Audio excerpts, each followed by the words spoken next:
But I wanted to do hood rat stuff for my friend.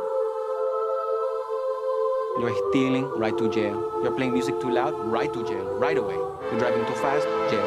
Slow, jail.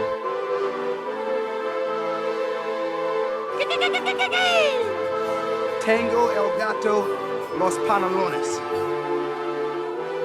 Hanging from a thread till you dead, cause your partner put a price on your head. Cause your chick was laying up in his bed, she getting details, spitting every word that you said. She working retail, thirsty bitch just trying to get ahead. If history tell us anything, y'all both end up dead. It's just a street tale, a fable, some shit someone said. Sit at the table and hope there's more to offer than bread. Pulled out the cradle, first steps you getting chased by a fed. No head starts, just body parts and lead sparks. Old religion, brand new hate and weak hearts. Oligarchs, krakens, dragons, you see sharks. Imagine you could manage to maneuver the deep part. You a savage, you can have it, just show how your teeth sharp. If you could grab it, you could stab it, just aim for the bleeding heart. The ones that show compassion, the soldier that seeks art. Does the artist that wage war take over or take part? Taking a knee, thinking no one faithful is me. I'm good people in bad lands, no evil live within me. I mind mine, I'll survive, find this land's for the free. If I'm mistaken, I'm forsaken, no one rescuing me.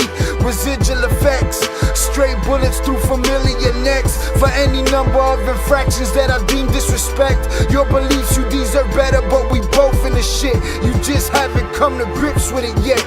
Fight or flight, and they ain't really nowhere to go. If your back is against the wall and you ain't throwing no blows, you gon' crumble in the rubble, become blood in the snow. If you a victim, they collect them, grab the body and go. Dig them and ditch them, total disregard for the soul. Gas them and lit them, watch the flesh burn in the glow. Where we live and catch a shivering, it's a hell you don't know. Your best hope is that your dying ain't slow, or your dying's a show. Where we at, it's every man for his own. A bloody backdrop, where killers just zone and slice flesh to the bone. Masked and gloved up front of your home. A flash of gun, but the side of your dome.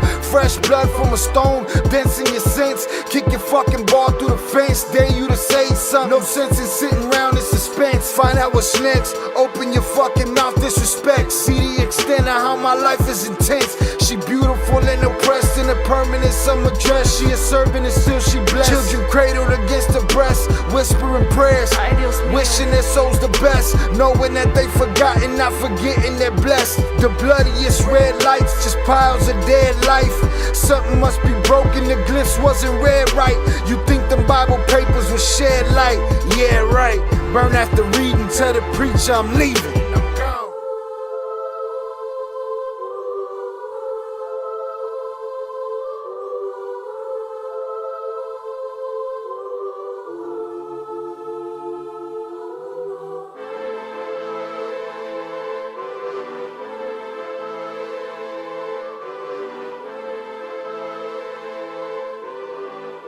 But I wanted to do hood rat stuff for my friend.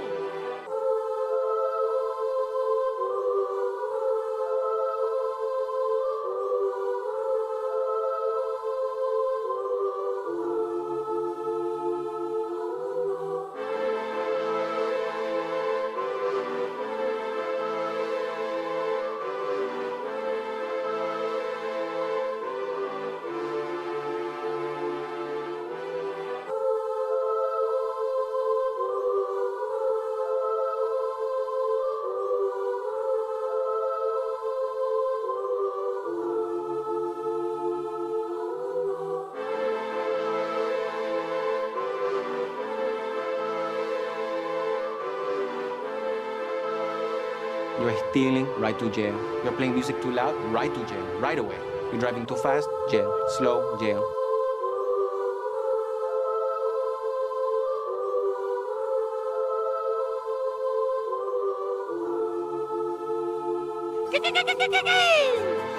Tango, El Gato, Los Pantalones.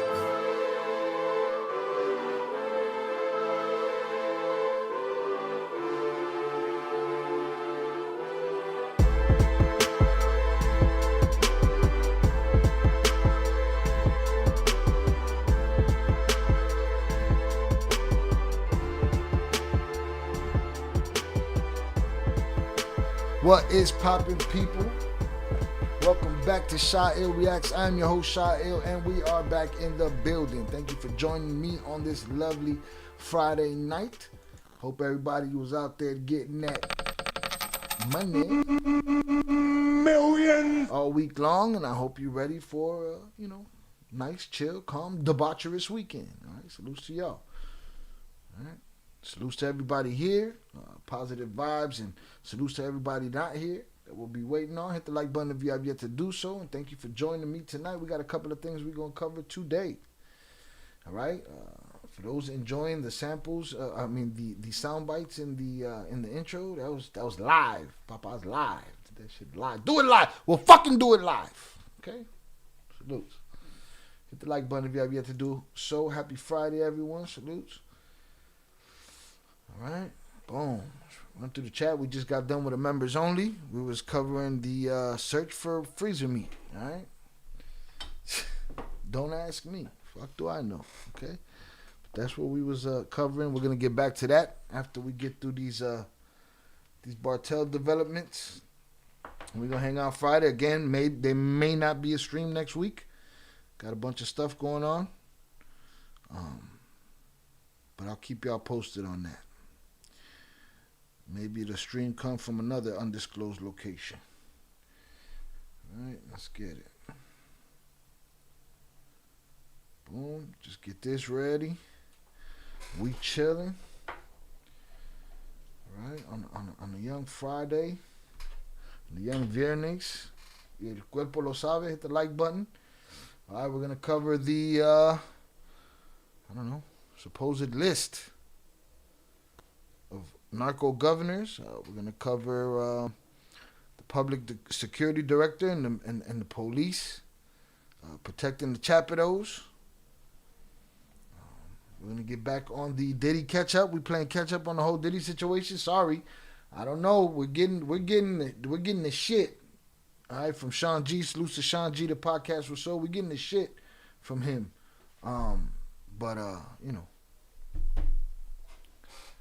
We're trying to get through the facts. We're not trying to hear nobody's feelings, nobody's opinion. No. What's happening? What's really going on? Hit the like button, y'all. Let's get it.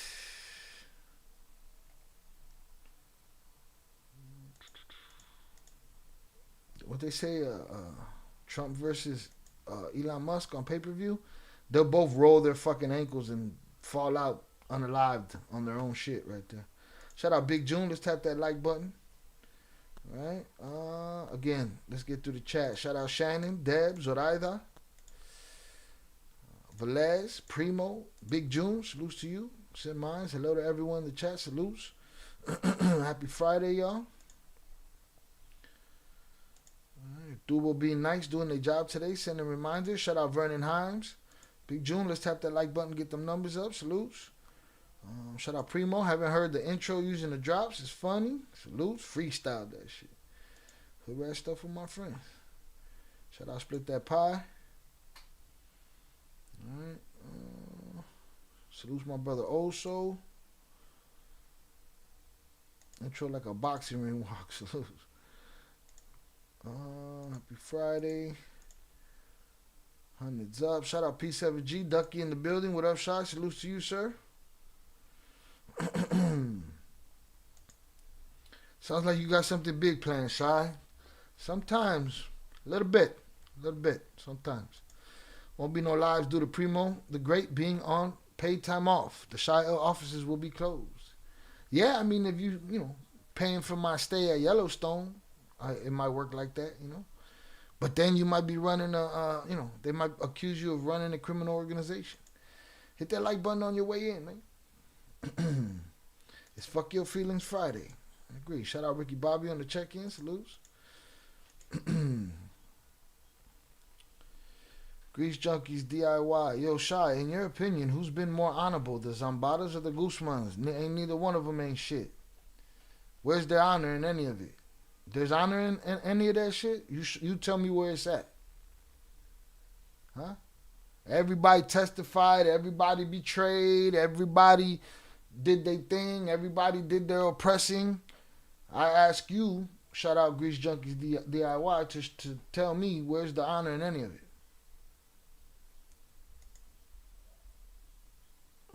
Neither both sides on some dumb shit. Boom, salutes.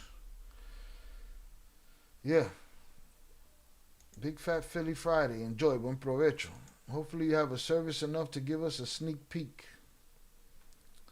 You have service enough to give us a sneak peek. No. Yeah, it might be from an undisclosed location when I do come back. I'll let y'all know how that goes. All right, we trying to get the channel bumped up a little bit. Fuck Your Feelings Friday is a great title. I like it.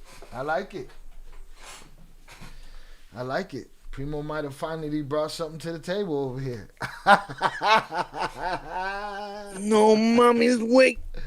Hey, yo, we just had a live yesterday with incriminating activity, and you go straight to me running a criminal organization. Put respect on my name, Shy. Hey, better watch how you pay for my trip then, motherfucker.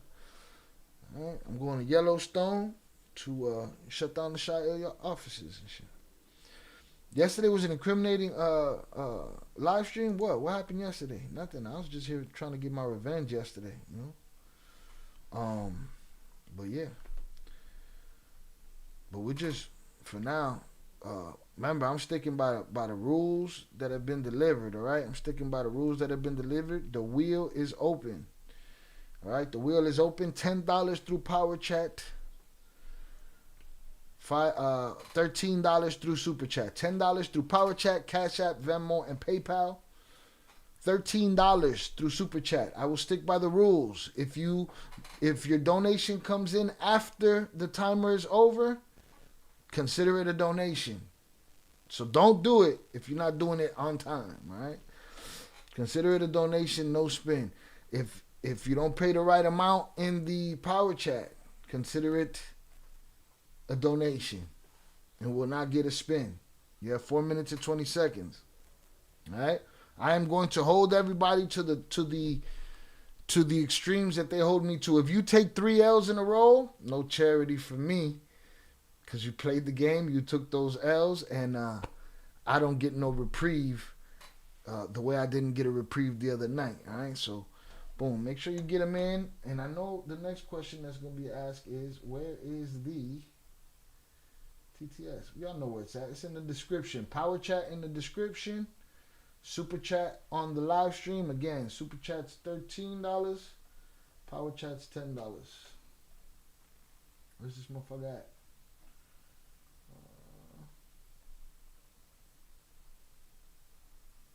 I'm lost. He said, where's the link? See how they do me? You motherfuckers. Where is this motherfucker? It's in the description. I know it's in the description. Why isn't it on this list right here? I can't see it.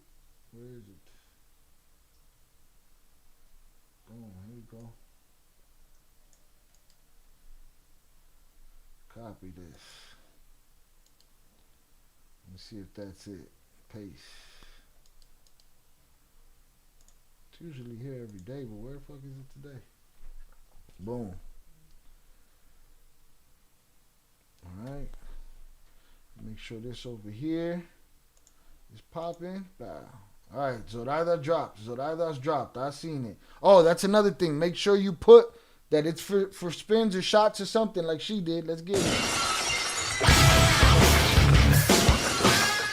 Zoraida sent $10. Saludes viernes, vaso de whisky, jarra de cerveza, cara radiante con ojos sonrientes. God damn. What a description, boy. That was a hellified description right there. Salute to Zoraida for her spin. She will play the game. Everybody playing by the Old rules. Soul sent $20. Salutes everyone. Okay. Spin that wheel.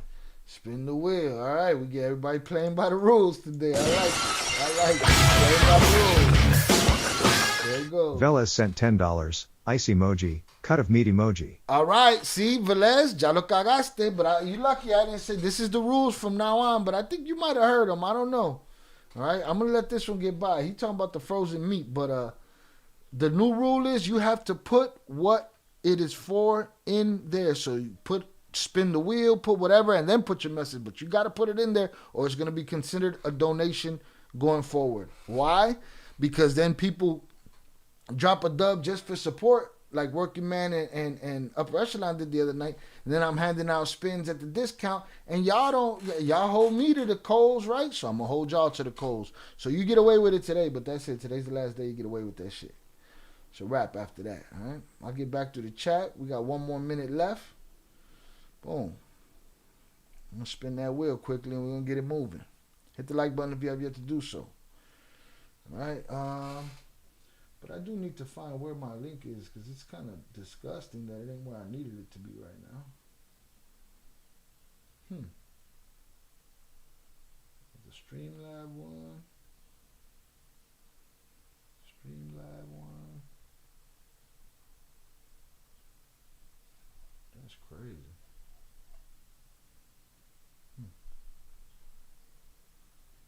Let me get it from the description over here. Boom. I always have this one anyway, but I'll drop that one right there, Boom. Boom. And let me pin that for future reference. Pin that shit. There it is.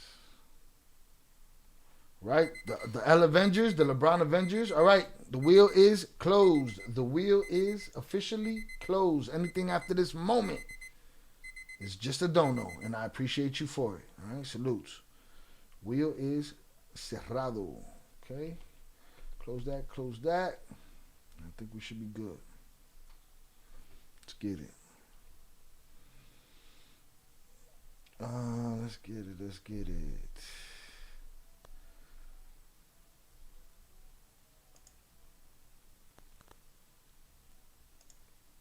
Happy Donut Day to everybody. Alright. Boom. Primo, fuck you, Shy. I've been batting 1,000. What you mean I finally brought something to the table? Finally brought something to the table, boy. Fuck your feelings Friday. I got to do a Google search, though. You probably got that from your other favorite podcast or some shit, you know? Shout out Ricky Bobby. Salutes. Sally Correa, salutes to you. Thank you for being here. Thank you for enjoying your Friday with us. No disrespect behind that. I'm just going with today's theme. Fuck your feelings Friday. No, I like it. I like it. It's fuck your feelings every Friday as far as I'm concerned. All right. There goes. That's it. Also, anything after that time, donation to the nation. Right? I can't make moves unless we do it like that. Because why? Y'all held me over the coals. Now it's time for my revenge. But look, everybody got there quickly and, you know, did their thing. I appreciate y'all. Zoraida, we spinning or we shuffling? If we shuffling, give me a number. Also, Velez, do the same. All right? We got 4 spins going here. Got me fucked up. I came up with that straight off the dome. It came out of the vibes on here. Salutes. Yeah, it's fuck your feelings vibes. You felt that shit, man. Salutes.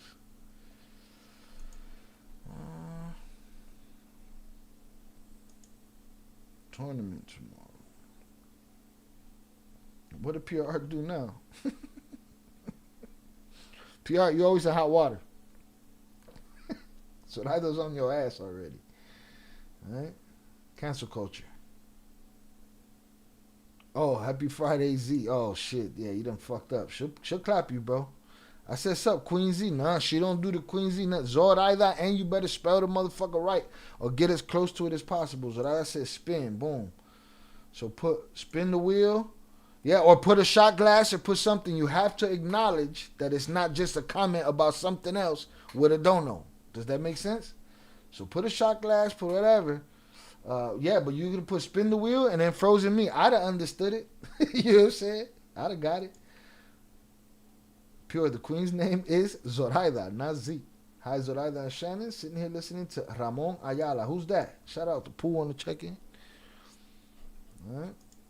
Also, I didn't type her name. That's why. Yee, get it.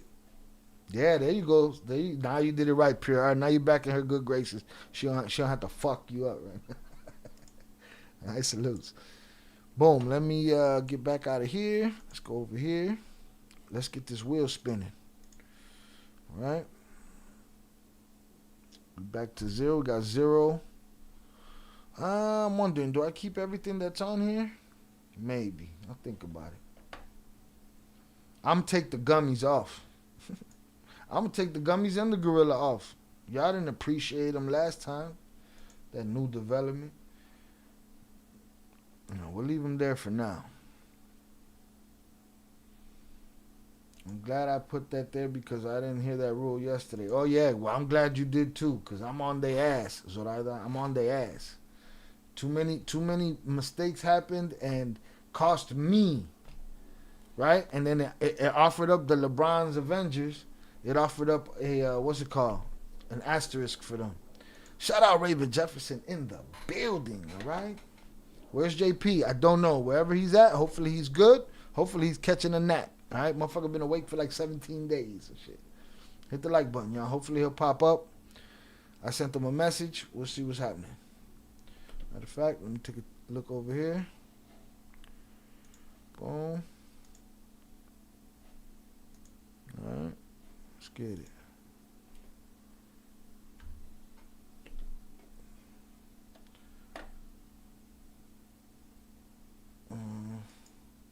Gummies are late kicking, plus you feeling them all night. Well, yeah, there was a lot of cheating, all right? They did me dirty around here, Ricky Bobby. But I do think I want to. Here's the problem, it's the mix. First of all, I challenge anybody who want to go at the mix against me. I challenge you, period. Number 2 is I still want to put on a good show, you know what I'm saying? But the gummies don't help. All right, but let's get it. She said go straight to a spin. Y'all see it. We got 0 results so far. Right, we got skip a turn, spin again, skip a turn, water, take a shot, gorilla bongage, 10 gummy, have a beer, water, double shot. All right, we're just going to go from there. And hopefully, I get past all that shit. Let's get it. And... Are y'all ready to party? Let's go! Get your hands up! Get your hands up! Get your hands up! Get your hands up! Get your hands up! Get your hands up! Oh! Zoraida always looking out for my best interest. This is why Zoraida don't like playing the game. You know, at least she was able to keep me hydrated and keep me pushing forward. I appreciate you. Salutes. I thank you for spending your time with us on this Friday. You know, we appreciate you. But yeah, but Les is crazy. He's like, he think I can move the wheel to a certain spot and then spin it from there. I don't think it works like that, Baba. JP will suggest Incredible Hulk. Indeed, he will, and he will. His heart set is on 100,000 subs, Incredible Hulks, and a 24-hour stream. I haven't agreed to the Incredible Hulks, but you know, he's speaking them into existence, as far as he's concerned.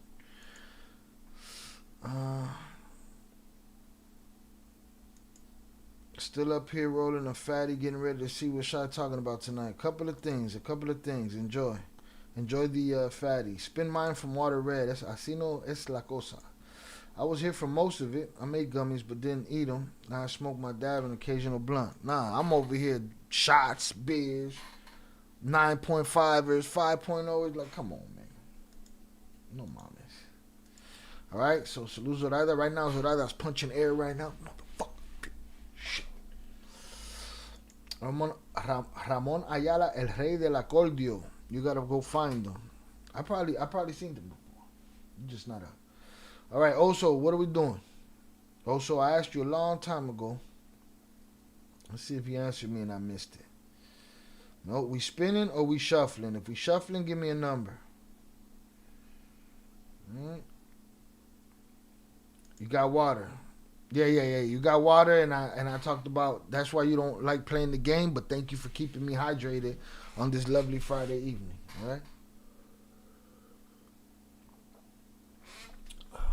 JP, a real one of the few I trust in that other community. Though that's very hard to come by in that community. Believe that. Salutes. All right. Also says shuffle 5, but salutes JP. We love him too. Doesn't hurt to ask.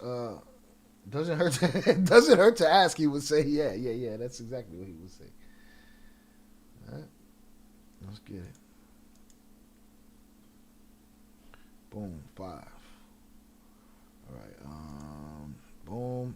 Can you see it? Yes. Close this. Shuffle 5. 1, 2, 3, 4, 5. Let's get it. Are y'all ready to party?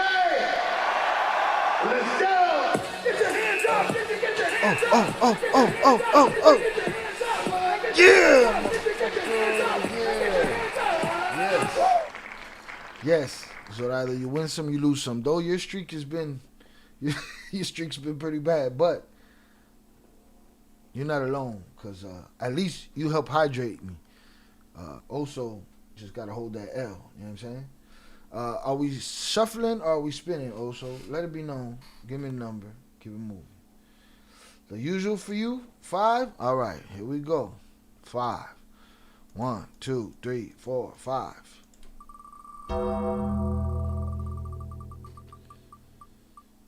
Oh, you son of a bitch. All right, you got your 10.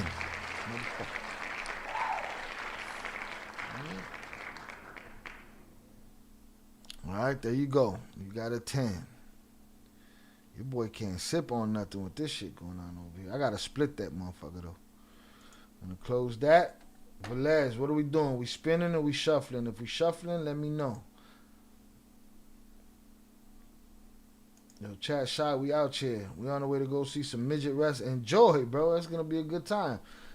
Drop some pictures in the Discord, man. We want to see some. We was just showing little people get smacked around yesterday in the meme battle between me and JP, man. You know, he tried to bring the little people into it. I said, I don't give a fuck about no little people, and drop kick one. Bow! Right out from the apron. So, salutes. All right, now I gave you 5 shuffles, bro. You took too long. All right. He held that L. Y'all hold that L. I know it's easy, but I hate nicknames. Thank you for correcting it. That's also well. Good luck to you guys. Any kind of tournament is always fun. Yeah, don't talk to Zoraida if you got to abbreviate. Don't, bro. She's not going to let it go. She got one. That's her thing. It's the one thing that, you know, she'll put you in the fucking... Put him in a fucking bedroom. In my garage while getting boats and rides ready for a tournament streaming tomorrow. Salutes, man. Drop the stream in the Discord. We'll go check that shit out if there's a stream tomorrow. Facts. But let's say spin. All right, we going from right there. We going to spin. Let's get it. Are y'all ready to party? Let's go. Get your hands up. Get your hands up. Get your hands up. Get your hands up. Get your hands up. Keep going. Ah, nah. All right. That's it. It's a hydrated evening. It's a hydrated evening. Y'all can hold that L. Let me pack this up. Yeah, well, I'm dyslexic, so I got sick of looking at her name to spell it correctly. You got to figure it out around here. Salutes. Boom. He said that's the dub. That's a dub right there? All right. Whatever word, we know what kind of dubs you guys like. You LeBron Avengers, you know what I'm saying? We know y'all will take any kind of dub. Motherfuckers slip on a banana peel. You know, y'all take that dub, you know. Y'all to corrupt a referee or some shit, you know what I mean? You know what kind of dubs y'all like. So if you consider that a dub, then hey, more power to you, bro. All right, again, I can't do this on camera. Because the dude will be treating me like, you know, like an L Avenger. Y'all used to be the Ill Avengers. Y'all the L Avengers now. Hold on, let me make sure none of this shit went down over here. Okay, good. We gravy. Gravy. Boom. Take it as a challenge. Challenges always bring growth. It's fun. I went to midget wrestling and stripping recently. Well worth it. They're both in the same place? That's like a seizure right there, Papa. Midget wrestling and scripting? God damn, all right? Boom. There's the homeboy. Gorilla homie. Ill Gorilla. Micro maidens. I don't even know what the fuck that is. We good. Let's get this out of here. Let's get this out of here. Let's put this here.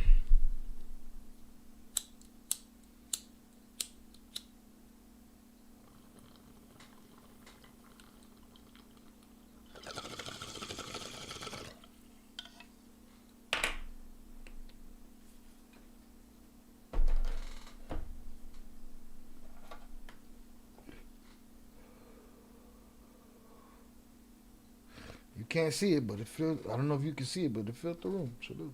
Midget scrippers. All right. So boom, one gorilla down. All right, one gorilla down, and then the half. You're gonna have to wait for that half right there. The half. Motherfucker gonna have to wait for the half. Give me a second. All right, boom. Everybody using JP's lingo today, huh? I messaged Jonathan too. Hopefully he's napping or will make it once he gets up. I hope so. He was up late last night talking shit to me. I went to sleep through his shit talk. Midget Scrippers asking for a friend. Also needs the info. What up, though, Shy? I'm ghosting over here. Got you on the big screen. Salutes to you, sir. Appreciate you. Thanks for joining us. Boom, boom, boom. Sick piece. I love it. Salutes. Appreciate you. All right. That's a done deal. Let's get it. We're going to get into our first point of action right here. All right. Y'all hold those L's. Salutes to y'all for playing the game. I appreciate you. I wish, out of anything, I wish Zoraida would have caught a W because Zoraida was not part of the animals that chased me down the middle of the street the other day. Though, she was in there talking about, well, the boy get a lot of water. He hydrated. All right? But I was hoping she'd get a victory today. All right? So, salutes. Let's get it.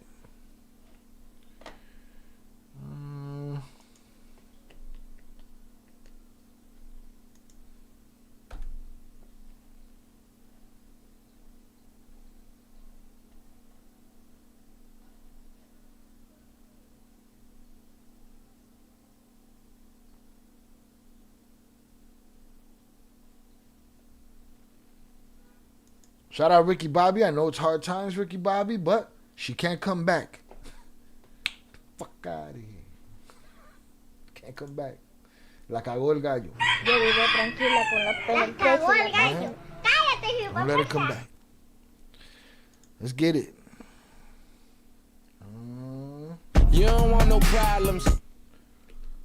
U.S. Embassy in Mexico debunks Narco governor list. First of all, I didn't know there was a list. It's very easy to make a list nowadays. The United States Embassy in Mexico denounced as false a supposed U.S. government statement that purported to identify various political leaders in Mexico with ties to drug cartels. Of course it's fake. Of course that's not true. Hit the like button, y'all. Of course not. The embassy published a false statement to social media on Tuesday in a post that included a 5-word message warning. This information is false. Hey, they leaked the list, bro. They leaked the list? Yeah, man. What are we going to do, man? We'll probably just tell everybody it's fake as fuck. Okay. Where's their Elon Musk whistleblower over there? Elon talking like we didn't know. Like, if I'd assume if I saw you in pictures with Jeffrey Epstein, a video, I assume you're on his list. You know what I'm saying? So, to me, Elon didn't say nothing that.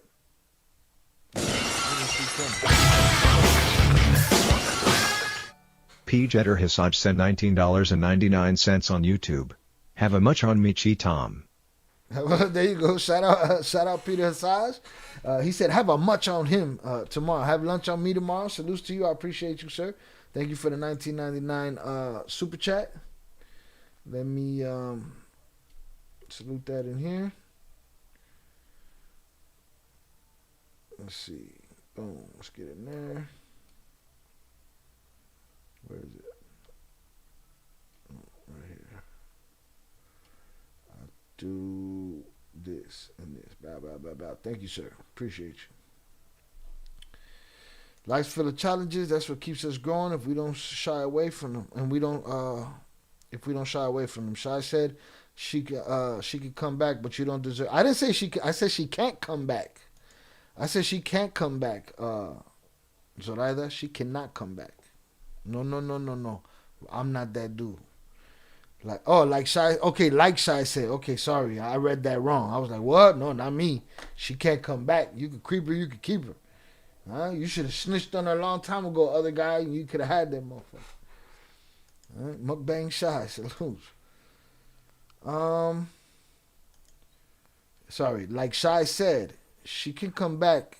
She can't come back. Okay, she can't come back. You don't deserve that. Salute. Had me fucked up for a second. You don't want no problems. Alright, let's get it. About the supposed information that circulates on some social media accounts regarding a statement of the U.S. Department about Mexico, this embassy confirms that it's completely false, it said. Oh, shit. On a house together. Yeah, that's problems. It's a lot of problems. Well, I'll give you that. This is the best I can give you is you just keep a cool head and a calm demeanor and wiggle your way out of that shit. But don't let them get your goat. Don't let them, The statement denounced by the U.S. and Mexican embassies includes a U.S. Department of Homeland Security seal and has the heading, Department of State, political leaders in Mexico with ties to drug cartels. It states, the State Department has confirmed the implementation of a secret sanctions mechanism targeting Mexican political figures identified as having ties to drug cartels. Marina del Pilar Avila, the governor of Baja California, for her association with the leader of Los Rusos drug cartel, Bartel, in Baja California. Ruben Rochamoya, come on. Oye, ¿y el Rocha? ¿Y el Rocha? Bueno, ¿y el Rocha? That's all you need to show me to tell me that this list is true. That's all I needed to see. Oh, wait. Ricky Bobby, hold on. You don't want no Sorry, we problems. all up in your gossip and shit. She don't know that you know? And if you don't know, now you know. All right, then the ball's in your court, bro. Good job. Handle your business. Keep it cool. Get your wiggle room. All right?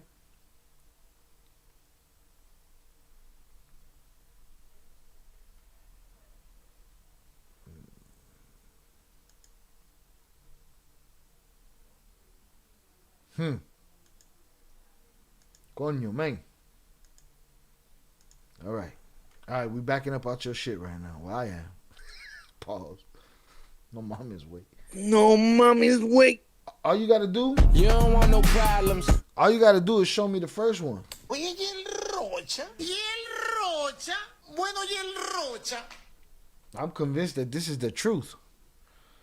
Americo Villarreal, Tamaulipas, Samuel Garcia, Nuevo León, Leida Sansores, Campeche, Ricardo Monreal Ávila, ex-governor of Zacatecas.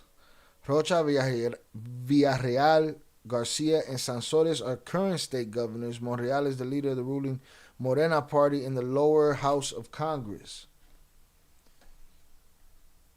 Dating app snatching warning.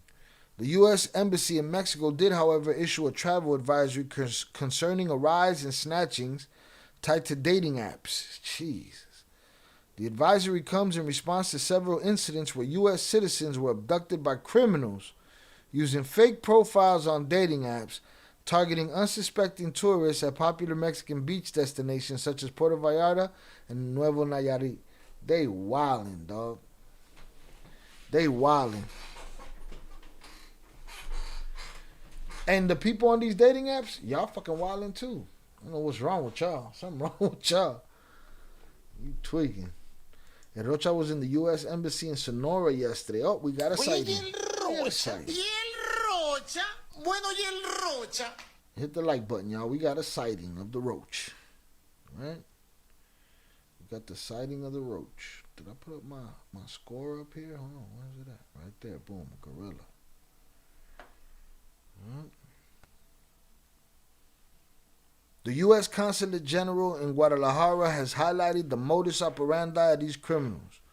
By creating fake profiles on dating apps, they lure individuals into a false sense of security, leading to dangerous situations. Experts caution against trusting individuals encountered solely through social media interactions.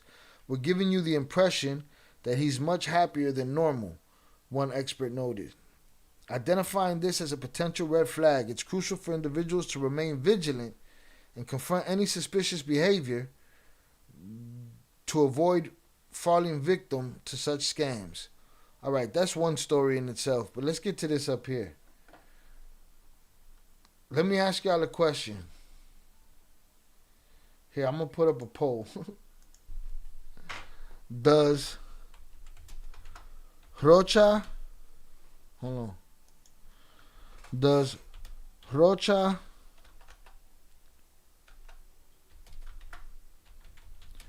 being on this list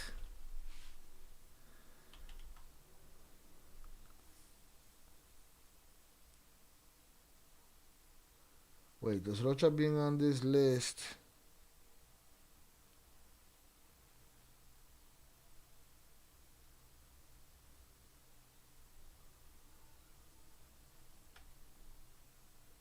man, I had a way that I was gonna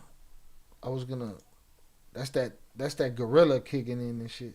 I had a way that I was gonna word that, but then I'm trying to get the right, because they give you a certain amount of characters and shit. Everything is, you gotta, it's a Rubik's Cube to do anything. Ricky, yeah, stay cool, be smart, weigh the pros and cons for you. While you decide, get as much evidence as possible in your case needs, and boom, arranca pa'l carajo. Shout out Brybucker Outdoors. Salutes to you, sir. Appreciate you. Thank you for being here. There's been a roach sighting. Zoraida, there's been a roach sighting. I mean, I guess that's the question. Does Rocha being on this list make you believe it less or more?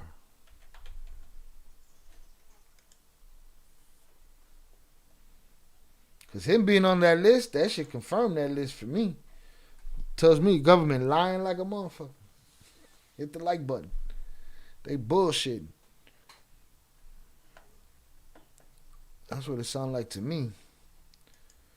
If y'all not married, move your own money into your own account, close whatever y'all got together, and kick it to the curb. There's no sense in wasting your time. Yeah, get through your tournament first, and then come back. We'll give you a play-by-play of everything that needs to happen. We got you, dog.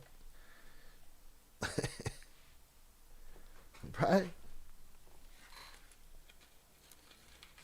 That lunch gonna turn into dinner today.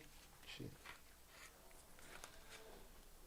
Especially once I pop that sawbuck over there.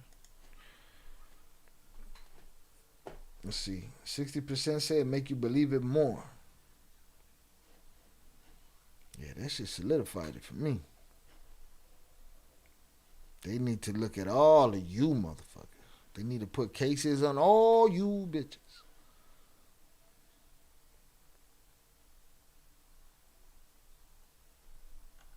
All right, get your vote in before I end the poll.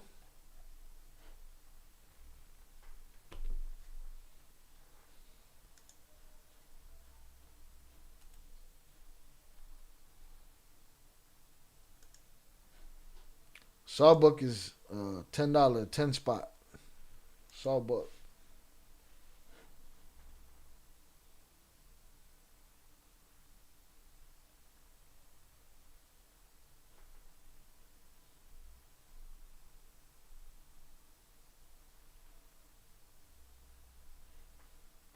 $10 milligrams, $10, 10 years. What they give him? Gave him a sawbuck.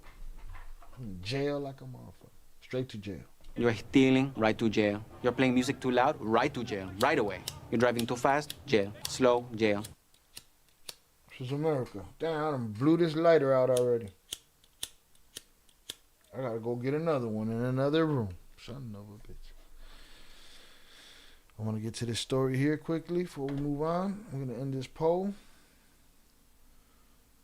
Mention once in the chat. Ridiculous, pretty bad, so I don't talk about it. Can't tell my parents either with the health issues. Yeah.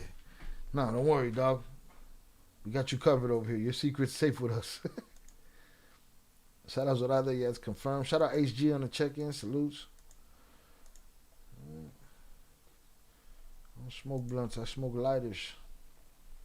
All right, about to end the poll. 62% say more. It makes you believe it more. That Rocha's on that list. Es Rocha. Oye, ¿y el Rocha? ¿Y el Rocha? Bueno, ¿y el Rocha? That dude is a dirty, rotten scoundrel, if you ask me. That Rocha, motherfucker. Right? Need another lighter, though. Let's see. Everything is dead. God damn. Your secrets are safe with us. Let's get it. Let me go get this lighter. Hit the like button, y'all. We chilling, man. Ain't nobody. I ain't no goddamn hurry today.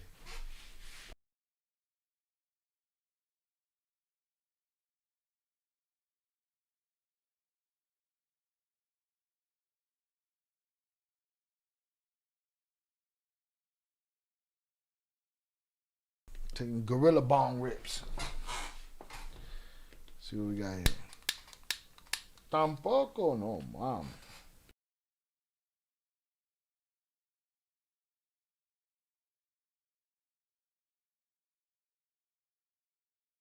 Got it that time. Son of a bitch. None of them work, man. I done smoked out all the lighters in the building. I don't like how you can't accidentally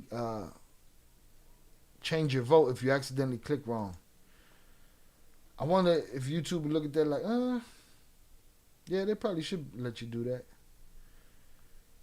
They had me go through a survey last night, 2:00 in the morning, about what they can improve. I said, improve my views, motherfucker. All right. No, so this Ricky Bobby, we all in your fucking business now, dog. We're in your bubble. I'm in your bubble. I'm in your bubble. We're in your shit now, bro. All right.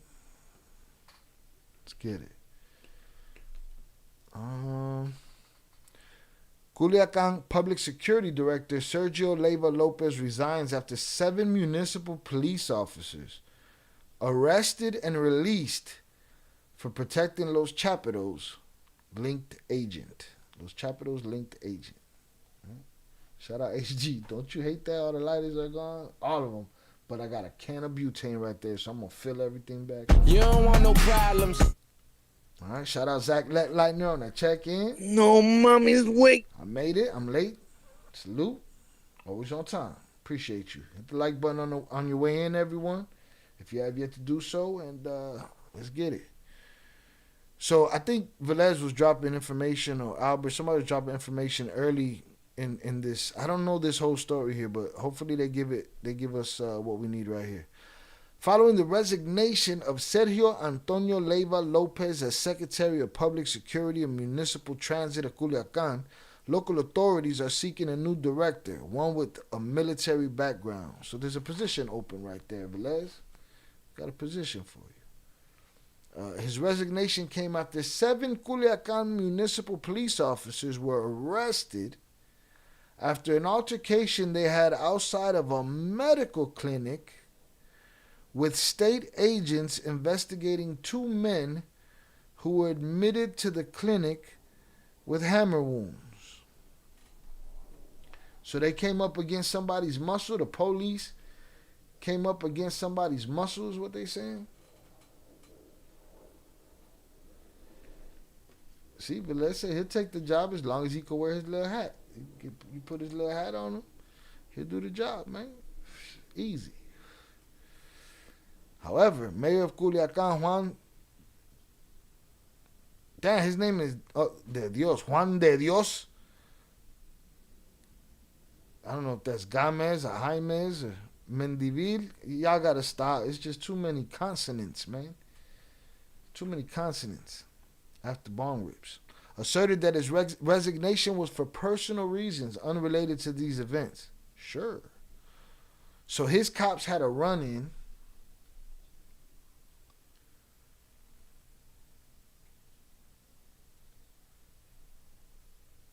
And they don't say how many agents. It says 7 municipal police officers were arrested after an altercation they had outside of a medical clinic with state agents investigating 2 men who were admitted to the clinic. Oh, okay. So no. The state ran into them. They're the muscle. Okay, they're the muscle. The 7 Culiacan municipal police officers were the muscle for whoever the state agents came to investigate. Okay. Police. You wildin'. But are you really the police? I don't think you're the police. You know what I mean? Juan del Diablo, it should have been. I don't think he's the police. Not the police no more. You gave that shit up, Papa. Right? You don't let the other police do something, you're going to be a big shit. Big trouble for you. This the guy that resigned right here? Don't you fucking say it. None of you. Don't you dare fucking say it.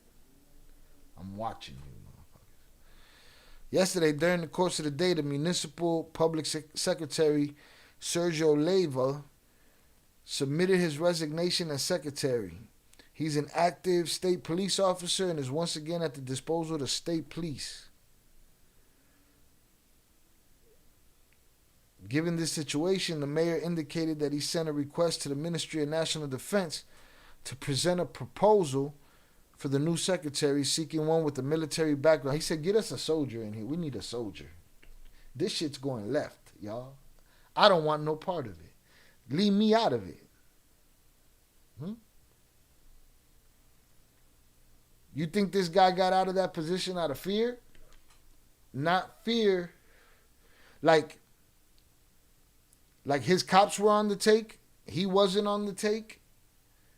But now, since this is out in the open, man, I got to get out of here. People like in this position, they end up dunzo. You think he thought that and got out of there? Or is he thinking, man, I'm in the mix over here. I got to get out of here. I don't know. It's just high talk. Shout out Adrian Torres on the check-in. Headed to the gym. Salutes.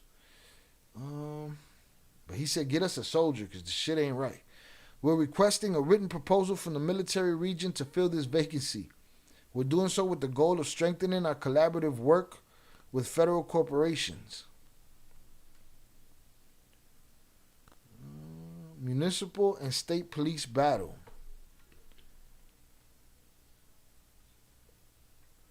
The conflict between municipal and state police in Culiacan, Sinaloa occurred because the city police were guarding an active agent of the local prosecutor's office who operates in favor of the Los Chapitos faction, said Luis Chaparro. We're guarding an active agent. The city police were guarding an active agent of the local prosecutor's office who operates in favor of the Chapitos. What are we saying? We saying they're guarding a confidential informant embedded in the Chapitos? I'm confused at this talk. Exactly. The municipals were blocking access to the state police. It's protocol to have the state police show up when there's people with hammer wounds. But now is the guy that they are guarding, are they guarding him? Nah, that's just, nah. Is he a cooperator? Nah, he's just somebody that they're holding down. He's shot. If he's an undercover, like a snitch in the ranks, not in the ranks, but that's working on the Chapitos side. I don't know. This shit reads weird, but again, it could be lost in translation. The conflict between municipal and state police in Culiacan, Sinaloa occurred because the city police were guarding an active agent of the local prosecutor's office who operates in favor of Los Chapitos faction. The municipal police officers were arrested on the night of June 2nd due to their aggressive behavior toward members of the State Preventive Police, PEP, who had gone to a private clinic located in the Gabriel Leyva neighborhood.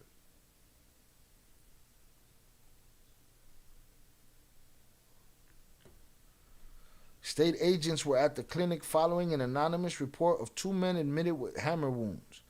Upon arriving, they were allegedly assaulted by municipal officers who prevented PEP officers from accessing the clinic, which led to the conflict. I'm surprised nobody got aired out in that. During the arrest, 2 patrol cars and firearms allegedly used in the attack were seized.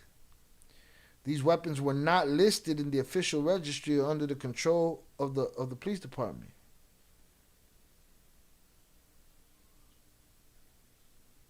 So these fools didn't even have their own their government issued hammers.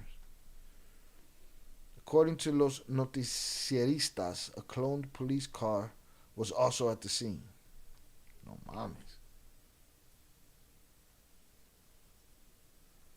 The 7 arrested had guns not issued by the municipals. There it is. Sinaloa Governor Ruben Rochamoya. Oye, ¿y el Rocha? ¿Y el Rocha? Bueno, ¿y el Rocha? He's finally coming out, huh? He's coming out to see what's happening. Reported that they are investigating the reason the municipal police officers went to the clinic to determine whether it was confusion or deliberate. What? No mama's way. No mami's way. You crazy? Confusion or deliberate? Rocha reported that they're investigating the reason the municipal police officers went to the clinic to determine whether it was confusion or deliberate. That guy is something special, boy. I'll say that. I'll say that. Oh, yeah. I'll look into that in a second, Shannon, before we get done with the Bartel talk. Because, I want to look into that. Because I know they're holding it back for some reason. I didn't watch it yet. An administrative investigation needs to be conducted into the reason for his stay there and in what capacity. I don't know if they were mistaken or were there on purpose. That's another issue the authorities need to clarify, he commented. It was an accident that they were there. It's an accident that they went at it with the state police. Come on, man, you talking crazy. Like, how long are they going to listen to this guy before they get him out of there? He's definitely a roach. Oye, ¿y el Rocha? ¿Y el Rocha? Bueno, ¿y el Rocha? 7 arrested. The 7 detained municipal agents identified as, all of those Luises and Jesuses, were placed at the disposal of the public ministry. Among the detained officers, according to Chaparro, was Abel Hermida Cruz, a former personal bodyguard of Joaquin El Pocha Guzman. What? Yo. Among the detained officers, according to Chaparro, was Abel Hermida Cruz, a former personal bodyguard of El Pocha. However, Abel is not listed as those arrested. What? See, this is lost in translation. One of the detained officers was that guy, but he wasn't arrested. Wow. It's pretty crazy.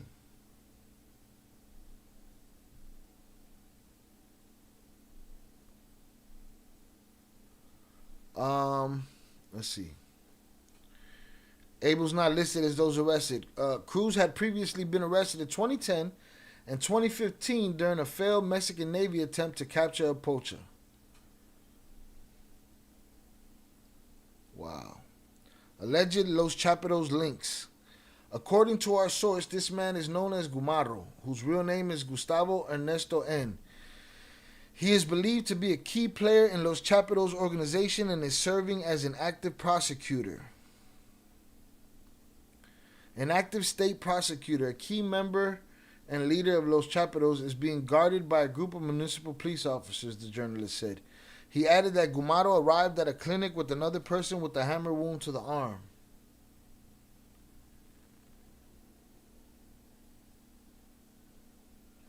So this guy's a prosecutor and he's a Chapito.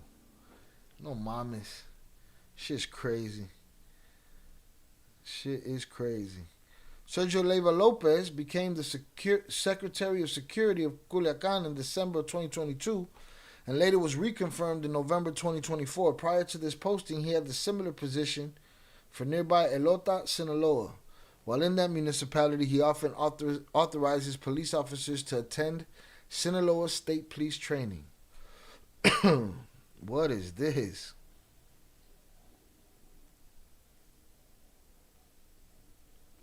She looks captive. You know what I mean?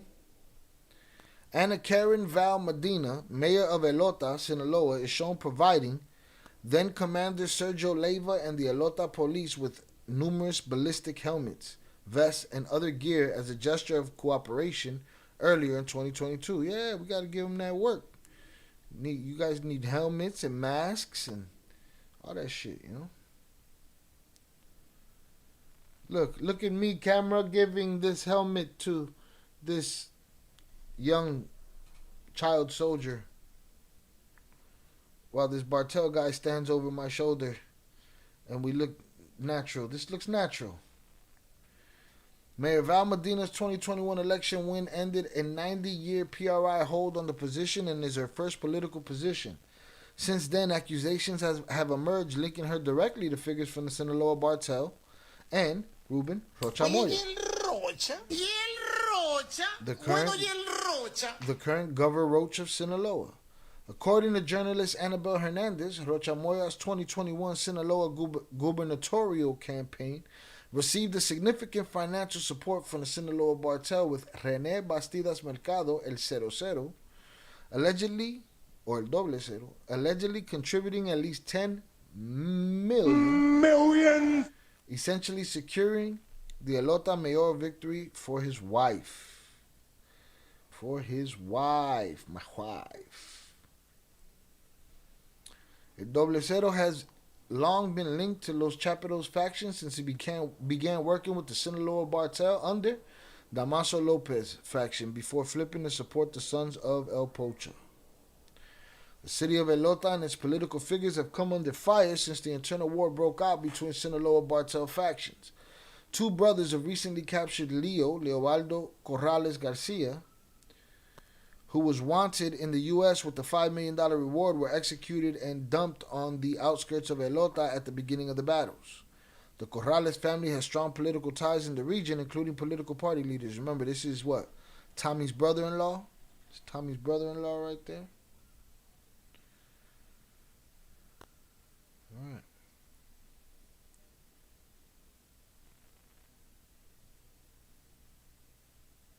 It's crazy. Crazy, crazy, crazy. I don't know what to tell you. But, yeah, everybody's in the mix. That's why Jay wasn't buying it. When we were covering the protests, of Rocha Moya, when was the last time I laid eyes on him, like I said, when they was trying to put the sofa through his wall, and I was like, that's a community standing up for their shit. Jay wasn't so sold. He was like, Sinaloa's different. Those people are different. And what he was getting at was, for all we know, that those are all hats protesting him. It's just business as usual. Everybody's in the mix. Everybody got a side in it, and that's what it is. Crazy talk. Feliz Viernes, Luz. Probably like a CI. That's what I was thinking. He is a Rocha. I dropped it there. Yeah, I know it's at. I got it. Pinche Rocha. Pero ni modo, así se juega el juego en Mexico. Yeah, evidently. Sha, I just sent you a video on IG about California. Mr. Untouchable was a good video. Same channel made the one about Saul and the twins from back in the day. Alright, I'll get at it when I can. Appreciate you. Thank you. Bien Rocha. Bien Rocha. Cartel Chronicles, always good videos. The municipalities are all intertwined with the pizzas. Everyone in Culiacan is something, a pizza or a hat. Yeah, they're different. It's different. Alright, boom. That's crazy talk. Got the state and the municipalities going at each other, soldiers going at criminals, criminals going at soldiers. All the lines are blurred. Crazy talk. Crazy talk.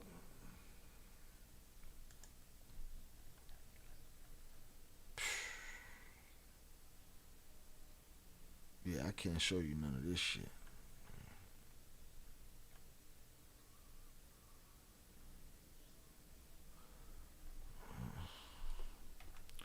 La Chapiza operating in southern Sinaloa sent message to Maito Flaco organization. These guys are fucking disposable, man. Disposable. Hold on, let me just take a look. Oh no, hell no. Woo! Thank God that thank God I did not play this while I had the screen down, because this is crazy. So, ¿a qué organización perteneces? ¿Te llamas? There's 1, 2, 3, 4, 5, 6 dudes lined up. I'll drop this in the gore section, 'cause that's where it goes. 6 dudes lined up, shirts off, MF sprayed across their chest, blindfolded. Aparicio. ¿De dónde eres? De Guerrero. Chicken Little came in here. Chicken Little came in here like this. Oh, it didn't play. It didn't work. I needed it to work. Hold on, let me try that shit again. I came in like a wrecking ball. He came in screaming like a wrecking ball. So 6 dudes lined up. Now they're going to ask him the usual questions. What's your name? Where you from? State of Guerrero. What organization you belong to? Maito Flaco Mob. What are you doing in southern Sinaloa? I was taking photos and collecting evidence. For who? Juan Garcia. What do they call him? El Flaco. Where's he from? Esquinapa, Sinaloa. Who was he giving that intel to? To a general from the military. What's his name? Jose Luis Flores Gonzalez. Sicario says, Maito Flaco, as you can see, we have your operatives here. And as the saying goes, the apple doesn't fall far from the tree. You're the same cowardly mariks as your dad by ratting us out to the government. It's clearly evident that you're unable to confront actual men. Santiago, is there something that you'd like to say to your family members or your colleagues? And the captive says, don't bother listening to anything that Maito Flaco has to say. Sicario says, why is that? Captive says, because he promises a lot but doesn't come through for you. They all say that same shit at the end. What exactly didn't he deliver? They all say it on both sides. Same kind of list. He promised to pay me 2,000 pesos and that he'd provide my children with an education. But none of this was ever given to me. So he never paid you guys? Captive said, he said that he'd pay me bi-weekly, but I never received anything. This communique goes out, Sicario says, this communique goes out to the citizens of Guerrero, Zacatecas, and Durango. I don't want to see any one of you in Sinaloa. Nor are you guys welcomed here, especially not in southern Sinaloa. The Chapiza mob is stronger than ever. Maito Flaco can come pick up your people. Alright? So boom, that's the conversation that takes place, and then they just air them out. But this video is just the whole thing, so. ¿A qué organización Hit the like button if you have yet to do so. perteneces? A Maito Flaco. ¿Qué andabas haciendo en el sur de Sinaloa? Tomando fotos y evidencias. ¿Para quién? Para Juan García. ¿Cómo le dicen? El Flaco. ¿De dónde es? De la isla del Bosque, Espinapa. Just so you see. ¿A quién le pasaba los datos él? A un general del ejército. ¿Cómo se llama? José Luis Flores González. Ya ves, maguito flaco, aquí está tu gente. Como dice el dicho, de tal palo tal astilla, igualito tu padre, de cobarde y joto, poniéndonos por el gobierno. Parece que como los hombres no puedes. Santiago, algo que le quiera decir a tu familia o a tu gente. Que no le hagan caso a gente de Mallito Flaco. ¿Por qué? Porque promete y nunca cumple. ¿Qué no les cumplió? Me prometió que me va a pagar 2,000 pesos y darle educación a mis hijos de la escuela y nunca me dio nada de eso. ¿Nunca les pagó nada? Nunca me dio los 2,000 pesos cada semana en lo que me dijo que me iba a dar. Este comunicado es para la gente de Guerrero, Zacatecas y Durango. No los quiero ver aquí en Sinaloa, ni son bienvenidos, ni especialmente en el sur de Sinaloa. La chapiza sigue más fuerte que nunca. Marito flaco, aquí está tu gente para que la vengas a recoger.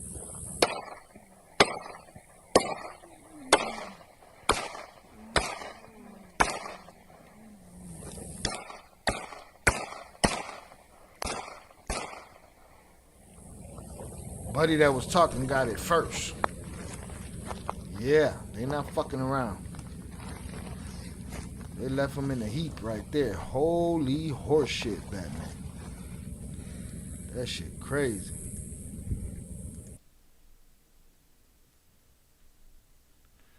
Alright, let me I don't know how to fucking share it. Let me see. ¿Te llamas?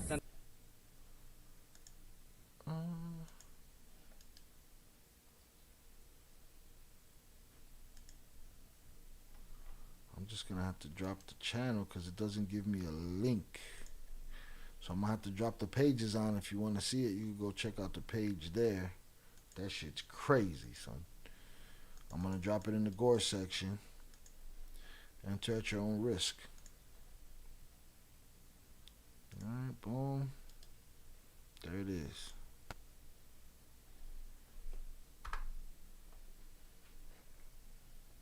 Alright.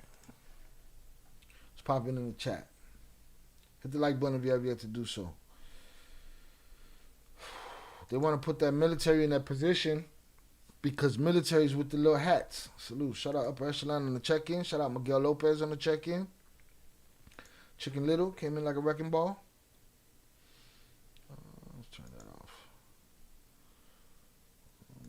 Shout out Upper Echelon. Miguel Lopez. Salutes. You see his Guido store right there. So I've been here before Upper Echelon. Can I get a wrench? No.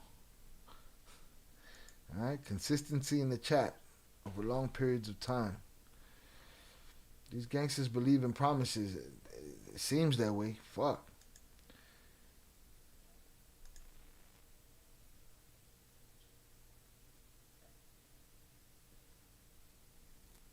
Chucky was the first recipe. So I was Chucky was the first recipe. So I was the second till you took it away. Salutes. Chucky was definitely the first. Chucky got his and never lost his. You know what I mean? Recipes Chucky. That fool said he was promised an education for his kid, dumbass. Man, broken promises. I wish we would play these videos back to back so the real gangsters could come and comment. Have to do that on a Patreon or some shit.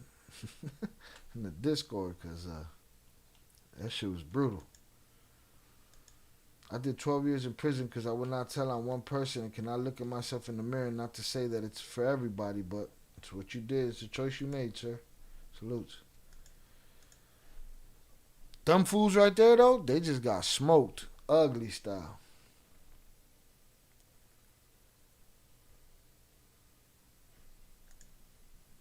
See, I don't even understand this. It says, allegedly, La Maíza organization shoots at a fallen La Chapiza member at point-blank range in El Pozo. Like, that don't even sound right. Is there a video? Let me see.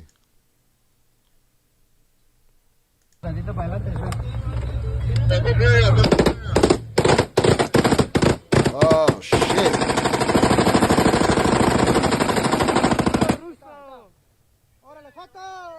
Okay, yeah, well, that was just...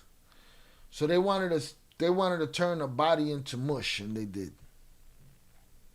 These motherfuckers is diabolic just for no reason.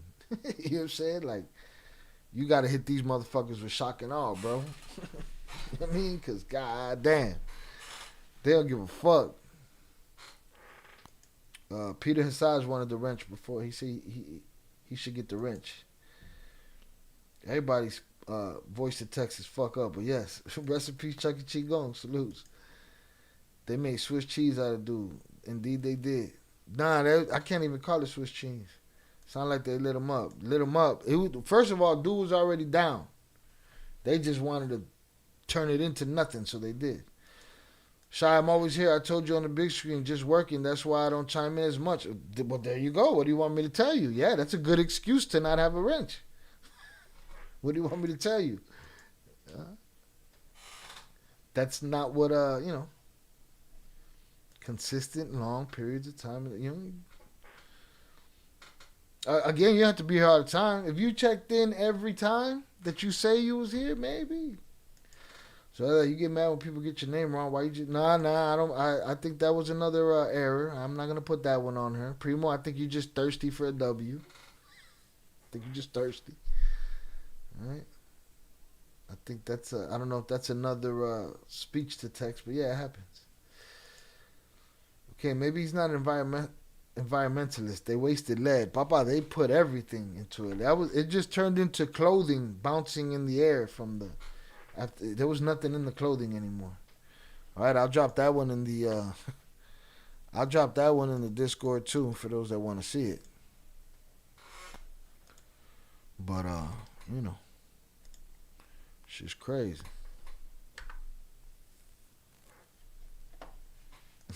It's okay. I've been here day one. Rest in peace, Chucky. He knows it. I know he knows it. I know it too. I know it too. But like I said, check in every time. Check in every time. When you go to turn it on, check in. Check in. All right? You lucky JP not here. JP would have been on your shit right now. Fuck your feelings Fridays. I'm just going along. Peace, peace. Yeah. Fuck around. Put your. You don't want no problem. Put him in a fucking bench, man. I moved some of the buttons around on the soundboard, so I'm hitting the wrong shit.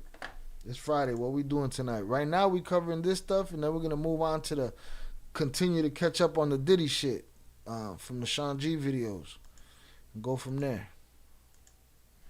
All right. I whooped their ass on the wheel tonight. Good. We're gonna wait, see if JP gonna wake up from this nap. Check in. All right. Let's go to the story that. Oh, let's go over here. There's some shit going on in the current cartel content. All right, that we got to talk about. First and foremost, let's get to this real quick. There's some stuff that Zorada put up there, but I want to watch that first. That Marquitos Toys one. I want to see how long it is. Peter, we all working. We still here. Step your game up. Or just don't worry about a wrench and keep doing what you're doing. All right? Hit the like button if you have yet to do so. It is good for me. I can walk around the city and show my face anytime I want. How about you? Who are you talking to? Let's put that part. Good for you. I don't know. I don't know if he was being sarcastic, but I think he was. I'll let y'all hash that out. Can we add training day soundbite? Which one? You knew, because if you was a day one member, you would know why I don't chime in as much. But that's it. You just said it. Work. He just said it too. Peter, you gotta relax, Peter. Where's JP when you need him? Come get Peter in line over here. Peter's wild. Alright. Let's go. Where's this News Nation article? I just hit that shit. Where'd it pop up?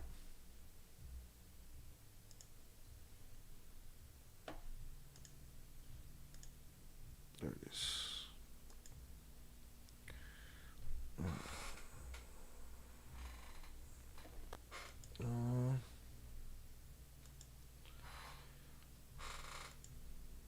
Damn, did that shit again. Yeah, he said you knew to him, Peter. All right, let's get it. Hearing of Chapito's cartel leader Joaquin Guzman Lopez again postponed. I wonder why this time, huh? It really is Fuck Your Feelings Friday. Especially for that autocorrect. Just let that autocorrect rest already. Just stop. Everybody. All right, long live Chucky Chingon. Salutes, man. Look at Peter, boy. So that's my day one member. Kyle fucked out people before I put you in the bathroom. Put him in a fucking bedroom, Mike. Don't put him in the bathroom. Don't put him in the bathroom. Rest in peace, Chucky, man. Salute Chucky, man. Definitely an empty space in the chat for sure. Let's get it. You don't want no problems. Hearing of Chapito's cartel leader Joaquin Guzman Lopez again postponed. An Illinois judge is again postponed a hearing in the trial of cartel leader Joaquin Guzman Lopez, son of Joaquin El Pocha Guzman. Concretely, Judge Sharon Johnson Coleman set the new date for July 15th. Infobay reported that the hearing is expected to take place a week after Guzman Lopez pleads guilty before the judge following a reported deal with authorities. All right? A deal, okay? AKA snitching, AKA cooperation, AKA No mommy's way. No mommy's way. Right? The development comes days after U.S. prosecutors declined to seek the unaliving penalty for Guzman Lopez should he be convicted. U.S. Attorney Andrew Boutros informed the decision with the one-sentence notice in late May. Earlier in May, more than a dozen of their relatives voluntarily surrendered to U.S. authorities at the San Isidro border, crossing between Tijuana and San Diego, a move that was linked to the potential plea deal. Jeffrey Lichtman, lawyer for the Guzman brothers, lawyer for every cartel leader that you know, right? Jeffrey Lichtman, the deal guy. Let's make a deal, right? Jeffrey Lichtman, lawyer for the Guzman brothers and their father, denied the crossing was a result of the plea deal.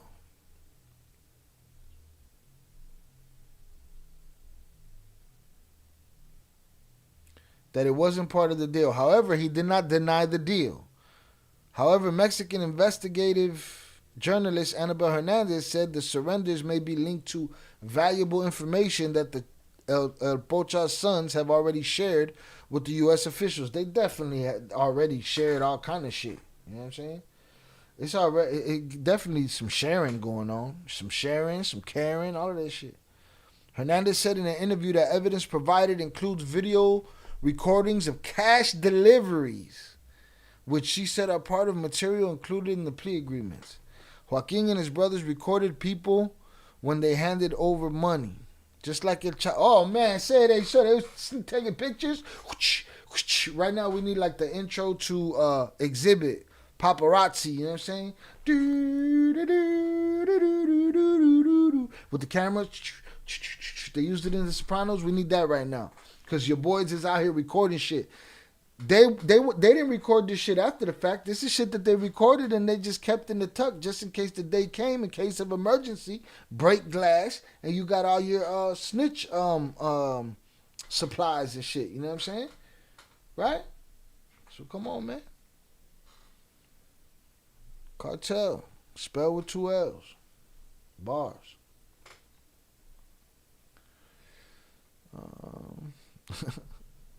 Shout out Upper Echelon. You're welcome, Chapisa, from my attorney. You were first? Está como Peter. You had him first? Is that what we're talking about over here?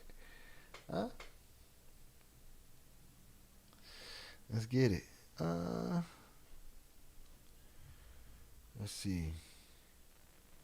Hernandez said in an interview that evidence provided included... Okay, boom.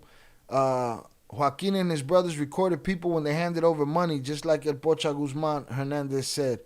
Where are the videos of El Pocha recorded? She asked, suggesting his sons continued the practice.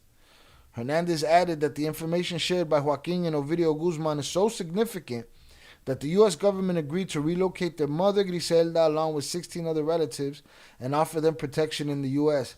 What's up? How many cousins you think was left behind? Talking about, I hate you, motherfuckers, man. Y'all should have took me with y'all, man. Whole bunch of them. Yeah. The U.S. government doesn't just say, sure, bring your friends over. Don't worry. Just tell me, Ovidio, who you want, and I'll make it happen. No. The accused criminals, in this case, Ovidio and Joaquin, are already cooperating and have provided very valuable information. Somebody asked me, you think if they don't give the information, they'll send them back? I said, they already gave the information. It's the only reason the people are here, as far as I'm concerned. The journalist also claimed the information shared by Los Chapitos could implicate high-profile political figures, including former President Felipe Calderón, Enrique Peña Nieto, and Andrés Manuel López Obrador. Syllables, bitch. Play games. So, man, we thought Mayo was going to be the guy that was going to go after all the politicians, huh? Turned out to be the youngsters, man. You know? Turned out to be the youngsters. Hold on, man. You guys are still arguing in the motherfucking... Where's JP when we need him, man? These guys is wilding over here. Hit the like button if you have yet to do so. Excuse me. Let's get it.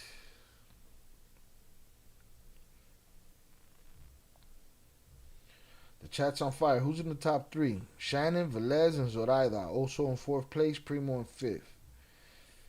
Right, boom, rest in peace, Chucky. First time I seen you as long as I've been here, but nice to meet you, new guy. I like the toilet. It smells like money to me. I'm a plumber. I deal with shit on a daily. Yeah, you are Peter Hassaj. I remember you, but shy right. I can't remember the last time I had seen you in the chat. You gotta engage more and be consistent, Peter. Yeah, every night. Listen, there's a lot of people that come in here, they check in, and they go on about their business, you know, and then they pop back up. Vernon Himes, Eddie Jimenez, people, you know, Adrian Torres. He went to he got the gym, like, you know. You here today? You putting in work today, Peter Sauce, pero coño, man. But you always asking for some shit anyway.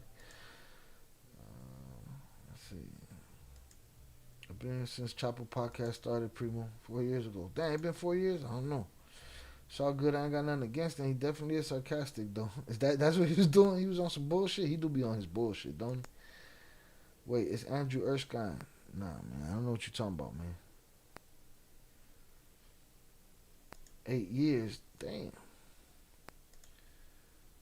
This is what are you guys talking about? It's not.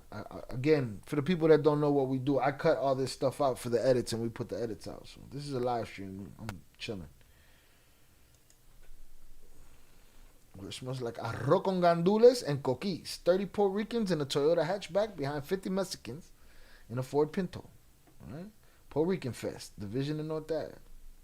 Well, Division or North Ave, yes. That's more like it. They followers, they wanted to snitch like us as well. Man, boy, you done turned them all out. You done turned them all out. So you can't be under the influence while talk to text. I'm not gonna state why I can't chime in as much. You stated it enough.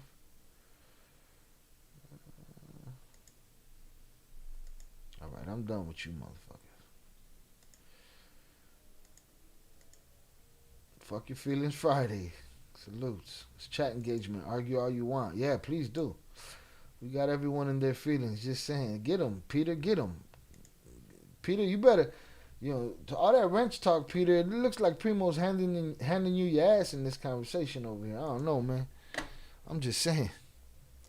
Boom. So we got that, man. They working out super deals over there, man. Super deals. Not just regular deals, super deals, right? All right. We also have I don't know about the gay makeup artist, but Kilmar Abrego Garcia is returned to the U.S. and appears in court on charges of trafficking migrants. So what, they brought him back to put him up on some other charges? What's going on here?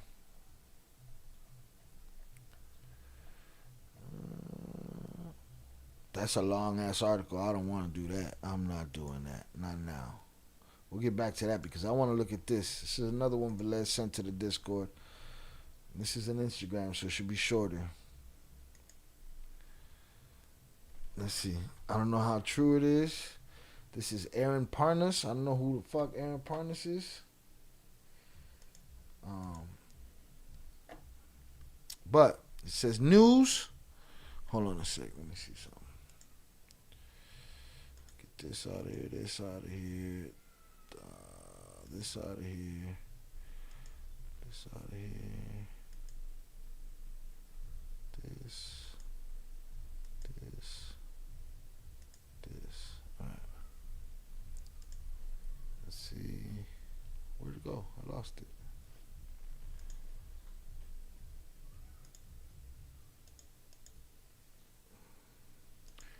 The headline is news. ICE accidentally detains United States Marshal. Bien pendejo.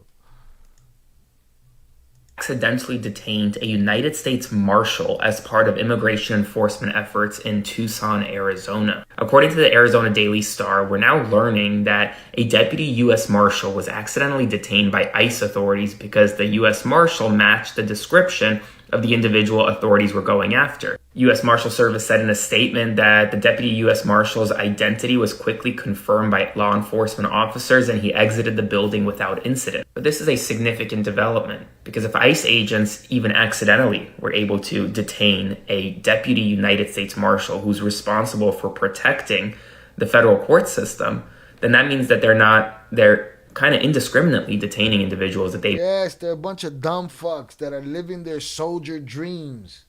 Alright? Or a bunch of motherfuckers that think that they can get the feeling back of being a soldier by doing that. Fuck y'all. believe may pose a threat or may be undocumented. And it just shows that a number of individuals who are not undocumented migrants are even getting caught up in ICE enforcement activities. Spread the word, read the full article on the Daily Star, and follow along for all the news you need to know. Bunch of dorks. That's it. I just want to touch on that. Shout out Upper Echelon. Wait, what are they getting sentenced? How many years did they say? Did they say anything? I don't remember reading. No,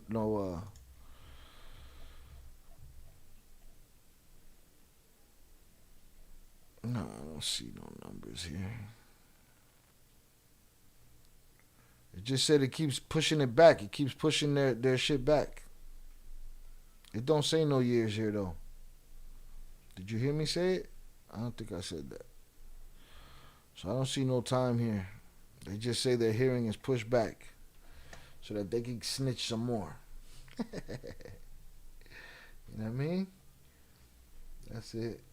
All the original members came through for me. Shai, salutes. Good for you. Good for them. Salutes. He could rot in U.S. prisons, I guess.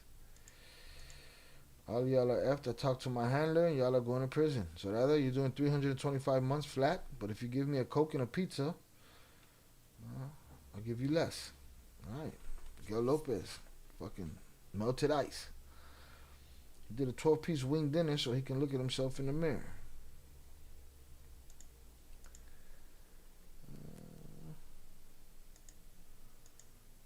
Good old, you match the description.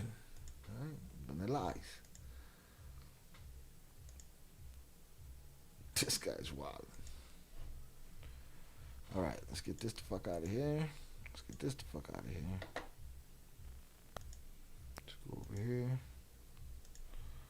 See what else we got.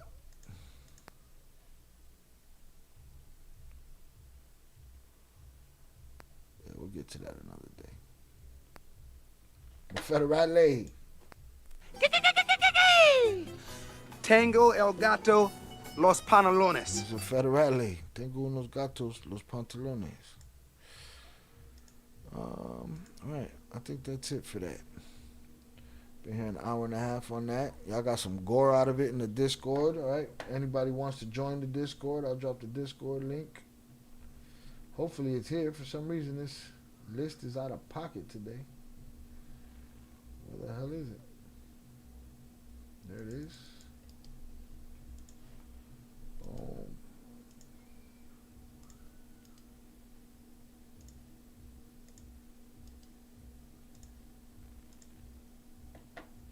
Boom. Let's get it. If I could, I would deport Shael back to Costa Rica because he misses the village. I do, bro. Miss the village. All right. Let me check out the Cartel Insider. See what they talking about. I gotta refresh my drink. I gotta bust this half down on this gummer. Right? Because now I'm gonna live a thorough lifestyle and not get stepped on by the L Avengers. Okay? Boom, got that. Let's get it. No, I don't see nothing new here. Just a bunch of horrific shit going down out there.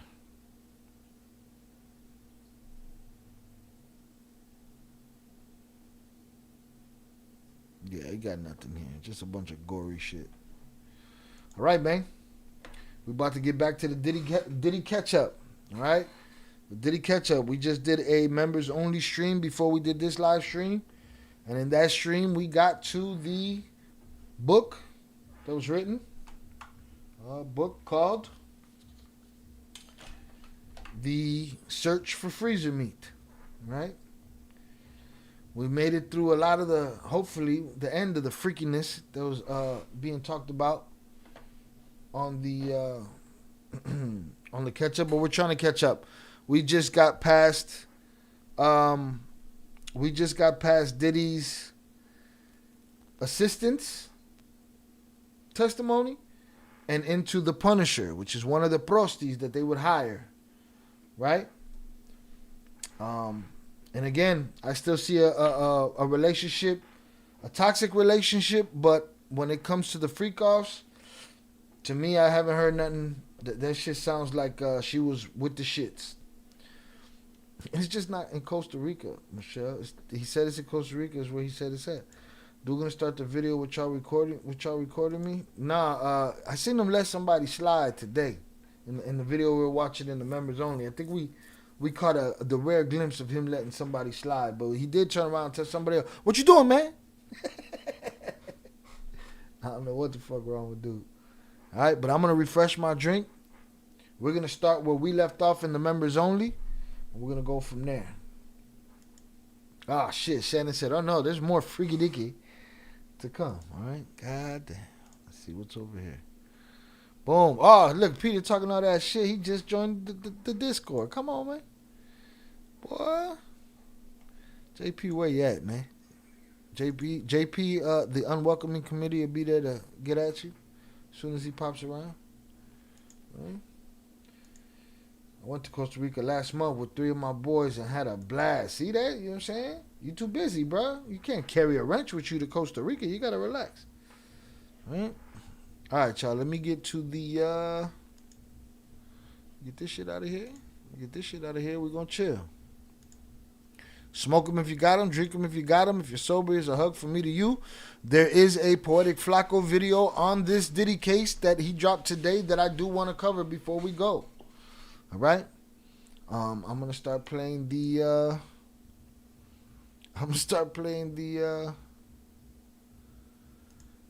The video from where we left off earlier in the members only. All right, salutes. Hundreds up in the chat for y'all. I appreciate y'all. Let me go refresh my drink. I'll be right back. Let me change these banners. Go here for this. Yeah, go there for that. And we can knock this one down. And knock this one down. Shout out IB on the check-in. Salutes. But that's it. Big bottle of Astro Glide. He's played out? He's played out, bro? Oh, that means you're not interested? Then kick rocks. All right? We got catching up to do, right? What's not played out is justice and the truth. And the truth is, I don't see a motherfucker named Rico nowhere in the area. Not a Rico, not a Suave, no none of that shit. All right? So... Peter Size, get you some frozen meat and, salutes. No mama's way. No mommy's way. What's Primo offering that he didn't ask? Oh. Y'all are wild. All right, what's the top 3 looking like? Zoraida, Shannon, and Oso. Salutes. We know the truth. What's the truth, bro? Drop your opinion in the chat, and I do too. How to cure erectile dysfunction. He says that Puffy and Cassie make up about 6 pages in this 182-page book, but he doesn't mention their names. He just refers to them as a wealthy married couple. Yo, Winners, what's up? Thanks for that super chat. Want to know the secret of authentic content that performs everywhere, not just social? Let's be real. Today's audiences can spot staged brand photos from a mile away, and they're scrolling right past them. Popular Pays connects.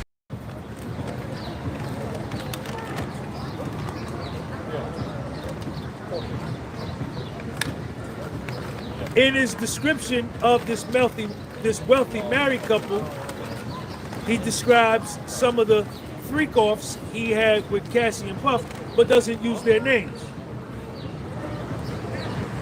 Now,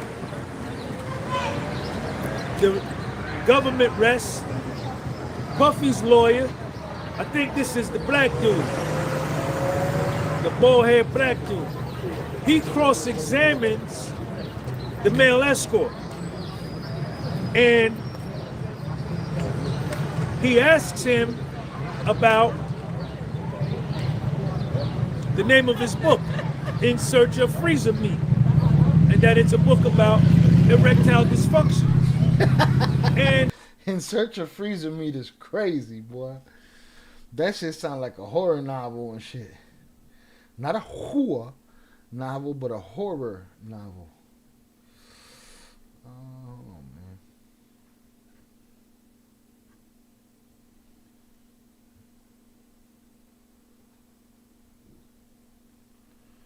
Let's see. DV, not a Rico. Damn, and super cueros. Astro Glide to the rescue. They wildin'. Listen, are we speeding him up to? Did we get used to the 1.75 with him? Because he do a lot of pauses and shit. 1.75. P. Jetter Hisaj sent $1.99 on YouTube. Not guilty, you gots to feel me.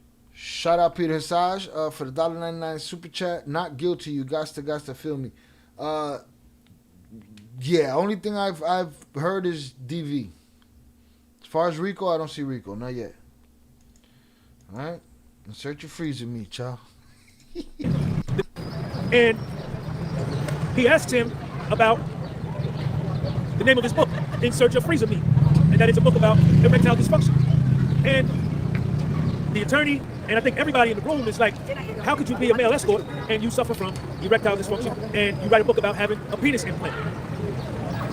Yeah. We did find that out in the members only. Not only is he got microwave meat, right? He don't got freezer meat. He got microwave meat. He got left out, overnight meat, right? Dysfunction. Not only that, but Buddy got a DDL, bro. He got a PPL, bro. He don't got a BBL. He got a DDL, bro. That shit ain't even real. You running around calling yourself the Punisher? Motherfuckers putting rods in they shit? Stop it, man. The world is fake, man. The world, as y'all know it, is fake as shit. It's nothing. There's nothing to it. All right? Half. Cumplido mi condena. All right? What did we do? We did a clover. We did a gorilla. I'm still that dude. I'm going to throw a check mark. And an asterisk in commemoration of the L Avengers. God damn, Velez is wilding. That would make it a Rico right there, Velez. Oh, and does a lot of fighting with the public. Who? This guy right here?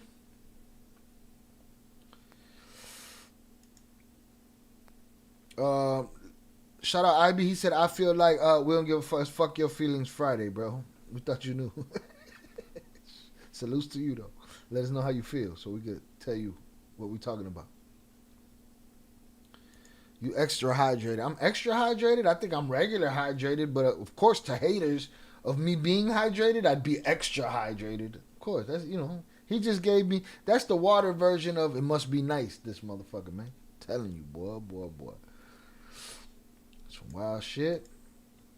Cameron asked the Punisher how to put, yeah, like, that's for Cameron's audience.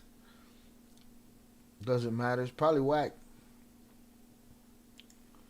Boom. Let's get it. And I'm gonna stay hydrated, motherfucker. I cumplido mi condena. Fuck you talking about. Alright, and I'm gonna smoke a bowl. Get your ass up.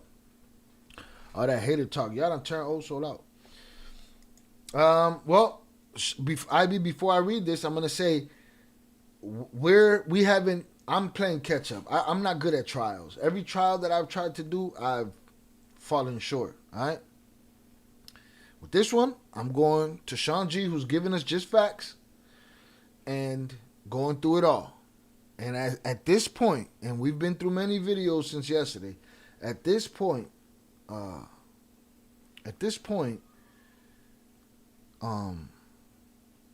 haven't seen that yet. But now I'll read your shit. Is it Rico in the sense that he acted in a criminal way in and around his business seemingly constantly?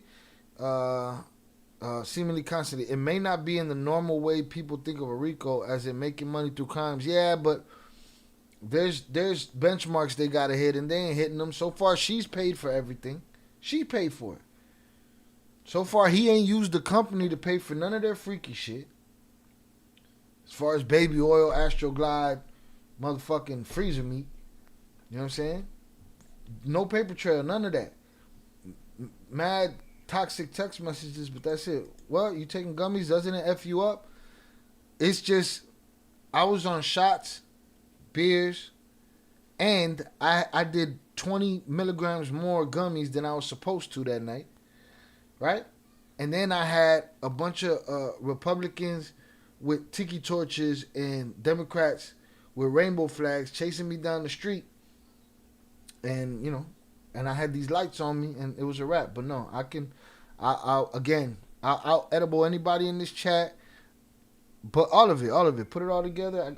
Listen, take the challenge, man. But yeah, so I'll be all right. That was 10 compared to the 40 that I dropped on that ass. After 6 shots and 2 beers. No more Mr. Nice Guy. They probably know that it's gonna. They probably know that it's not gonna stick. That's why they haven't brought the hammer in the rug charges yet. Yeah, I don't know, man.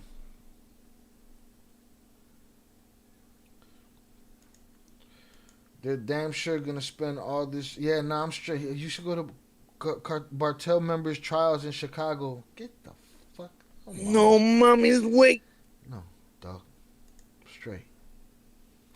They're damn sure gonna spend all this money though. Shit, they're eating through that shit right now. He still uses employees to commit crimes. We ain't got there yet. I ain't heard no crimes.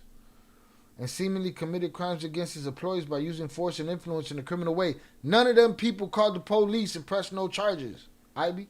All of those people, most of them people that I'm hearing took some kind of money, man. I get it. He probably guilty of all that shit. But so far where I'm at, he's a sucker with money. A punk with money. You know what I mean? Oh, that ain't gonna do it. I gotta fill this one up right here, cause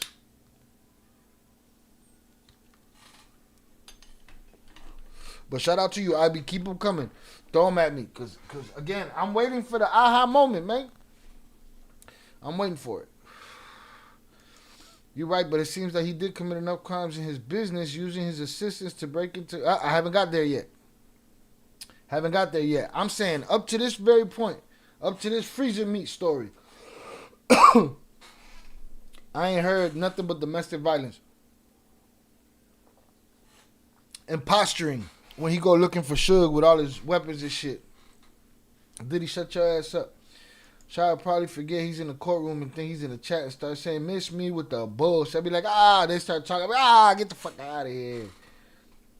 I'll start screaming. I'm in your bubble. I'm in your bubble. I have 30 plus employees. You can't make no one do what they want to do. Right now, go tell somebody to wash some dishes. They're going to go do that shit. They don't want to. They're going to do that shit. But salutes, I agree. And again, he said earlier, he was like, listen, not only that, these people are in a position where it's their job. They, they don't want to call no police, get none of their job is to put the blinders on. All right, cool. If he's guilty of that, it's a whole lot of people guilty of that right now. A whole lot of secretaries going to jail tomorrow. A whole lot of CEOs too.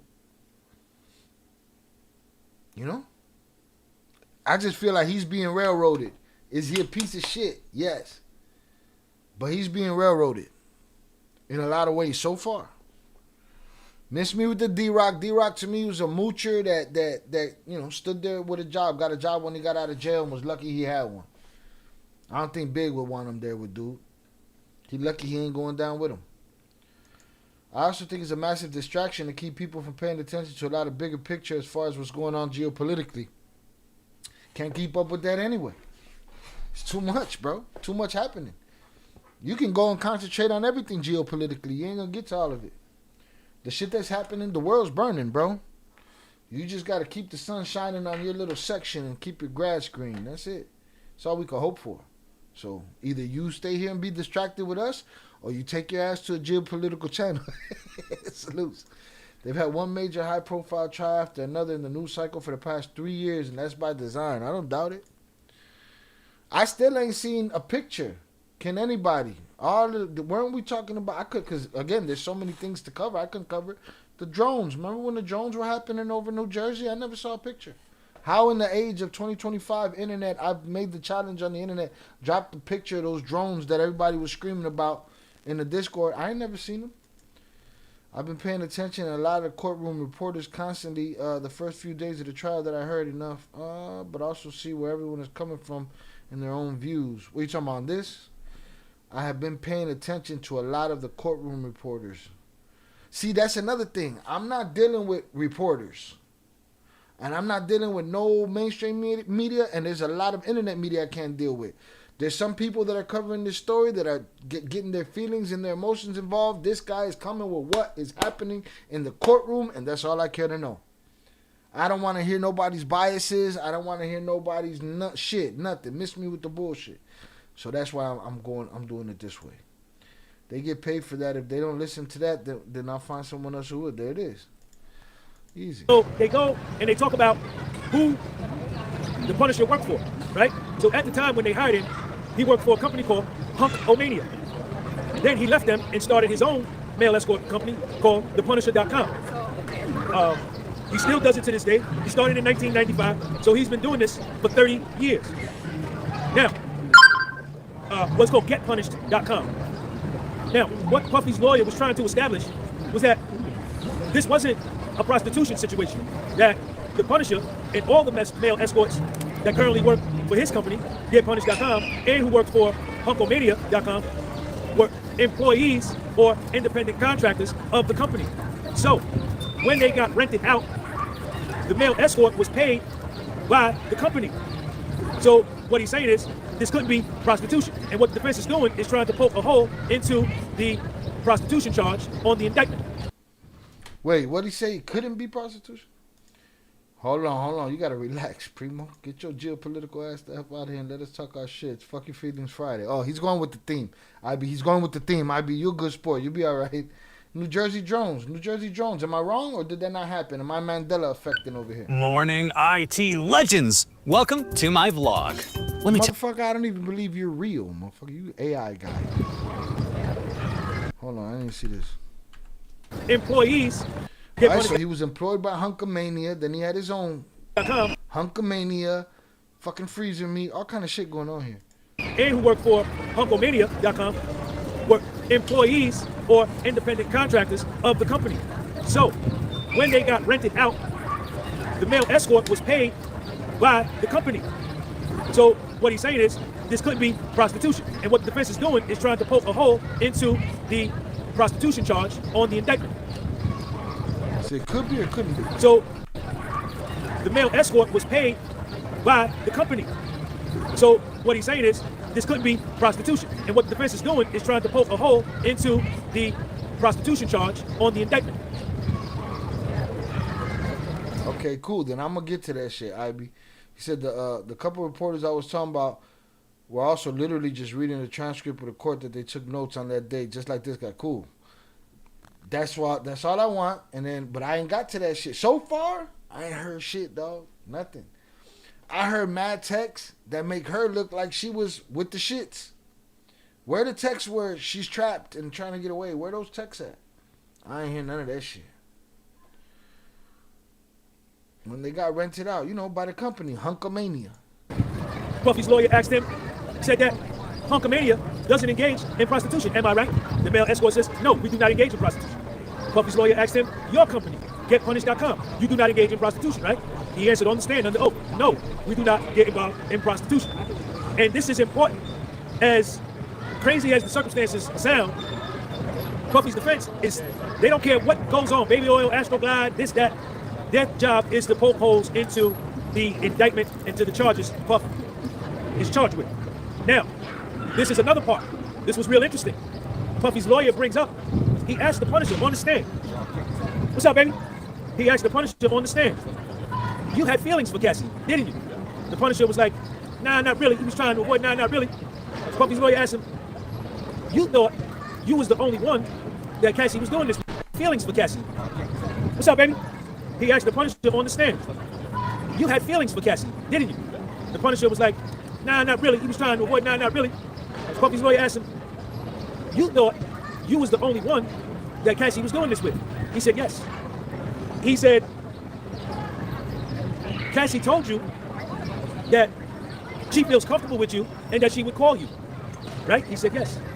He said, you and Cassie would have light conversation. Listen, and then y'all keep telling me this Stockholm shit. Y'all keep telling me it was hard. She couldn't get out. All of this, she's trapped. All these bad things can happen to her. She pretty much cheated on them, was able to call people. She don't sound trapped to me, man. She don't fucking sound trapped to me, man. She sound like she's with the shits, man. She with the puteria, the suciedad. She with it. She with it. That's what it sound like to me. What are we talking about? Before y'all would engage in any kind of intercourse. He's so on her ass that she could have extra freak-offidal relationships with these punishers. She's hanging out with them when he's not around. She's not trapped. She's not trapped. He said yes. And he said, you had feelings for Cassie. He says, no, I wouldn't say that. But you thought you were the only one. He said yes. Now, Puffy's lawyer goes, you met with federal prosecutors several times before today, didn't you? He said yes. He said, let me turn your attention to documentation of what you told federal prosecutors when you met with them about your feelings toward Cassie. And in that document, it says that he felt differently with Cassie than he would on a normal escort date if he got called to go to a bachelorette party or a lady's birthday party where it was no emotion. It was no emotion. It was business. It wasn't personal. I would go, and they went through this in detail, understand. I would dry hump women, I would do a show for women, but I wouldn't feel anything. It was just my job, right? I separated personal from business. But he then says that with Cassie, he didn't feel that way. It wasn't just normal like it was for a bachelorette party before a situation with other women. Now, he said they had unprotected sex. Him and Cassie had unprotected sex. Not every time, but most of the time. And that Puff would give him subtle direction on what to do to Cassie, but it was mutual consent. Puff would be sitting there watching, and he would tell him, do this to her, or do that. And Puffy's attorney was trying to decipher, right, and separate. He says, was it a command? Was it an aggressive suggestion? Was it a demand? Was it a command? Was it a force? Like in order to support the by force charge in the prostitution, in the RICO. And the Punisher says, no, it was non-threatening suggestions from Puff, right? It wasn't like by force, right? And you know this. I dare you to let me build you a completely free e-commerce store. Man, shut your ass up. And he says Cassie enjoyed his oral sex, right? And that he would ejaculate after when he would have sex with her with no condom. He would pull out and ejaculate around her vagina area or on her stomach. That was the suggestion of either Cassie. I think that was Cassie. Was it Cassie? Yeah. Right, that was Cassie's suggestion. Puffy never suggested it. So Cassie would tell him, when you get ready to ejaculate, when you get ready to come, don't come inside of me, pull out and ejaculate by my vagina. All right, man, we heard you, motherfucker. Then they talked about another time. They hired him. Shout out Shannon. Rent a car, rent a house, just sounded funny. Rent them out. Rented them out. Hunkamania. Yeah, that's easy. But money someday she run back to him even after all this. They're still going to see each other. I don't doubt that. Split that pie. I don't doubt that. Not even a little bit. Not even a little bit. Puteria completa. Salute. Puteria. But it definitely does read like what you're saying if you're only looking at the actual messages, and it seems like an easier trial for the defense by day. I still don't have sympathy for him. I don't have sympathy for him either. Buddy's a bitch. But the truth is the truth. I don't give a fuck. The truth is the truth. Only time the truth don't matter for me is with these motherfucking PDF files. You know what I'm saying? But the truth is the truth, bro. To come, and he showed up. He came, he showed up, and they canceled the appointment. Something came up. Puffy and Cassie canceled the appointment, but they gave him $500 that he thought was like a cancellation fee. Puffy's attorney asked him, have you ever saw Cassie high? No, I've never seen Cassie high. Have you ever saw Puffy high? The male escort says, I never saw Puffy high. Have you ever seen Cassie or Puffy doing drugs in any of the 8 to 12 times that you met with them? Shout out Raven. She should be next to Diddy on trial, and Young Miami should be in jail. Yeah, I don't even know that connection yet, that Young Miami shit. Again, we were so early when this whole thing started that the first person that even made me, I hadn't even started pondering what could have been in this, but the first person that said it was JP. JP was like, bruh, you think she could be co-conspirator in this shit? Well, what did just the fact say yesterday, that she's a unindicted co-conspirator with some kind of immunity? Is he talking all the freak off stuff right next to the playground? Man. Well, to be fair, I believe if you turn his camera around, it's all press row right there. All the cameras are right there. All the news outlets. So I don't know. But technically, yeah. Technically, yes, Vernon. That's exactly what's happening. He yelling that shit all over the place. All right. He said, I've never seen them do drugs. Have you ever seen Puffy? The male escort says, I never saw Puffy high. Have you ever seen Cassie or Puffy doing drugs in any of the 8 to 12 times that you met with them? He said, I've never seen them do drugs. Have you ever seen Puffy be violent with Cassie? He said, I've never seen that. Have you ever seen the cameras or the video of you and Cassie? He says, no, I've never seen that. Puffy, the defense rests.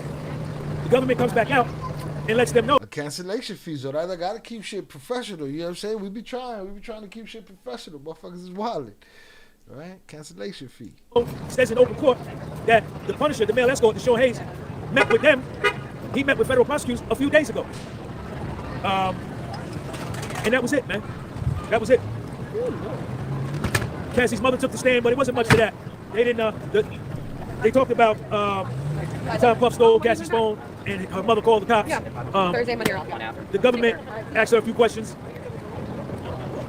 One time, Cassie sent her mother an email about Puffy trying to blackmail her mother and father out of $20,000. Cassie told her mother and her father that Puffy told her he was going to release some sex tapes of Cassie if Cassie didn't give him $20,000. Cassie calls her mother, sends her an email, and tells her this. Cassie's mother and father, they don't have no money. They go and get a home equity line of credit against their house. They get $20,000. They ask for the wiring instructions to Bad Boy.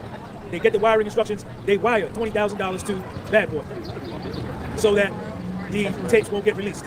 4 days later, Bad Boy sends the $20,000 back to Cassie's mother and father. so it was like a wash. But they brought that up. Puffy's defense didn't even cross-examine her. She was on his. He didn't accept the money. He sent the money back. Made them go through the process. Sent the money back. Yeah, why you sending me 20? They could have gone to the police right there. They didn't. What am I missing? Oh, he's powerful.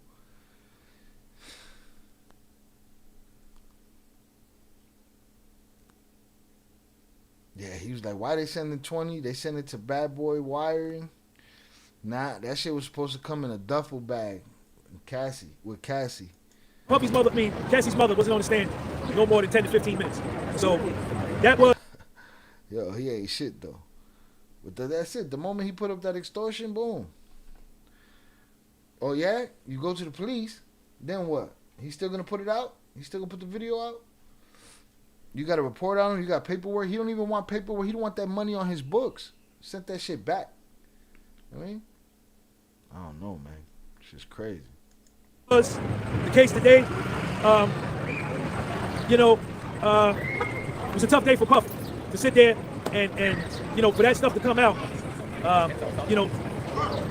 That's what it is, right? Everything I just told you is everything that was just testified in the court. Puffy enjoyed, and the Punisher, the male escort, talked about this. Everybody hit that thumbs up. Give this video a thumbs up. I got 500 people in here. I only got 110 likes. Please hit that like button.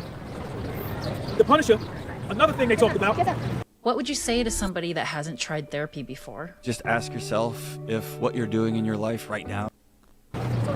To explain away and poke a hole in that Puffy was forcing Cassie to do this, was the Punisher testified on the stand that one time he was giving Cassie oral sex. When he got finished giving her oral sex, she scooted up. She scooted herself up to get in position for penetration. And Puffy's attorney focused on that and saying she wasn't forced, she was willing, she did this under her own choice, under her own volition, and that she actually enjoyed it. And the Punisher also testified many times that he knew Cassie enjoyed it. He enjoyed it.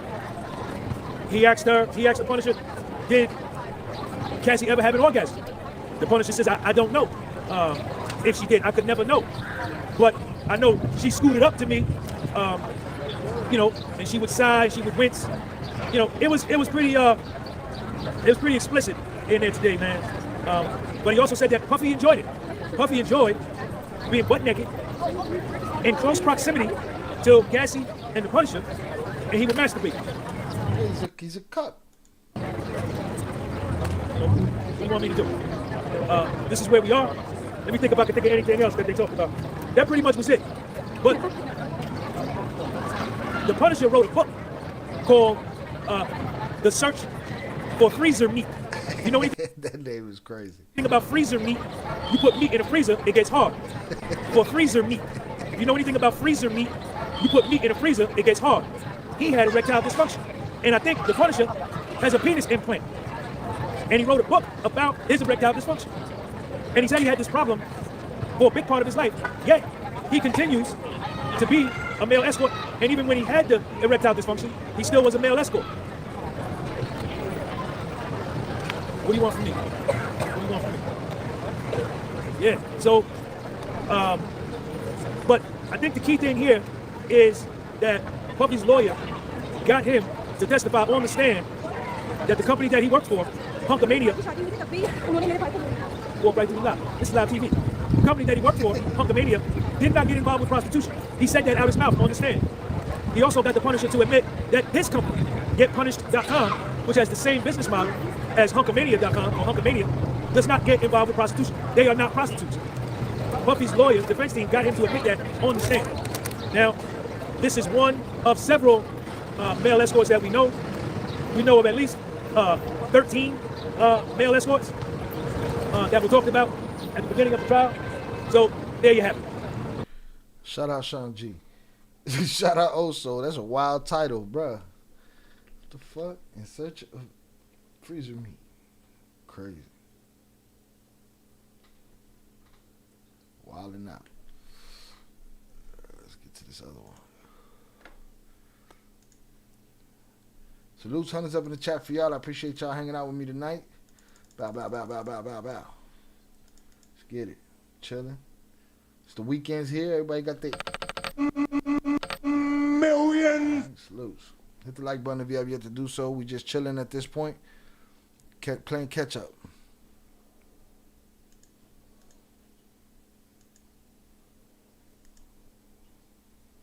He says that Puffy. Let's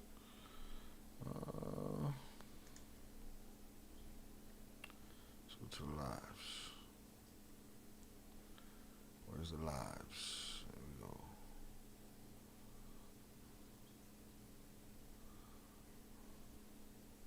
Home search evidence? I don't know that I give a shit. What's today, Alex? Wednesday? Today is Wednesday, May the 21st. Shout out to 21st. All right, so what we're going to do today. I wonder how many books he sold. Yo. Listen, I don't know why he don't got like a endorsement with the blue pill or the, you know. Should definitely be working on some sponsorships and shit. You know what I mean? This guy's not thinking business enough. You know? All right, so shout out to everybody, man. I'm down here. Who's first right there? Big Toe, Wayne 704. You see it? Listen. Down here, Lower Manhattan, in front of the federal court. Wednesday, May the 21st, 2025. Puffy trial. I want to give a shout out to everybody that has sent me cash apps. If I don't mention your name, it's because I'm in the middle of doing this. Shout out to everybody that sent super chats. You can follow me on Spotify and you can follow me on Instagram. The podcast was sold. So, on the stand, we got on there yesterday. All right, so yesterday, the special agent in charge of the search warrants for, I got my microphone. Should I try my microphone? Let me try my microphone. Hold up. Special response team. This search warrant of Puffy's house. Of those 80 or 90, 25 of those trafficking group. There was over 80 to 90 officers that executed this search warrant of Puffy's house. Of those 80 or 90, 25 of those officers were a part of the special response team. Now, the way they busted into Puffy's house, they used an armored vehicle to break open the front gate to gain entry into the house. Now, they did the search warrant at 3:40 in the afternoon, when typically they do search warrants at 6 o'clock in the morning. That's a very important point, which I'm going to get to later.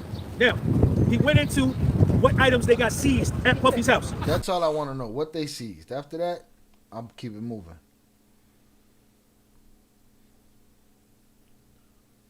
So is he still not guilty? Again, Shannon said if they got text for that, we didn't hear about no text for that. The mother was up there, 20 minutes. They said the money got sent back. Did they do their forensic fucking, accounting and figure that out? I don't know. Right? I'm looking for the RICO. I still don't see a RICO there. $20 back, 20,000 back. Who knows what that's? I don't know. Again, you got a person making an accusation and somebody got to prove that shit, man. You know what I mean? That's it. Right? When they went into Puffy's crib, they went into his master closet. They found the lower receiver and the upper receiver of an AR-15 with the magazine. They found 25 bottles of baby oil, 31 bottles of Astroglide. Right? The serial numbers were cut off of. That's it, 21 bottles? That was the talk of the town for 2 weeks. 31 bottles of Astroglide with the magazine. They found 25 bottles of baby oil. 25 bottles of baby oil, man. All that talk. There was more Astroglide there than the baby oil. The Astroglide company got to be mad that they didn't get more pub than the oil company did, than Johnson & Johnson. 31 bottles of Astroglide, right? The serial numbers were cut off of. No. Hold on. You talking about this guy right here? He definitely spent a lot of time talking about everything that doesn't directly support the charges and then spent about 30 seconds on the most solid evidence of predicate acts. He just reading through his notes, and then at the end he give his opinion at the end. I don't know. You on his ass. It's loose. He lacking business acumen. Come on, man. He got to get a sponsorship for the frozen meat. The AR-15. The gun wasn't put together. It was in pieces. Part of it was wrapped in a towel. Now, they also found 12 pair of red bottom high heel shoes in Puffy's master closet. They found 2 pair.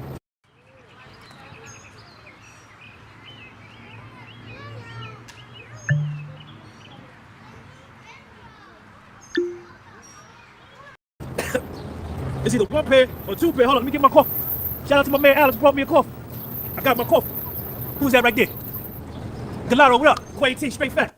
I'm not going off of no reporter giving me information. Saying is what they saying in the courtroom. I'm not going off of no reporter giving me information. I'm not going off of my emotions, my feelings, my perceptions, what I think. I'm coming straight facts. In Puffy's master closet, they found a pair of Balenciaga boots with 3 cell phones inside the boot. They found a Gucci bag. The Gucci bag had drugs in it and eye drops. It had pink pills, blue pills, orange pills, purple pills, yellow pills, all kind of different pills of MDMA and ketamine. Y'all got. Hold on, respectfully, I'll be interested in to watch another reporter who's actually been just reading word for word what's been said in court. So what? They reading transcripts, or are they reading their notes? Same way he's reading his notes. IB got a real problem with this guy because the way he's been talking, it might have omitted, or they might not have introduced the financial forensic evidence you're talking about. I don't know, dog. All I know is you're fucking up my vibe right now. Right? I've been watching dude from the beginning, and I ain't heard nobody. Where's the? Did you hear the forensic fucking accounting from somebody else that's reading it word for word? You know what I mean? To figure out what MDMA is, I don't know what that means. MDMA, Molly. MDMA and ketamine, purple pills, yellow pills, all kind of different pills of MDMA and ketamine. Y'all got to figure out what MDMA is. I don't know what that means. They also found a straw, a cut-off straw, some white powder, and $100 bill rolled up. They got the bag. They said the bag, it was a clear bag that had a white powdery substance in it. They said that was cocaine and ketamine. They found methamphetamine. They found Alprazan and Xanax. And they God damn, boy. It's too much party. Found a .45 caliber pistol with a box of bullets.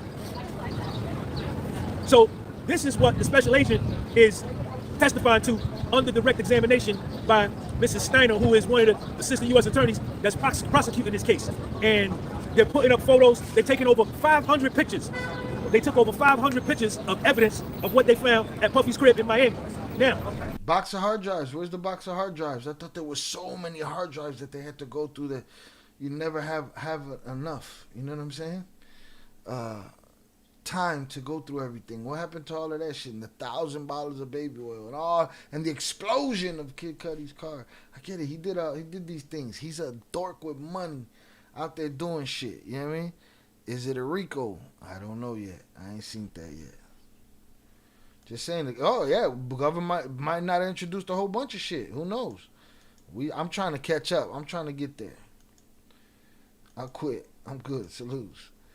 And give me a name. Give who am I supposed to be watching? They found hella uppers and no downers. Dude was party hardy, bro. How's his heart holding up? How's his heart holding up without him? How has his rehabilitation been going? Those moments where he was going to the hospital, yeah, he was sick, bad. Not only did they buddy not an addict, buddy a monster. Bust down the front gate with an armored vehicle and mess up Puffy's gate. They came in a boat. He said it messed up Puffy's gate. There was a boat because Puffy lived on the water. They had a Homeland Security boat come around the back, so in case anybody tried to dip out the back, 5-0 already there. You ain't going nowhere. Now, this is real important. They did the search warrant. Wait, I'm gonna get to that. So now, Puffy's lawyer cross-examines, right? This is Tenny Garagos, right? Mark Garagos' daughter. We know that Mark Garagos was Michael Jackson's lawyer.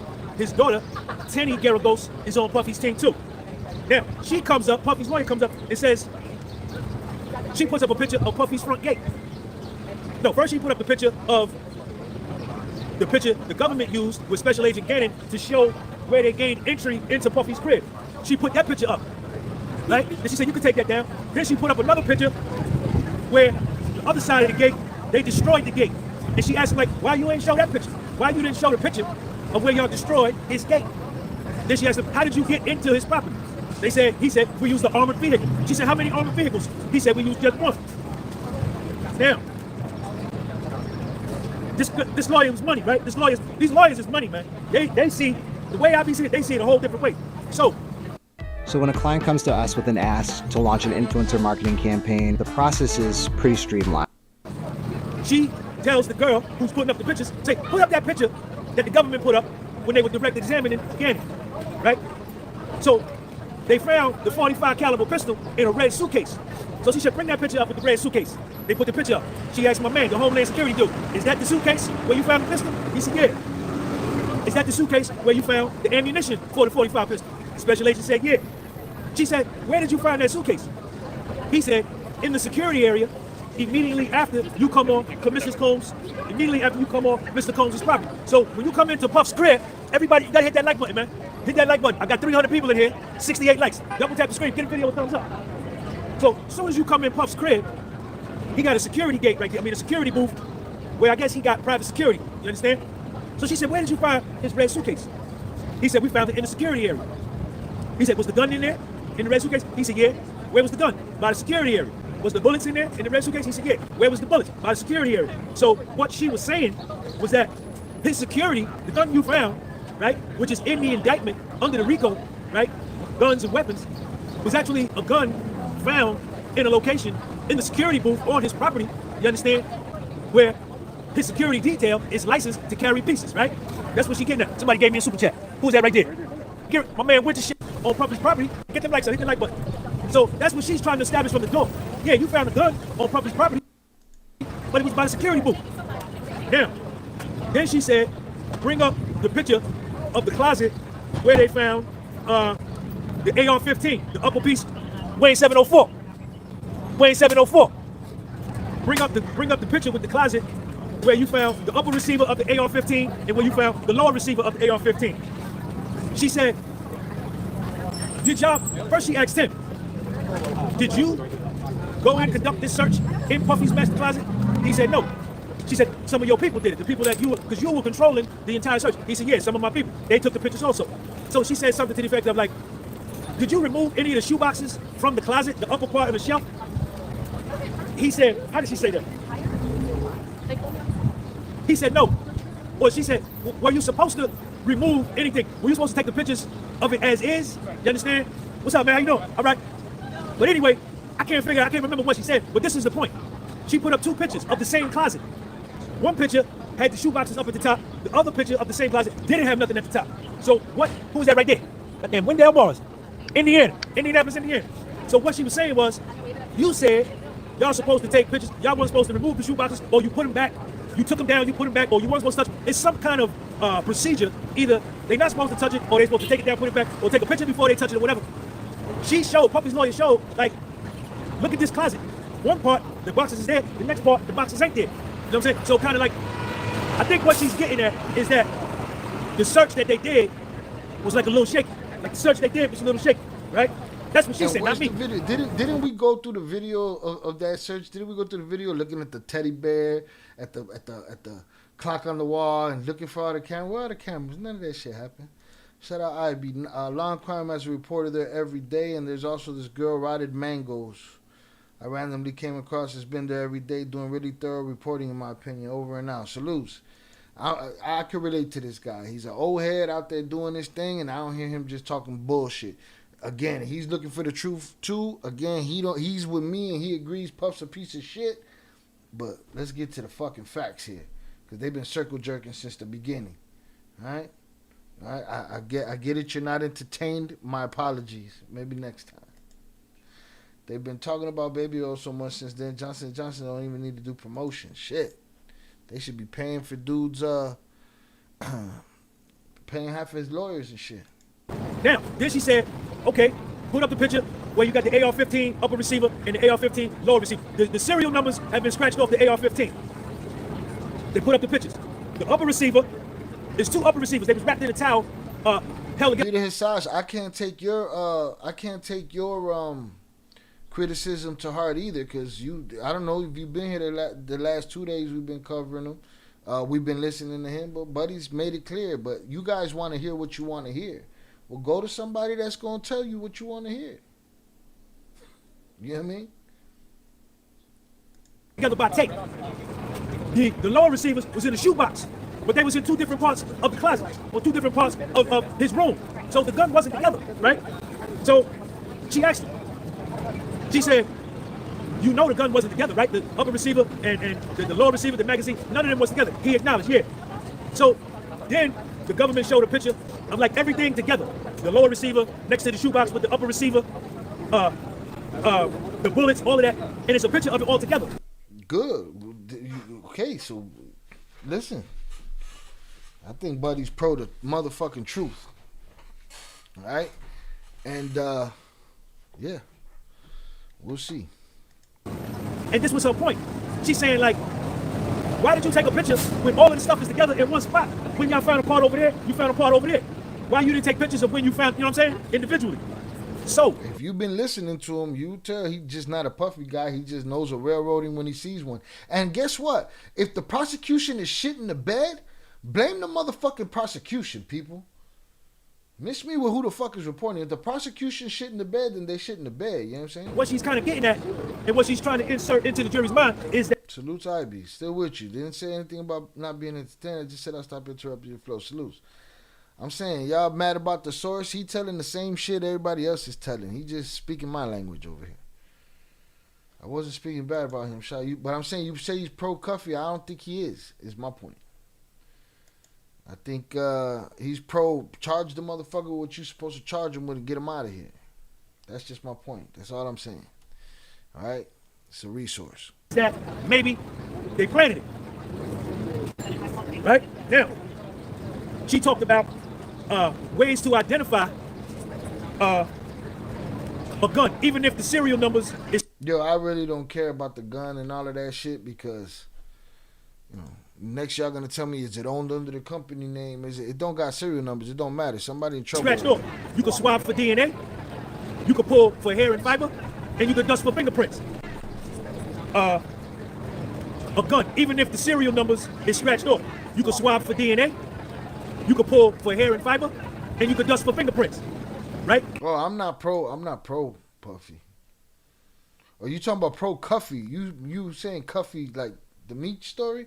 Papas, you guys gotta, you know, non sequiturs, bro. Like, this is supposed to be a RICO case. Where's the RICO? All they established is he's a piece of shit. He got a cap on today. Salutes. Salutes. You know what I'm saying? I relate with dude. Right? Follow his channel, but I also been here. I told you Ghost and I like this guy. Yeah, salutes. Cuffy. Okay, you talking about two totally different things, motherfucker. I'm sitting here thinking he's pro Puffy. And I thought it was a typo. You see? See what I gotta go through around here? All right, no mama's way. No mommy's way. I'm in your bubble. I'm in your bubble. So, a gun, even if the serial numbers is scratched off, you can swab for DNA, you can pull for hair and fiber, and you can dust for fingerprints. Right? So, she asked him, she said, is it easier to get fingerprints off a gun when it's inside the house versus when it's outside the house in the elements, in the rain or the snow or whatever, hurricane, whatever? And my man, the special agent, says it's easier to get the fingerprints when it's in the house. Okay? Check Teddy out. Check Puffy's lawyer out. Where's she going with this? She asked my man. She said, yo, y'all gotta give me more likes than that, man. 162 likes. I got 600 people. Share this video, man. Share this video. See, here's my thing. So I like law and crime, right? But I listened to some of their talk on it, and to me, it's like what you might see as bias one way here, I see the bias over there going the other way. You know what I'm saying? As far as I'm concerned, this dude has been clear. He's been clear that Puffy's a piece of shit. He's also been clear that what he's seen thus far is a DV situation, a toxic relationship, a lot of shit that she was with. All right? He just calling it how he see it. And that's why I fuck with him. Because I feel the same way as far as, I'm not going to buy everything, bro. You're not just going to sob story me into a fucking corner and then I believe everybody's story. It just is what it is. You know what I'm saying? But dude's made it clear, dude's a piece of shit. And when Puffy takes an L, he said, oh, Puffy took an L. Maybe he's in that sense, but he sees a dude getting railroaded, not charged with what he should be charged with. You know what I'm saying? But he sits here and he tells us when they take an L, and he tells us when they take W's. And from what I've been hearing, the prosecution been getting their head kicked in. Maybe the second half is different. a story they've been telling about him doing something to somebody on a fucking balcony is coming out now that story may not even be true at all. So I'm sticking with dude right now. Dude's just been telling me what he's seen in there from a perspective of a motherfucker like me that ain't just gonna sit around and believe everybody's bullshit. You know what I mean? I hear you about wanting to hear it from a street dude's perspective. Yeah, like, I don't want to hear it from somebody that's appalled by everything. Nah, man, ain't much you could fucking appall us with where we come from. You know what I mean? Like, so. She asked him, Tenny Garagos, Puffy's attorney, asked the special agent in charge of Homeland Security, Human Trafficking Group, Special Agent Gannon, did you do fingerprint analysis of these firearms? He said no. He said no. They don't do no fingerprint analysis. She says, you have Puffy's DNA, right? He said, Vernon said, I seen everything but a Rico, boy. It's all kind of wild shit. I don't know. He said, you have fucking Puffy's fingerprints, right? He said something like, I don't know. But she said, well, when you get arrested by the feds, they take a DNA swab right off the rip. When you get arrested by the feds, you get fingerprinted, right? He said, yeah. Where's that other part at? Hold on, I got another part. Yeah, fuck all this. I don't need this. I need testimonies from people, not police. Because they ain't putting shit together. Government witness, forensic psychologist got annihilated. And if that happened, then that happened. Now, most media is not going to tell you that they got crushed. First, but it wasn't Brian Steele. It's this dude named Mr. Puffy had on a white sweater today, head full of gray hair. In this episode of Better Call, so all good, let's go. Is the volume good? Is the audio good? Yeah, I got to give me one of those. Give it a thumbs up. Little mic. Give it a thumbs up. Audio good. So, the government put on the stand today a clinical and forensic psychologist. Her name was Dr. Hughes. I think it was Dr. Catherine Hughes. Okay? This I want to hear. Let's get in the psychology of it, because I heard they broke her into pieces. Right? But if the defense is badass, he's watching a game. You know what I'm saying? And it's a game. And you know, there's teams. There's the prosecution, there's the defense. And if the defense is colder than the prosecution, then lo cagaste. I'm not going to sugarcoat it for you. No.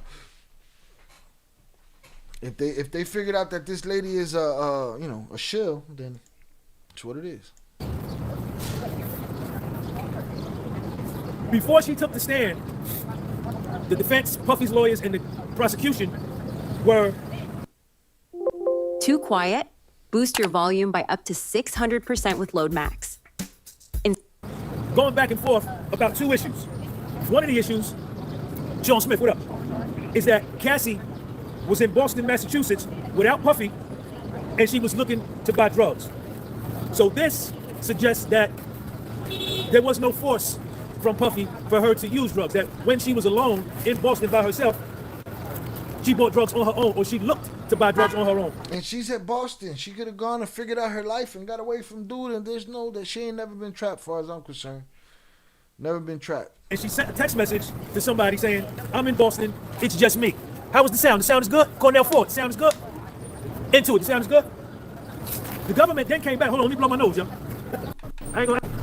The government then brought up the issue that they did not want a picture of Kim Porter with condolences from Cassie to be entered into the record as an exhibit.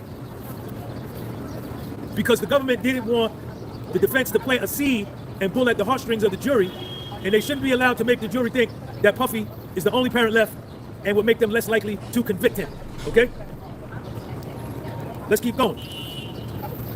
Now, this was the government's witness. Dr. Hughes, she's a clinical and forensic psychologist. She has a Bachelor's of Science degree in psychology from Hampton College in New York. She's got a Master of Science and a PhD from Nova Southeastern in Florida. She has a postdoctoral degree from Cornell Medical College, and she even studied at the Yale School of Medicine. She has training in domestic violence for women, training in male abusers for men, training in treating children from abusive homes. She studied at Yale University, substance abuse training. in childhood and adulthood. She's also trained at Cornell for taking kitty cat from a woman and sexual assault. Is that your man? Okay, now this is real important. Okay, she has an independent practice. She has a clinical practice where she has personal patients. She deals with forensic psychology and criminal and civil matters. She's also a volunteer faculty at Cornell here in New York. In her clinical practice, and I want to do this to my ladies. I need y'all to share this video. I need y'all to give this video a thumbs up. It's 200 of y'all in here. I only got 44 thumbs up. Lady followers, I empathize with those of you that have been in domestic violence situations. I can relate to domestic violence situations. I watched my mother get beat up in the 70s when domestic violence was really domestic violence, and the police would come and all the cops would do is tell the man to leave. There would be no arrests, you know, and I watched this domestic violence. It traumatized me, you understand? And I know the impact it had on me. So I want to put that out front for my ladies to let y'all know I empathize with you. Sean G understands. I seen it with my own eyes in my own life. You understand? LaTanya Dickinson, what's up? Y'all gotta hit that like button. And everything I'm gonna read about this domestic violence that I heard today in the court, it's from the court. None of it is gonna be my opinion, my personal feeling. I'm reporting to you what I'm listening to in courtroom 24B on the 24th floor of the United States of America versus Sean Combs. This is for the ladies, because what you're gonna hear here is very sensitive, and I don't want to come off to my lady followers as I'm insensitive to what some of y'all have gone through, currently going through, or will go through. I feel the same way. But bullshit is bullshit, and I'm here to call it. And guess what? Men bullshit and women bullshit. In her clinical practice, she deals with assault, trauma. In her forensic practice, she has a comprehensive psychological assessment phase of her practice where she testifies in civil court and criminal court. Oral Glow, I see you. She is a member of the American Psychological Association. She was the past president of the APA, the American Psychological Association. She specializes in anxiety disorders, PTSD, post-traumatic stress disorders. She specializes in interpersonal violence and traumatic stress. She has over 30 years experience in traumatic stress and has seen thousands of victims. Can y'all hear me good? Is the audio good? Hit the like button. Share this video. Let's get 1,000 people in here. She is licensed in New York, New Jersey, North Carolina, Connecticut, and Manhattan Times in court. You thought C++ was just C with classes? She got a padded She's an expert. She got a padded ass resume. What the fuck she got? Criminal and forensic psychology. Domestic violence. When a man takes it, y'all know the word, but I'm not going to say the word because I don't want YouTube to strike my channel. And also assault. Check this part out. She has been retained in the past by the U.S. government, the prosecution. She charges $600 an hour or $6,000 a day. Damn. Now, damn. I just wanted to lay that groundwork down. Can y'all hear me good? I need y'all to hit that like button. She is often retained by the United States government for $600 an hour. Oral Glow, thank you for the super chat. Or she charges $6,000 a day. Now, this is the direct examination of the prosecutors are direct examining her. And they ask her, why do victims remain in relationships during domestic violence and abuse? She says, the motherfucker ain't said a word. My only problem with this guy is that he is not only reporting word for word what is happening in the court, and he is putting more of his opinions where he just read everything that lady did with her life. Of his opinions. That's the thing. Over there I hear opinions too. On Law and Crime, I hear opinions there. Putting his opinions into this, then I think is relevant. Just my opinion. Bruh, he ain't said a word. You on his ass. There are 3 different types of abuse that happen in domestic violence situations. Abusive behaviors, psychological abuse, emotional abuse, financial abuse, physical abuse. Share this video. She said there's a second phase. Love, attention from the abuser, companionship from the abuser, and an attachment bond where the victim becomes attached to her abuser. The third phase are the psychological consequences and the disorders. And it's my place and our place to agree or disagree with any given point that he comes with or doesn't come with. But, you know, I leave? Like, what's going to happen to me financially, emotionally? And that this study has been around for 40 to 50 years.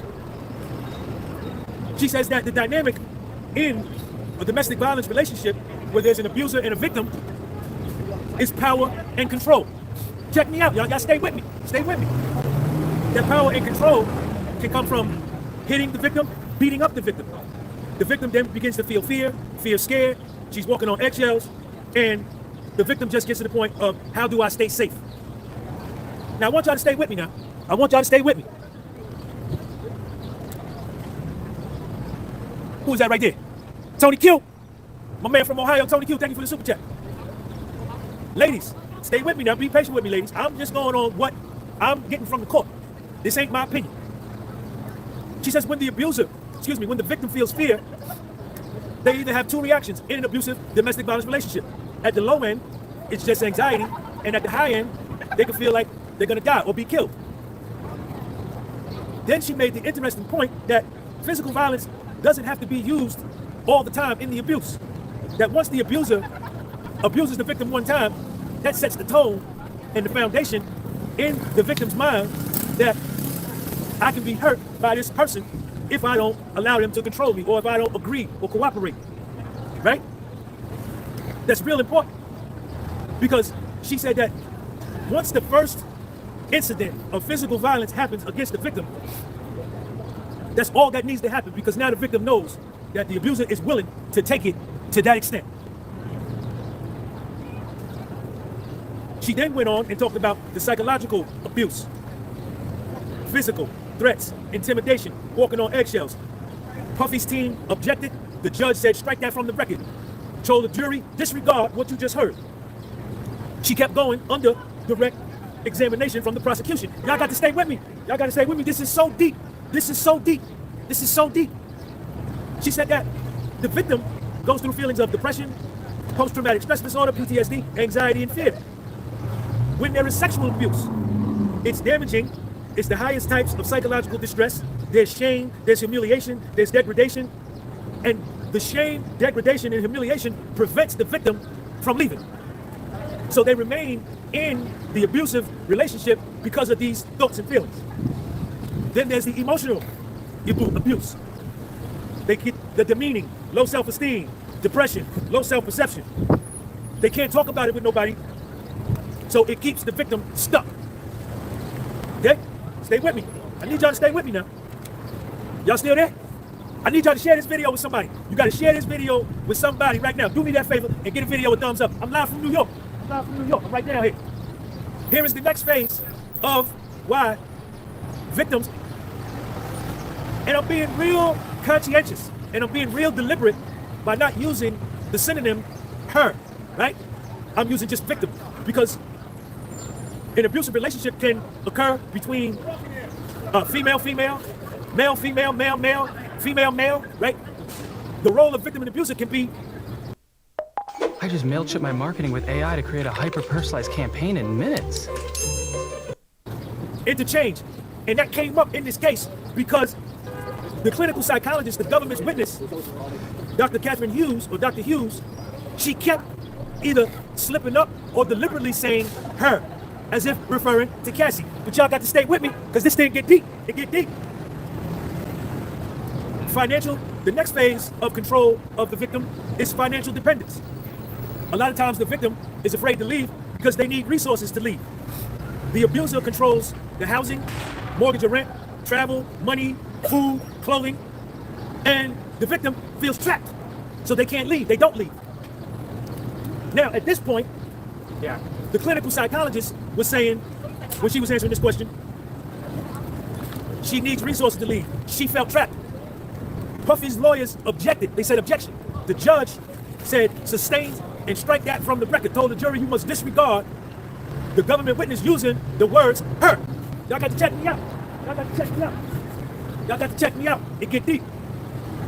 The clinical psychologist, the forensic psychologist, Queen for life, real, said that out of all of the different types of abuses that I've just highlighted for y'all, you don't need all of the abusers to be present to keep a victim there. Maybe it's just financial abuse. Maybe it's just physical abuse. Maybe it's just psychological abuse. You don't need all 4 or 5 of them to keep the person there, the victim there. Maybe one of them is good enough to keep them there. Check this part out. I need y'all to check me out. AC Boxing, what up? Addis. Prosecution is doing a direct examination. The witness is on the stand. The clinical psychologist, Dr. Hughes, Yale, Nova, Southeast down in Florida, Hamilton College in New York, teaches at Cornell, all these big places, all these, you know what I'm saying? Got our own practice. The prosecution asks her, says, what about when love is shown to the victim in conjunction with the abuse? The abuser is abusing the victim, but showing love at the same time. The clinical psychologist, the forensic psychologist, Dr. Hughes said, you call this the honeymoon stage. The abuser shows the victim love to confuse, psychologically confuse the victim and to create a psychological attachment, a desire to be wanted. And she called that a trauma bond. You call that a trauma bond. And that the victim, when the abuser does that, turns to her abuser for support. Then another term came up. Wayne 704, what up? Called love bombing. L-O-V-E, bombing, like a bomb. Boom, love bombing. When the victim gets up enough courage to leave, the abuser shows them love, gives them money, buys them gifts, takes them shopping, gives them attention, brings them flowers, does things, you understand, for them to keep them near. That ain't no damn love bombing. That's what Zorada will call fuckboy shit. Fuck girl shit too. In that before a victim finally leaves, it usually takes them multiple attempts to leave the domestic violence situation. And that victims often return after they leave. They often return for love, companionship, or I just feel like all of this stuff leaves no level of like mutuality, no level of, you know, it takes away all accountability from anybody else. It's all just one person. One person's considered the abuser and the other, bro, I've seen plenty of relationships where they're both fucked. They're both toxic as shit, petty as fuck. The abuser starts to stalk them or harass them. And they feel like the abuser's harassing, stalking me, I might as well go back. So that's a fuckboy behavior. They went to the next phase.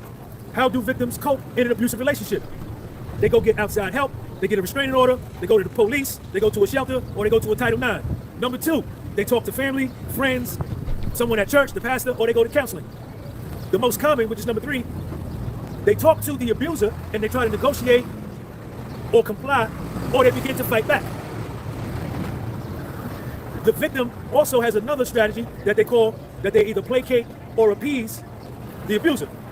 They apologize unnecessarily,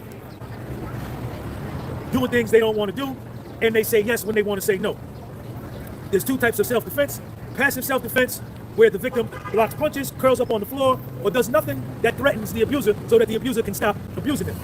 And then there's active self-defense. They punch back, they yell back, they push back, they talk back. Another coping strategy is avoidance. Not dealing with it, not talking about it, not thinking about it, just trying to forget it. Another coping strategy, minimization. They make excuses for the abuser. They didn't really mean it. They had a bad day at work. They was drunk. They got into it, making excuses for them. Another coping strategy is disassociation.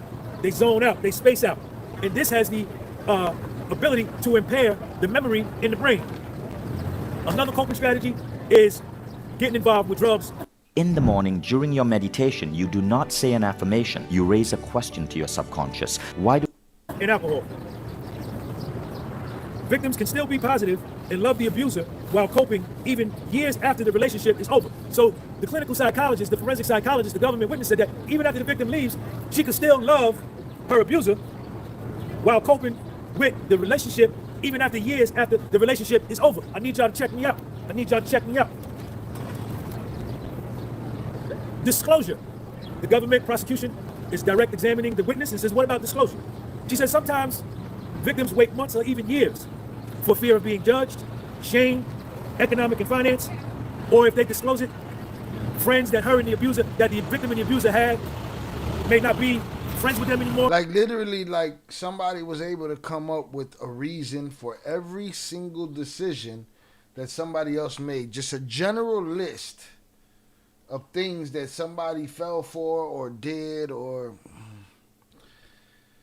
and that's called delayed disclosure.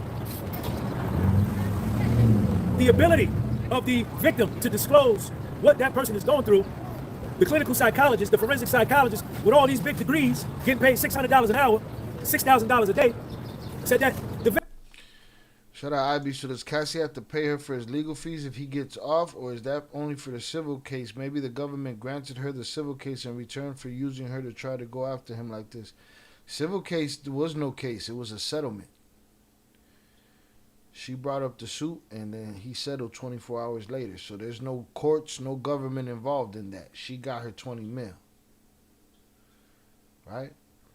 Now, I spoke to Fernando yesterday because now it's coming out that supposedly something that was in that lawsuit brought against him turned out to not be true.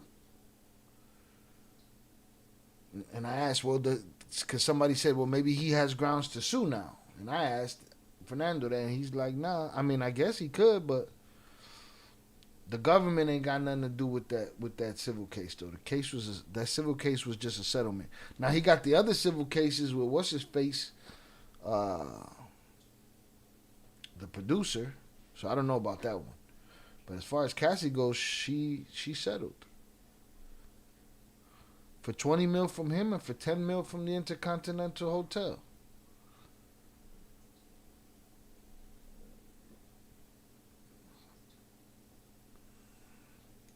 It would set precedent to be able to go after other people in power in the future if the government was able to win the case.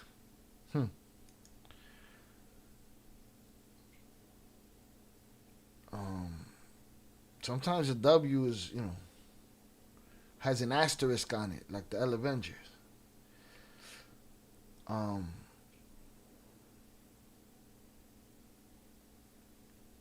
Here's the thing. Who they're going to go after, though, Ivy? Huh?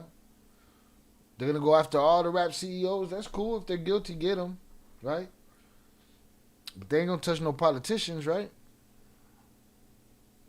The victim is more likely to disclose their problems to a stranger than they would to family or a friend, especially if the abuse is being perpetrated by a family member. And that disclosure, the victim only speaks up when they're in a safe environment or they have left the relationship. Here go another part where the clinical psychologist, the forensic psychologist, is implying that the victim is a woman. The judge had already told her and had struck it from the record that she can't use the word her in her testimony. It has to be non-biased. She said that usually victims turn to a trusted friend, a mother, a sister, or a best friend, right? That right there implies that the victim is a female.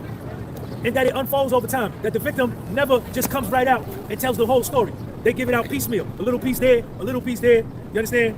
And they never want to talk about major details because of shame, guilt, and they try to minimize what they're disclosing, and they won't say the name of the abuser. The impact of trauma on memory. You forget lack of details, you forget, and you have a problem recalling actual facts. The frequency of the abuse, the repeated abuse. Bro, I'd be for all the shit you give him. He getting pretty deep into the fucking, the psychology of it all. Definitely affects memory and recall. It's just notes, bro. Everybody just got notes. I mean, except for the big news channels that got, transcripts and shit. Victims have better memory and better recall when the abuse is done around a marker, M-A-R-K-E-R, a marker. Birthday, Thanksgiving, Christmas, snowstorm, wedding, hurricane. That makes the memory stronger when the victim can say, yo, I remember on my birthday, you did that right there. Yo, remember that time Thanksgiving we was over there? These are different markers versus regular times when there is no marker. Yo, now y'all got to check me out. We finna get deep. Hey, Don Burr, my notebook better than your notebook. Yo, Puffy's lawyer, this dude named Mr. Bot. I thought it was Brian Steele at first, but it wasn't Brian Steele. It's this dude named Mr. Bot. The government rests. They're done with their direct examination. The judge says now, you can cross-examine. And Puffy's lawyer, Mr. Bot, got up, and y'all need to check me out. Want to know the secret of authentic content that performs everywhere, not just social? Let's be real. Y'all need to check me out. He gets up and he says, Miss Hughes, isn't there, he says, I heard your testimony, And I understand your experience and your qualification, and you've been doing this for 27 years. But isn't there individuality in every victim? You can't diagnose somebody until you hear what they say, until you've heard what they have to say. Well, isn't this how you conduct? Ain't that what I just said? It's like a list of general information that gives everybody an excuse for their behavior. You know what I'm saying? I guess that lawyer's bringing up. You're not bringing individuality to the situation, I guess. Forensic and clinical practice, every victim years, but isn't there individuality in every victim? You can't diagnose somebody until you hear what they say, until you've heard what they have to say. Isn't this how you conduct your forensic and clinical practice? She said, yeah. Puffy's attorney. Everybody doesn't fit into a box, do they, Mrs. Hughes? And each individual person has something to say. As he's saying this, you could see Dr. Hughes, the clinical psychologist, the forensic psychologist, start to get deflated and get defensive. He says, when you see patients in your practice, he says, you listen carefully to the patient, right? She says, correct. And everything he asks her, always at the end, he says, correct, or do you agree? To get her to agree and say, yes, correct. He says, you pay attention to every detail, right? She says, yes. You listen carefully, right? She says, yes. Every patient is different, right? Yes. Every domestic violence situation is unique, right? Yes. He then gets her to compare and contrast forensic psychology and her forensic practice versus her clinical practice. For her forensic practice, she goes to other sources for info, courts, judges, and the jury. You listen to what the person has to say, right? Mrs. Hughes, correct? Yes. Then he says, in a civil case, Mrs. Hughes, this Puffy's lawyer, in a civil case, the interviewee, the patient, will have certain motivations as to why they're giving the testimony they're giving. So you have to cross-check and do a deeper dive and be more skeptical if it's a civil suit and they're looking for monetary gain. Is that right, Mrs. Hughes? She says yes. Hey, do me a favor, cigarette smoke. Yeah, appreciate you. Thank you. Damn, now he don't want you smoking around him. God damn. Shout out Sean G, boy. That shit would have drove Ivy crazy yesterday when Ivy, every time somebody start videotaping him, he'd be like, hey, my man, you videotaping me? You're supposed to ask me first. I'm like, bro, you in public, bro. There's no privacy in public, bro. Shit. He said, get that cigarette smoke out of here, man. Podcast for soap. Podcast for soap? Podcast for soap. What's your name? Yeah. All right, Daniel, appreciate you. All right. Okay, All right, thank you. You have to cross-check with police reports, background. You do a structured interview, right? She says, yes, I need everybody to get this video a thumbs up. I got 700 people in here. You understand? It ain't no thumbs up. Manufactured Realty. What's up? Wayne 704. Y'all got to check me out. This dude, Mr. Bot, this attorney, Puffy got the mean lawyer team. Mean. Mr. Bot, Puffy's lawyer, is cross-examining the clinical psychologist and the forensic psychologist, who is a government witness of the prosecution, who charges $600 an hour or $6,000 a day, studied at Yale, teaches at Cornell, bachelor's degree, master's degree, doctorate, postdoctoral at Yale, all that. But she on the stand against this dude named Mr. Bot, Puffy's lawyer. I don't even know. That's his name. I don't even know if I spelled it right. Mr. Bot says, let's talk about comprehensive forensic evaluation. He says, my eyes watering, y'all. It's cold out here. When you meet with your patients, you have to give your patients tests.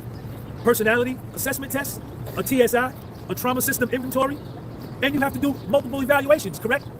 The forensic psychologist says yes. You have to talk to the individual, right? The forensic psychologist says yes. Then a term came up called malingering. Malingering.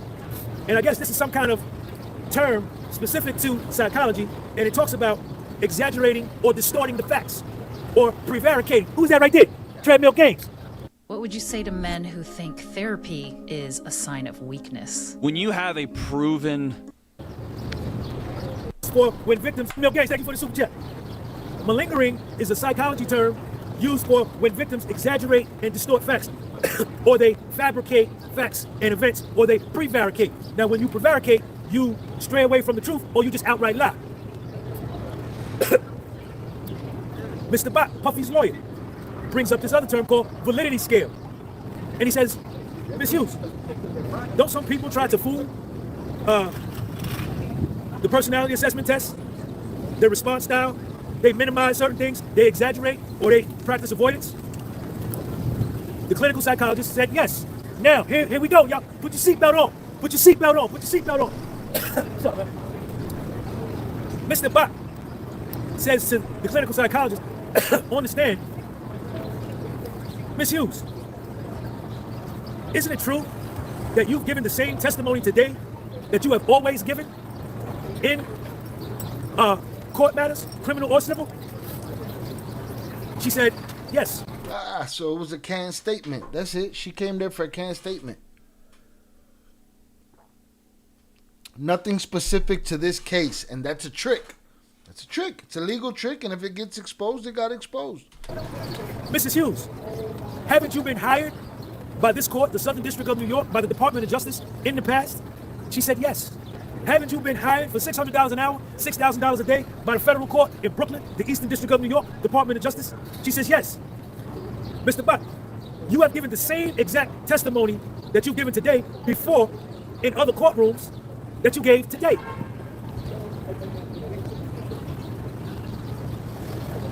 So she kept saying her, but this is just a canned statement. This is the same kind of shit that you say whenever you go to a courtroom.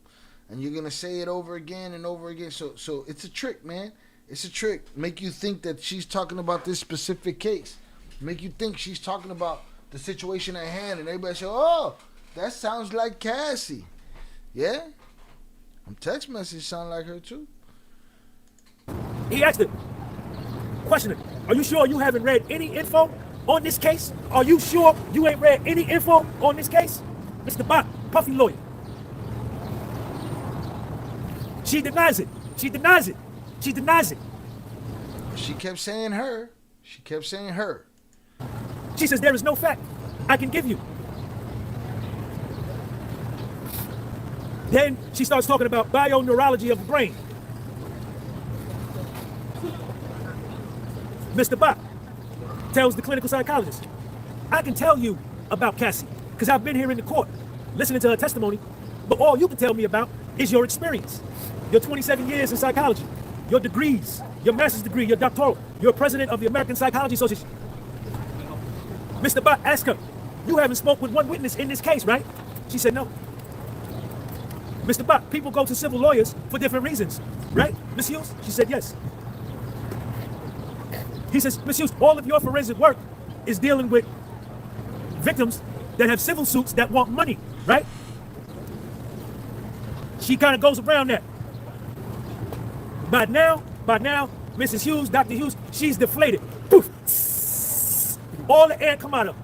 Now she is pissed off, and her tone, her body language, everything is changing toward this lawyer. But the more Mr. Bach see that, the more this lawyer see that, the more aggressive he get. The more aggressive he get. Mr. Bach asked Miss Hughes on the stand. People can have new memories when money is involved, correct? People's memory can be related to prevarication. People's memory can be related to lying, right? Or prevarication. He says, that's not bioneurology of the brain, right? So, check me out. Now, this is where I'm going. And this is for my ladies. This is why I love y'all. And this is my ladies. I don't want to offend y'all. You understand? I want y'all to keep coming to my channel. I need y'all to go follow me on my Instagram. The podcast was sold. Who's that right there? John Paul. John Paul. Who do you predict wins based on what you've seen? So my Instagram, the podcast was sold. And definitely subscribe to this channel. I don't want to, what's the word I'm looking for, y'all? Alienate. Minimize or not let you know. Oracle, I see you. Thank you for the super chat. I want you to know that I love y'all too, ladies. I'm not dissing the women. But we finna take off. Mr. Bach finna destroy her. If you listen to everything that the clinical psychologist and the forensic psychologist testified to on the stand when she was under direct examination from the assistant U.S. attorneys, everything she said described Cassie. Yes, she did. Yes, she did. Yes, she did. I just said that, didn't I? So if she's saying her, then did she come with a canned statement, or I don't know, man. I'm confused at this point. Yes, it did. 100%. If you have been in this courtroom, if you were there all last week, or she came in with a canned statement that she put together from what she know in the TV and in the media. Wednesday, Thursday, Friday, which I was live in the courtroom. I saw Cassie on the stand. I heard her testimony. Everything the prosecution questioned her about and everything she spoke of described Cassie's testimony to a T in order to build and lock in the charge number 2 in the indictment of the trafficking joint, right? And the force and coercion. But check Sean G out, and check Mr. Bott out, and check out the clinical psychologist too. Mr. Bott is questioning, cross-examining Dr. Hughes. This is Mr. Bott. Dr. Hughes, you've been retained many times as an expert witness. Dr. Hughes, you train other clinical psychologists and forensic psychologists like yourself how to testify in court. Am I right? Yeah, I feel like that shit is all a hustle to me. That's all a hustle. That's a job. You know what I'm saying?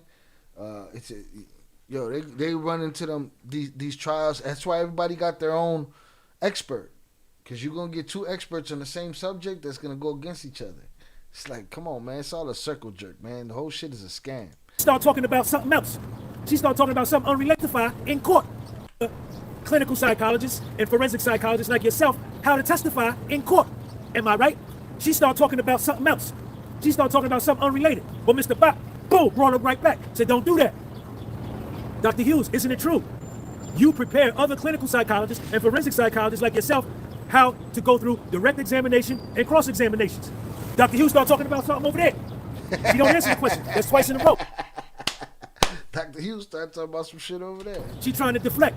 But Mr. Bott ain't going for it. He bring her right back. Boom. Don't go nowhere. At Planet Fitness, there's a number of ways to get strong, and they all add up to one membership. He says, Dr. Hughes, there was a webinar done in May of 2015, and the title of that webinar was Expert Witness Testimony. Dr. Hughes said, who did that? Asking Mr. Bott. He said, you. He said, you did it. She said, oh, well, I don't remember. Can you refresh my memory? Can you? And Dr. Bott said, sure. And when Dr. Bott was getting ready to show her the webinar that she did, that she stated who did it, and he said, you, the government prosecution jumped up and said, can we have a sidebar? Can we have a sidebar? A sidebar, either side can ask for a sidebar, the prosecution or the defense. And what that means is the courtroom stops and the prosecution and the defense attorney go up to the judge's bench and they talk in secret so nobody else can hear. So when Dr. Bott busted her and said there was a webinar done in May 2015 called Expert Witness Testimony, he said, are you familiar with that? She said, who did that? He said, you. The government, the prosecution jumped up and said, sidebar, sidebar, sidebar, sidebar. Everybody sitting in the courtroom I was in was like, oh, or started laughing. So they go through the sidebar. Listen, man. Paying for them good lawyers. Called Expert Witness Testimony. He said, are you familiar with that? She said, who did that? He said, you. The government, the prosecution jumped up and said, sidebar, sidebar, sidebar. Everybody sitting in the courtroom I was in was like, oh, or started laughing. So they go through the sidebar. And did they send the jury out? Hold on a second. I think they sent the jury out the courtroom. And now, the prosecution and Mr. Bott, now they arguing about this webinar. But we can hear it now. And the prosecution is saying like, yo, we don't want Mr. Bott to submit this document and put it in the clinical psychologist, the forensic psychologist's hand who get paid $600 an hour, $6,000 a day. We don't want this. We don't want him to put it in her hand because it's going to take us, all down the street and around. And Mr. Bott is like, but she wrote it. She gave this webinar. So eventually the judge denies the submission of this webinar but he did tell Puffy's lawyer, said, you can ask her about it when you see there's some inconsistencies in her testimony or where she's lying. You can question her about certain parts, but I'm not going to let you give her the whole thing and then we're here for 2 hours. He said, no, you're not going to do that.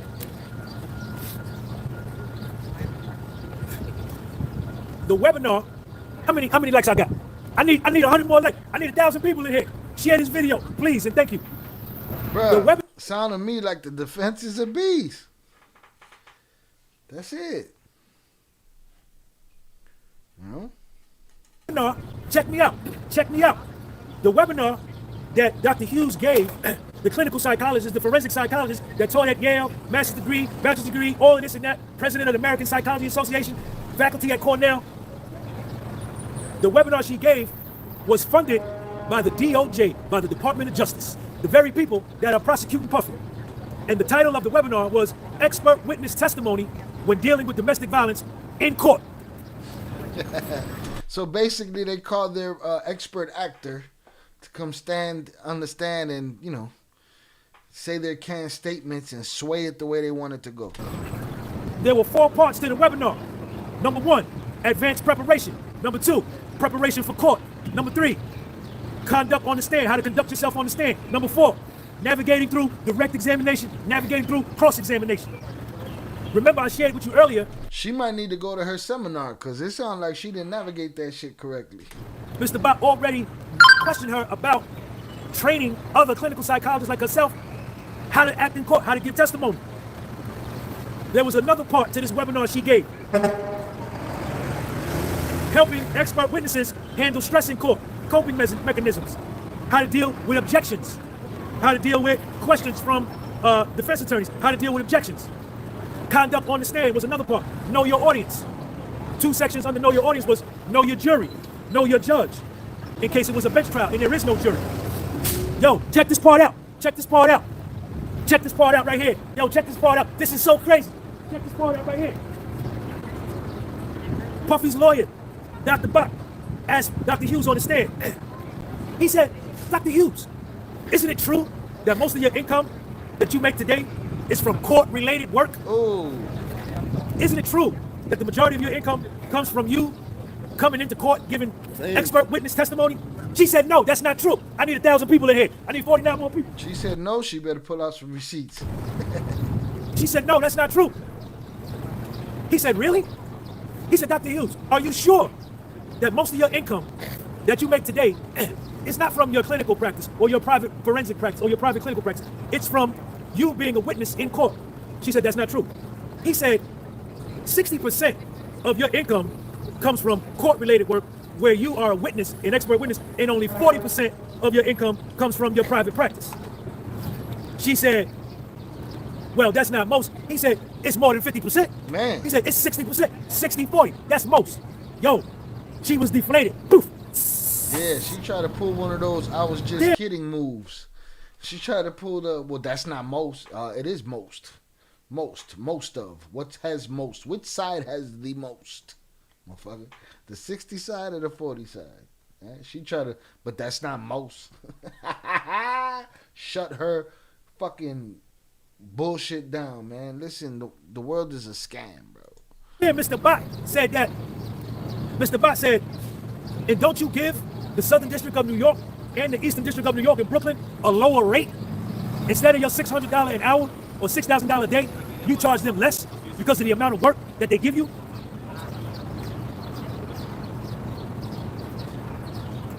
He said, in the last 25 years, Dr. Hughes, you haven't published any work. In the 1990s, you wrote articles, but lately, you ain't published no work. You're not tenured at your professor job. Your professor job is you're a volunteer faculty, right? And since 1998, most of your work has been... This is Pod 5, the first fully immersive sleep system. Intelligent. Being a... They took that resume, that inflated ass resume of hers, and they started pulling threads on that motherfucker. Witness for the government doing this type of witness testimony, and you keep saying, you get on the stand and say the same thing every time you come to court. Canned statement. So there it is. All right, my confusion is fixed. Canned statement every time. Puffy's lawyer, Mr. Bot, he said, Dr. Hughes, you've been doing this for 27 years. In 27 years, you have never come into court and defended a man accused of a sex crime. Dr. Hughes, you got all these degrees, bachelor's degree, master's degree psychology, PhD, postdoctoral, Yale, president of the American Psychology Association. But in 27 years, you have never, not once, come into court and defended a man accused of sex crimes. Her reply was, I don't evaluate offenders. What you do, judge him. What you judge him. What you can judge him. I don't work for him. Come on. Mr. Bot, Puffy's lawyers. Puffy's lawyers. Shout out to London. Mr. Bot, check me out, y'all. Mr. Bot said this. Put your seatbelt on, y'all. Put your seatbelt on and get you a drink of water and get you some popcorn. Mr. Bot is questioning Dr. Hughes on the stand. He says, Dr. Hughes, you've had a number of meetings with federal prosecutors before today. Yo, Eddie, what up? Dr. Hughes, you've had a number of meetings with federal prosecutors before this court case. She said, yeah. He said, you've met with federal prosecutors 6 times before this case. All right. Thank you for the super chat. You've met with federal prosecutors 6 times before this case, before this trial. You met with them in person. You met with them by video call. All of these meetings that you met with the prosecutors were more than an hour long. You've communicated with them by email. And you've gone over questions and testimony that they are gonna ask you about when you get on the stand.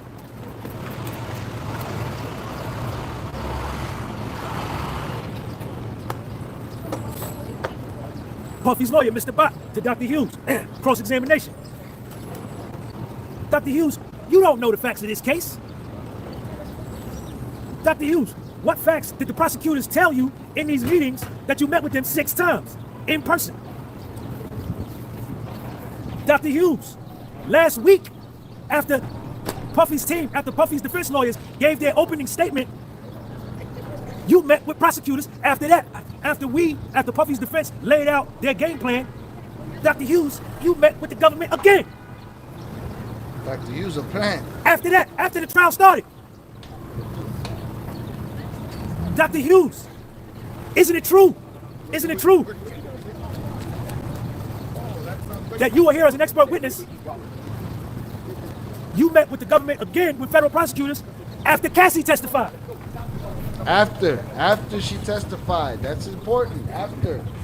Now she's able to take her list and make sure it's perfect. All right? Her canned list, her canned statement, it's perfect now.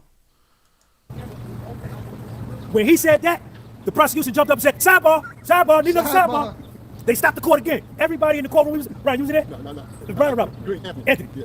Everybody in the courtroom, all the press was like, The expert witness, getting paid $600 an hour, $6,000 a day, met with federal prosecutors after Mark Agnifilo, Teddy Gallegos, Nicole Westmoreland, Brian Steele, Mr. Bot. After they gave their opening remarks of how they're going to attack the case, she met with prosecutors after that. After Friday, Cassie testified Wednesday, Thursday, and Friday. After Cassie's testimony, she met with prosecutors again as to what she was going to say on the stand. The government called the sidebar. They said, sidebar, time out. Sidebar, no mamas. I'm in your bubble. I'm in your bubble. Yo, come on, man.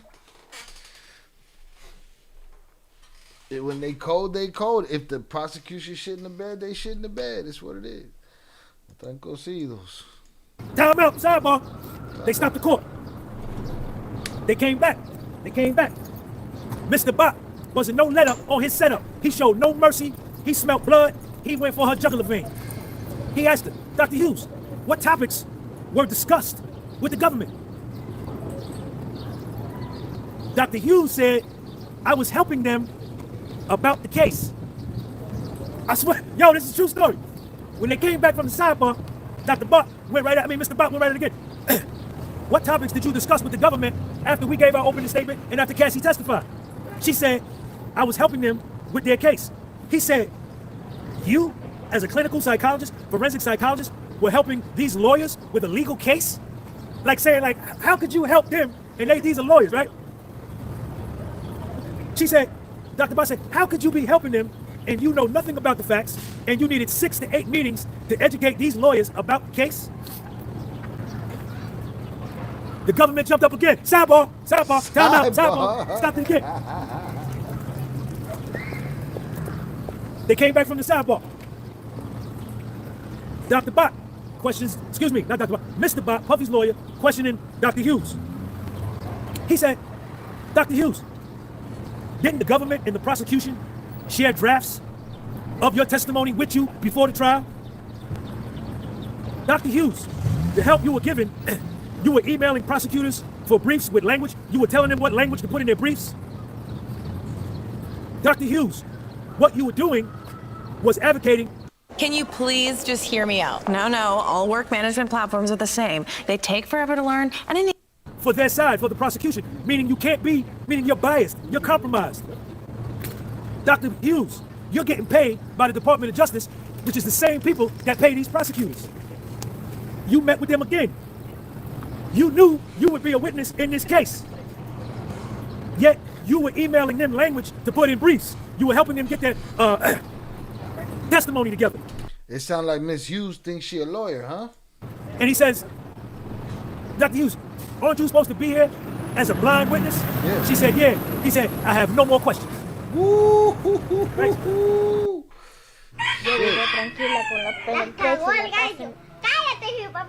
Blind witness. This witness was as blind as LeBron James while he's flopping this shit, looking through the eyeballs like that. That's how blind this blind expert was.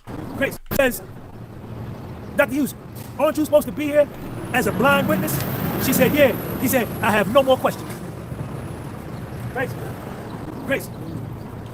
All right. And you go? Yeah, thanks, man. Okay. You coming down tomorrow? Yeah, for sure. All right. I'll see you in the morning. All right. You coming afternoon? Shout out Zoraida. Peter, you still here? I'll see you in the afternoon. Mr. Bot, shut that down.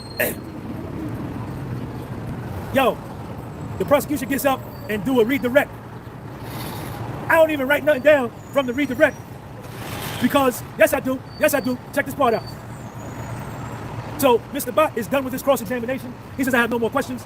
The prosecution jumps up and tries to redirect. And basically, all they were trying to do was undo the mistakes and the lies that was told by the clinical psychologist and the forensic psychologist with all these big degrees, getting $600 an hour, $6,000 a day. But the prosecution jumps up and does this. Check this out. The U.S. attorney asked Dr. Hughes, she says, haven't you been retained by one of the defense attorneys that is in the courtroom today? And Dr. Hughes says, yes, I have. So this is the prosecution trying to even the playing field that they've been busted and outed and exposed that their witness is helping them with what to say and that they're giving their witness transcripts and testimony of Cassie and met with them 6-7 times. The prosecution says, ain't one of Puffy's lawyers, had one of Puffy's lawyers retained you before? She said, yeah. The prosecution said, I have no more questions. Everybody was like, oh. But listen, Mr. Bot don't care though. Mr. Bot get back up and he say, he get right to the point. He don't run from it. He say, Miss Hughes, Dr. Hughes, you worked with Mr. Steele, Brian Steele before, right? He said, yeah. He says, wasn't that a case where a woman was a victim of domestic violence, which is what you're doing now? And didn't she shoot her husband in the head 5 times? She said, yeah. And that woman was a victim of domestic violence? She said, yeah. And then Dr. Bot said, and after Brian Steele met you, he decided not to even hire you. That's busting the government in another lie, because the prosecution got up and said that she was retained by Brian Steele to do a case for him. But Brian Steele ended up not. He never hired her. Retaining her after he met her. And it was for a domestic violence victim, which is what she does. And the lady shot her husband in the head 5 times. And then Mr. Bot says, Dr. Hughes, isn't it true that nothing stopped you from reading trial transcripts and witness statements? Basically saying that we feel you read Cassie's testimony. We feel you've read everybody's testimony before you got on the stand today. Because we know you met with the government 6 to 8 times and that you met with them twice after the trial had already started. Then that was the it. That was the it. That was it for her. She got off the stand, and then they brought another dude on the stand, one of Puffy's executive assistants. But I'm gonna do him tomorrow because I think they got more stuff to talk with him. They didn't finish with him today. But yo, man, crazy, man. Crazy, man.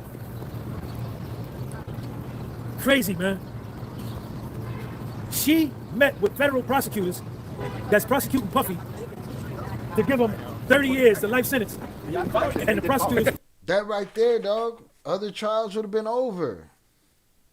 What? This lady's over there in the camp and shit. The blind expert. The blind stares of a million pairs of eyes. I met with her after the start of the trial. Eric Nick. Crazy. All right. Let's see if we get one more. That is crazy. Boom. Forensic psychologist shut down. All right. We getting to the Kid Cudi of it all.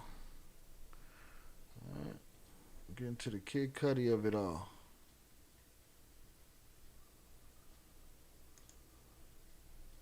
I took two things that I love, dancing and dogs, and I made them into a successful business. Hi, I'm Ronnie. Down here, check me out. May the 22nd, 2025, New York City, Sean G, podcast with Soul, live from the federal building. You understand? Everything that you're gonna hear me say on this video is what I just heard in court. Today, you have Kid Cudi on the stand. We had two people on the stand, but I'm gonna rock with Kid Cudi first. Check my people out, Big Tone, John, and Jamil. I wanna give a shout out to all my lady followers, Frank Matthews, Jake Banger, what up? Jim D. All of my lady followers or any woman that watches this video or any of my videos related to this trial, I just wanna let you know that I empathize and I sympathize with you if you are in a domestic violence situation. So do I, and I love women. I love you all, right? Some more than others. You know what I'm saying? Same goes for men, humans in general, you know what I mean? Or you have been in one. I grew up, my mother was in one. I watched my mother go through a domestic violence situation. So don't never construe nothing that I say. Stay on his ass. That's why he got to give the disclaimer all the time now. Let me see if I can get this quality up, though. What the fuck? Down here, check me out. May the 22nd, 2025, New York City, Sean G, podcast with Soul. G out. Check Sean G out. Share this video. Hit the share button and share. My mother was in one. I watched my mother. Hit the share button and share it over there. Kid Cudi got on the stand. His real name is Scott Mascuti. He was under direct examination by the U.S. Attorney Johnson, okay? He said that he was an actor and a producer and that him and Cassie dated briefly in 2011. Listen, he told the federal prosecutors on the stand under oath that him and Cassie dated briefly in 2011. From what we heard, it was 1 month. Cassie told him up front that her and Puffy weren't dating and that her and Puffy were having problems. In 2011, law enforcement or the cops came to Kid Cudi's house in Los Angeles. Cassie called him that morning, 5:30, 6 o'clock in the morning, and asked Kid Cudi to come pick her up, that Puffy had found out that they was messing around, right? So she called him and said, come pick me up. She also told Kid Cudi that she gave... Hold on, I gotta keep these dates together. She's dating a dude. This is no different than a chick with a side dude. She got out. Puffy weren't dating and that her and Puffy were having problems. In 2011... All right, that her and Puffy weren't dating and they were having problems. Law enforcement or the cops came to Kid Cudi's house in Los Angeles. Cassie called him that morning, 5:30, 6 o'clock in the morning, and asked Kid Cudi to come pick her up, that Puffy had found out that they was messing around, right? So she called him and said, come pick me up. She also told Kid Cudi that she gave Puffy Kid Cudi's address to his house. Cassie gave Puffy Kid Cudi's address to his house. That's what Kid Cudi testified on the stand. Kid Cudi went and picked her up. She seemed stressed out. She seemed scared. He took her to the Sunset Marquis Hotel in Los Angeles to be safe. He then called, what's that girl's name that worked for Puff? Capricorn, Kid Capricorn. He called Capricorn on the speakerphone with Cassie, and that Cassie was on the verge, that Capricorn was on the verge of tears, that Puffy had called Capricorn, which was his assistant, and told her to get ready. I'm coming to pick you up, and you're gonna ride with us over to Kid Cudi's house. Royston Gibbs, thank you for that super chat. Why her? Oh, camera about to blow down, y'all. Hold up. Sir, when you give us 5 minutes, please. I'm live in the middle of my thing, man. I'm live in the middle of my thing right here. Is it possible for you to move over a couple feet? All right. Without interrupting your stream? All right. That'll be really helpful. All right, thank you, man. All right. They asked me nice to move, so I'm gonna move. So you're welcome. You're welcome. All right, salutes to him. Salutes to him. Salutes to him. All right. We've been seeing the ongoing camera drama around here. Capricorn, Kid Cudi called Capricorn. She was in tears because she said she was in the car outside of Kid Cudi's house, and Puffy and another dude broke in Kid Cudi's house and was in his house. Hold on, y'all, my jacket fell down. Hold on. I got my fly jacket fell down. Don't go nowhere. Don't hang up. Hold up, don't go nowhere. You inside my house, bro? Hold on, y'all, my jacket fell down. Hold on. I got my fly jacket fell down. Don't go nowhere. Don't hang up. Hold up, don't go nowhere. When Puffy found out Cassie and Kid Cudi was dating, he called Capricorn, jumped in his car. He made Cassie tell him Kid Cudi's address. Cassie told him Puffy got one of somebody else. They didn't say security. And they went over to Kid Cudi's house and broke in his crib. This is what the direct examination by the U.S. government, Attorney Johnson. Capricorn called Kid Cudi, or either Kid Cudi called Capricorn, and said, I'm waiting outside, Puffy and them in your crib. Kid Cudi said he hung up the phone and called Puffy. Kid Cudi, while Puffy's in his crib, picks up his phone and called Puffy and say, motherfucker, you in my house? He said that right on the stand. Puffy told him, yeah, I want to talk to you. Kid Cudi told Puffy, I'm on my way. Puffy told him, I'm gonna wait for you. When Kid Cudi, Puffy just a hoe trying to live a movie. You know what I'm saying? He just a hoe trying to live a movie. You know what I mean? He know who house he could go in and who house he can't go in. He thought he could pull it with Kid Cudi. He want to do some gangster shit. Just show up at the crib. You walk in and he's sitting at your desk and shit. Man, miss me with the bullshit, Puff. It'd be a memorial for you right now. Cudi got there. Puff wasn't there. The security camera on his talk to you. Kid Cudi told Puffy, I'm on my way. Puffy told him, I'm gonna wait for you. When Kid Cudi got there, Puff wasn't there. The security camera on his front door was moved. They locked his dog in the bathroom, and some gifts that he had, some Chanel gifts that he had, Puffy and them opened it up. Y'all locked the dog in the bathroom? You ain't shit, man. That dog should have ate y'all ass, man. And normally his dog run around loose in the house, but the dog was locked up in the bathroom. And the dog in the bathroom, and some gifts that he had, some Chanel gifts that he had, Puffy and them opened it up. And normally his dog run around loose in the house. They opened his gifts? Bruh, he was on some punking dude. He was just punking dude. But the dog was locked up in He should have waited for him, though. The bathroom. That's how he knew somebody was in the crib. Kid Cudi said, I got back in my car, and he called Puff because he wanted to confront Puffy and fight Puffy. Then he said, calm down, take a breath. Let me rethink this thing. I don't know if he got a jammy on him. I don't know if he got a piece on him or what. I don't know who he with. If who he with got a piece on him. Maybe it's a fake one like ASAP Rocky. Rethink this thing. So then he calls the police. He made a report. Later that day, he saw Cassie later that day. And she was stressed out. A little bit after that, he flew cross country from California to Connecticut. Kid Cudi flew from California to Connecticut to spend Christmas with Cassie, with her mother and father and her brother in Connecticut. Damn, she brought him to the family already? No shit, it's like that? I gotta stay close to my tripod because the wind tried to blow down. It's cold in New York. It's almost June and it's like 40 degrees. Shakzada King.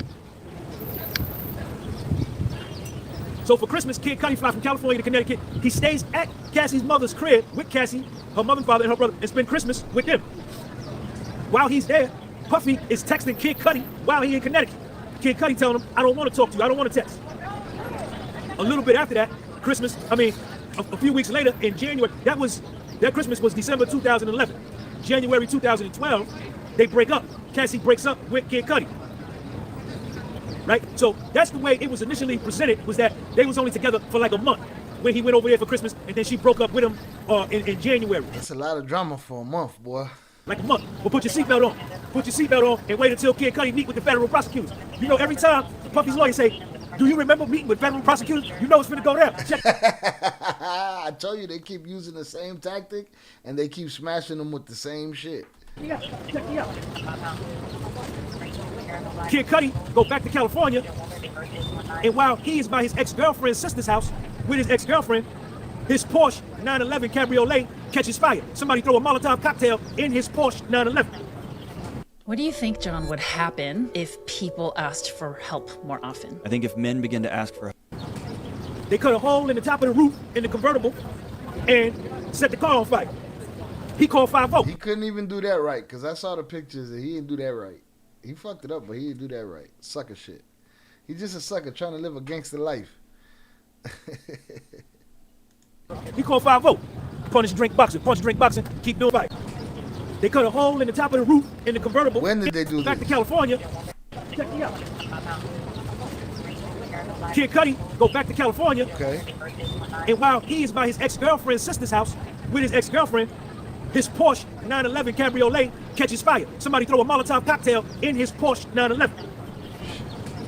They cut a hole in the top of the roof in the convertible and set the car on fire. He called 5-0. He called 5-0. So he wasn't even home. They found him, or they knew where he was at. Somebody dropped dime or something. If he wasn't home and they came and got his shit. Punch, drink, boxing, keep doing an epic job with your cover. God bless. Thank you, man. I want to thank everybody for the super chat. A couple people sent me cash apps last. Tariq sent me a cash. Hit the like button if you have yet to do so, y'all. We chilling at this point. We covered what we was gonna cover earlier. We on catch up gang over here. We gonna be here for another half maybe. Get out of Dodge. It's gonna be 5 hours by the time I'm done. Cash app last night, Tariq. All love, man. Thank you. If I don't get to you, if I don't say your name, just know I am gracious and appreciative, and I appreciate you. So he got a dog sitter. Kid Cudi got a dog sitter to watch his dog. His dog sitter called him and said, yo, your car's on fire. While he by his ex-girlfriend's sister's crib. They cut a hole in the top of the convertible. They drop a Molotov cocktail in the car. He go home. He automatically thinking it's Puff right off the rip, because the incident with Puff breaking in his house. He called 5-0. The police come. He said it's on the stand. When he get back to his car and see his car burned up, he say, what the fuck? He said that on the stand. He believes that the damage was intentional and that it was Puff. So, a little while later, T-Rock, Puffy Security, reach out to Kid Cudi's man and tell him, yo, Puffy want to meet up one-on-one with Kid Cudi. So they meet up at the Soho House in Hollywood. So Kid Cudi go down there. Puffy already there. But hold on. What do you mean, what day is this? What day is this as far as the trial? This is, I think, the 22nd or the 23rd. I'll tell you right now. Nah, it only says 2 weeks ago. Let me see. Yeah, May 22nd. I don't know, day 4, 5, something like that. Puffy Security, D-Rock. So he's in your house. You know he's in your house because you speak to him. I don't know if they got car records or what. He hits the car. Now that's just you saying that you think it's him. You know? Want to meet up one-on-one with Kid Cudi. So they meet up at the Soho House in Hollywood. So Kid Cudi go down there. Puffy already there. Puffy Security, D-Rock come out, escort Kid Cudi to the room where Puffy at. Close the door. It's just them two in the room. Just them two in the room. Just Kid Cudi and Puffy in the room. They should have made that whole room rumble. They should have made that shit shake. Had the door shuffling in that motherfucker. Kid Cudi said Puffy was standing looking out the window like this with his back to him. Yeah, on some gangster shit. He think he in a movie. The motherfucker want to be the man. He want to be that guy. Always has. Always has. He's just a sucker living a movie. Still, in all of this, still no Rico. Still no Rico. Dork with money. Domestic violence, yes. Still no Rico. Kid Cudi said Puffy was standing looking out the window like this with his back to him, looking like a Marvel villain from like the cartoon, like a Marvel character. Said Puffy was looking like a Marvel villain. And they talked. They talked about Cassie. Puffy wanted to know how it started, what happened, what went on, right? And Cassie shows up, right? Well, hold on. They talked about Cassie. How did you meet Cassie? Wayne 704. How did you meet Cassie? How did you start? how did you get involved with Cassie? Puffy, he want to know. He jealous. He love Cassie. So they talk about that. They shook hands, right? Now this meeting they're having is the next day. How did you get involved with Cassie? Did you meet Cassie? There was no scrap? What happened? They talked. They talked about Cassie. Puffy wanted to know how it started, what happened, what went on, right? And Cassie shows up, right? Well, hold on. They talked about Cassie. How did you meet Cassie? Wayne 704. How did you meet Cassie? How did you start? How did you get involved with Cassie? Puffy, he want to know. He jealous. He love Cassie. So they talk about that. They shook hands, right? Now this meeting they're having is the next day after the Porsche catch on fire. They talk it out. Kid Cudi say they shook hands, they dapped it up, and Kid Cudi say he was holding his hand, looking Puff dead in the eye and say, what are we gonna do about my car? He said, Puff looked back at him and said, I don't know what you're talking about.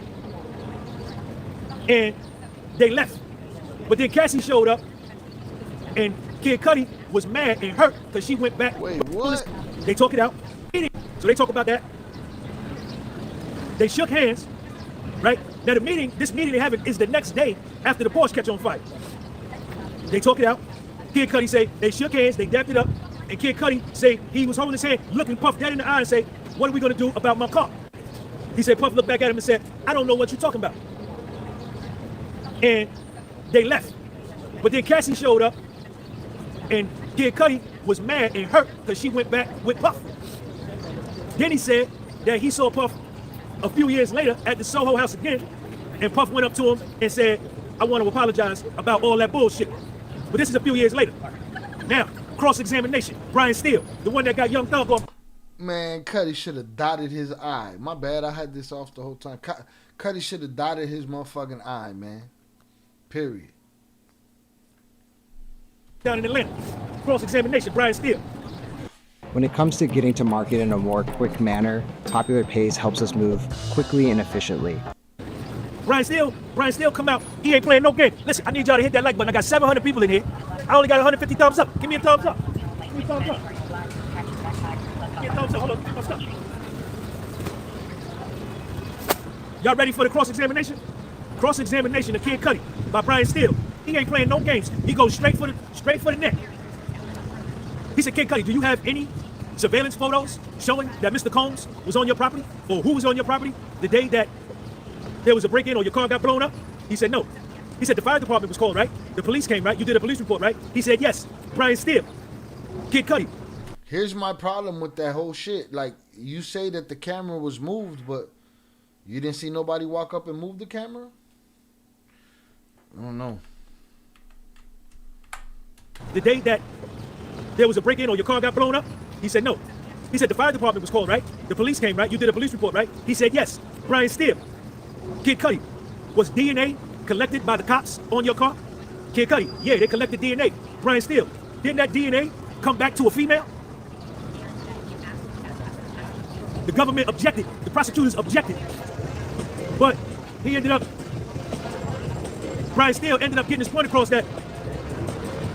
Could you do me a favor? Excuse me. Could you do me a favor? Could you turn that down? Hey, man. Through all of the talk that people been talking out there about this, I have not heard that part.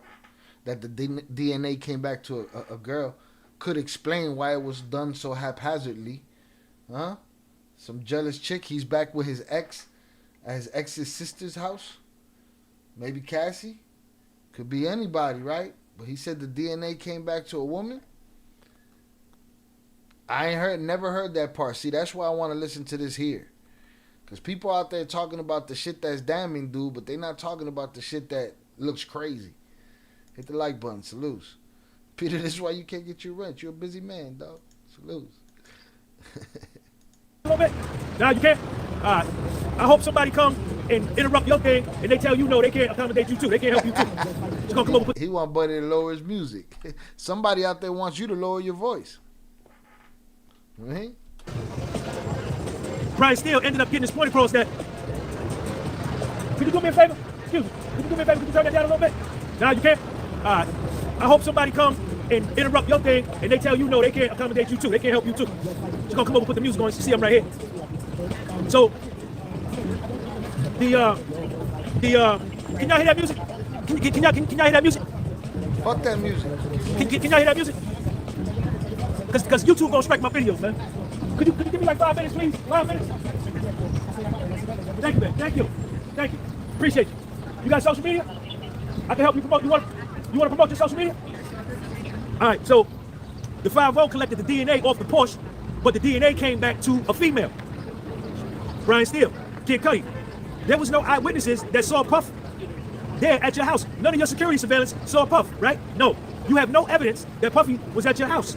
No. Brian Steele to Kid Cudi. Kid Cudi, you and Cassie talked or texted every day for 1 year. You knew Cassie, Brian Steele.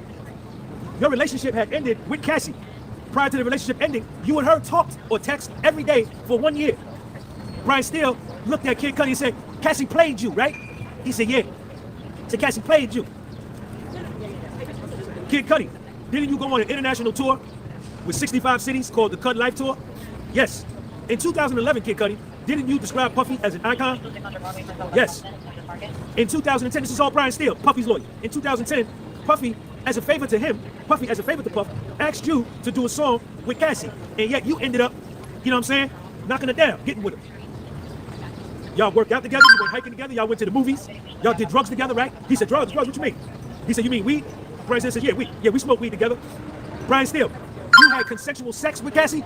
Prosecution, sidebar, sidebar. What's happening, baby? Part 4. Sidebar. Brian Steele asked Kid Cudi on the stand in front of everybody, didn't you have consensual sex with Cassie? Prosecution, sidebar. Sidebar. Everybody relax. Sidebar. Sidebar. They shut the whole court down. So Puffy's lawyer, Brian Steele, and the prosecution go up to the judge. They turn the mics off. Now they talking it out. So they come back from the sidebar. Brian Steele go right back. Didn't you have consensual sex with Cassie? Sidebar. Another sidebar.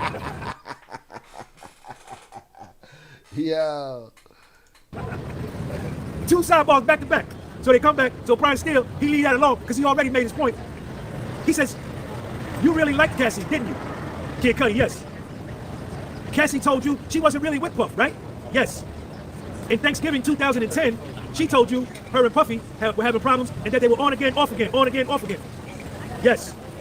Kid Cudi, when you met with federal prosecutors, you told them that for 4 years, Cassie told you that her and Puffy were on again, off again for 4 years. He said, I don't remember saying that. Brian Steele said, well, let me refresh your memory. Pull out the paperwork and says, do you remember when you met with federal prosecutors? He said, oh, yeah. If it's there, then I must have said it. In 2011, Kid Cudi, Cassie and you confided in each other. You spent 3 days Christmas with Cassie and her family. You flew across country to be with her after the trespassing incident. Kid Cudi, you were hurt when Cassie left you. He said, yes. You was in love with Cassie, weren't you, Kid Cudi? He said, yes. Why do I sabotage everything that I truly want? It's all due to something called law of sustainment. Kid Cudi, isn't it true that you believe the day of your break-in, your alleged break-in, when Puffy allegedly broke in your house, you actually left your front door open that day of the break-in? He said yes. When Cassie, you were in love with Cassie, right, Kid? He left his door open. I could see Puff walking up and just pushing the door open. My question is, the camera didn't never see you? Cudi, yes. And when Cassie, you were in love with Cassie, right, Kid Cudi? Yes. And when she got back with Puffy, you wanted to fight Puffy. He said yes. Kid Cudi, Cassie never told you that Puffy physically abused her, did she? No. Kid Cudi, Cassie never told you that she was sexually abused by Puffy, did she? No, she never told me that. And Kid Cudi, isn't it true that when you and Puffy met and got together, that Puff was confused? Because he found out she was talking to you for over a year, and then you was confused because you thought she left Puff alone. Isn't it true, Kid Cudi? Both of you guys were played. You and Puff got played by Cassie. Both of y'all got played.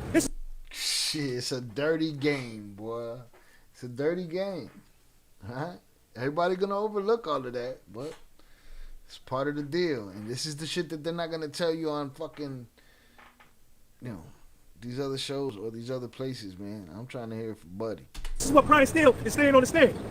Isn't it true, Kid Cudi, that Cassie was living 2 different lives? Yes. Kid Cudi, isn't it true that nobody was ever charged for damage to your car? Sidebar. All right, sorry about that. There you go. All right. They told him stop doing that shit, and he was all right about it. Okay. Kid Cudi, isn't it true that no other action was taken on your car damage? No other action was taken. Kid Cudi, when you met with federal prosecutors again, you told the feds that Cassie had multiple phones, that she had a burner phone, an untraceable phone. And Cassie told Puffy the address to your home. Yes. Brian Steele said, I ain't got no more questions. Cassie doxed him to Puff. What? The action was taken. Kid Cudi, when you met with federal prosecutors again, you told the feds that Cassie had multiple phones, that she had a burner phone, an untraceable phone. And Cassie told Puffy the address to your home. Yes. Brian Steele said, I ain't got no more questions. The government came out, they're gonna do a redirect.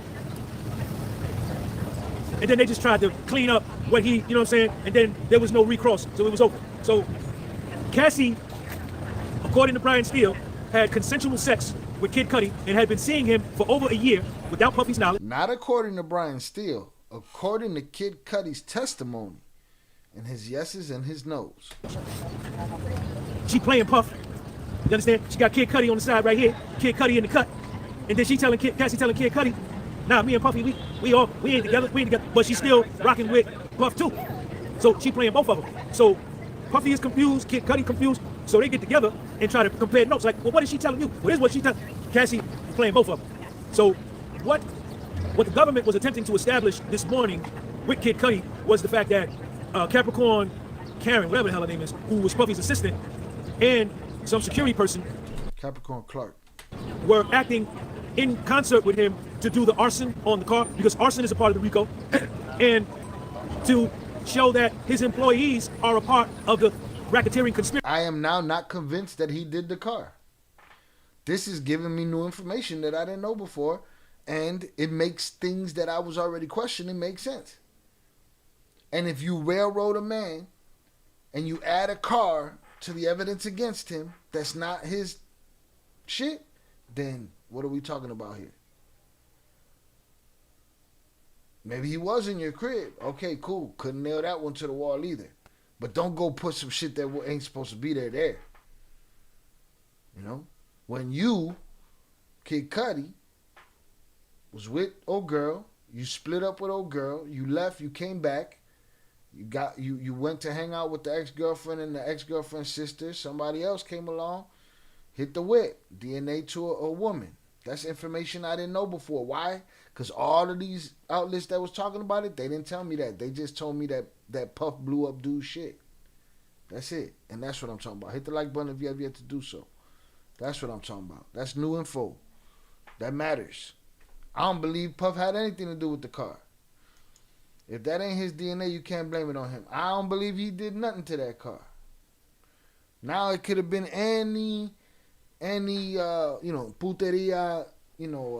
related incident. Miss me with the bullshit. Conspiracy. That's why they're able to do the racketeering conspiracy, because his employees are helping him carry out these events. What else?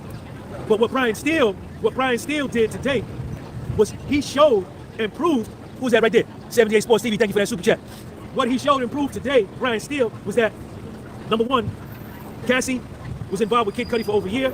She confided in him, he confided in her. Cassie never once told Kid Cudi about sexual abuse or freak-offs, or that she was physically abused. Cassie did tell Kid Cudi that he punched and hit her. He punched and kicked her one time, and that's why he wanted to fight Puff. Kid Cudi wanted to fight Puff. But what Brian Steele laid down today on the record is that Cassie was having consensual sex with other men. So this kind of throws water on the trafficking joint, you understand? Yeah, man, miss me with that. This is a cheating ass couple with fucking toxic issues. Other joint where you sell it and get money for it. You understand? She was giving it out to my man on the strip, right? So that's what they went on today. But I'm gonna go back up here. They got it. They interviewed his assistant too. I'm gonna do him this afternoon. Sean G, podcast we sold. It don't never stop. Shout out Sean G, man. Hey. The DNA being of a woman, that's different. No evidence of Puffy doing it. No evidence of the house. And you spoke to him on the phone. It's just weird. Just weird. Still ain't heard of RICO. And it's just scary to me, man. It's scary to me because people are out there like, just, it's what you want. And what you want to manifest it in your mind. And you want to manifest that, nah, he did the car too. Even if there's a camera, a video of a 7-foot chick with swords for hands that ripped the top open and dropped the bottle down there with the fire. Like, even if you had a tape, like, people will still, it's the same. It's the Mayo getting caught shit, man. It's just, you're not going to convince some people. All right? Is Puff a piece of shit? Yes. Is old girl the victim that she made herself out to be? I'm not convinced. I'm not convinced. And as far as I'm concerned, from what we've been gathering here up to this point, up to where we're at, prosecution's been shit in the bed. Hit the like button if you have yet to do so. Prosecution's been shit in the bed. And defense been in there whooping ass. You know what I mean? So, we'll start at the next time. Again, we'll see how much of my stuff I get done before next week. And maybe we'll have some lives, maybe we won't. But I want to keep this moving because we're getting there. We're getting there. Like Zorada said, this is where things start to turn around. It all starts getting better after this. All right. That mean what? The prosecution does a better job because they shit in the bed at the moment. Let me see. Where is this at? Where were we? It was down here. All right. Boom. George Kaplan after that. But it's a testimony that for the government, but has nothing but praise for Puff. Like, come on, man. What else? Week 2 recap. We got Mia on the stand. Alleges Diddy physically assaulted her. All right, so we'll start back with that one, I think. That one and the George Kaplan joint. But we're getting there. We 3 rows away. All right, but I see Brian Steele massacring shit. Lawyer, dismantling and obliterates Mia. Prosecution shit in the bed. They definitely shit in the bed. But you can't help but shit the bed if a lot of the evidence that you say you have is not. It's just people talking, and people that paid money or got paid money. People that were quiet before.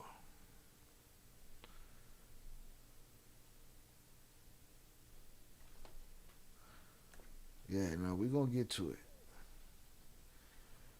I maybe go live for the fights tomorrow. Maybe catch up on that. I don't know, man. We'll see. I got a lot of shit to do. But I am in on this story and on this series, and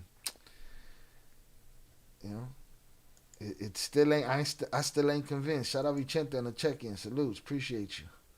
Wonder if there's any Tupac fans on the jury. Whew. That's not good. Yeah, they probably have to ask that question at jury selection. Right. Unfortunately, you become prone to this type of fuckery when you have crazy money like him. Ridiculous, bro. But it's also you gotta have crazy money, and most of these guys that have crazy money have crazy insecurities, and they gotta fill those holes. No pun intended. Somehow, you know what I mean. Who you got tomorrow? Marab. I think Diddy will be found not guilty, and Cassie will have to pay Diddy back $20 million on an appeal. The $20 million ain't got. We talked about that yesterday. The $20 million ain't sanctioned by the government. The $20 million was a settlement. No matter what happens, she got her $20 million. If something happens and he decides to sue her later, who knows how much weight that'll hold. But there's no $20 million on an appeal. There's no her getting in trouble. None of that. None of that. Now they're gonna try to pin something on him, but it got to be something they charged him for. Unless the state is going to pick up a domestic violence case.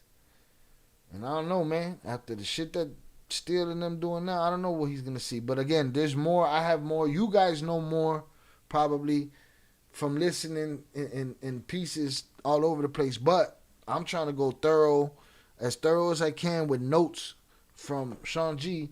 But even with just that, it proved what I wanted to happen true, that if there was something there that was something that I haven't heard before, something that didn't make sense, now it makes sense because of a piece of information I got here. That's what I wanted, and that's what happened with the car. I take the car off the table now.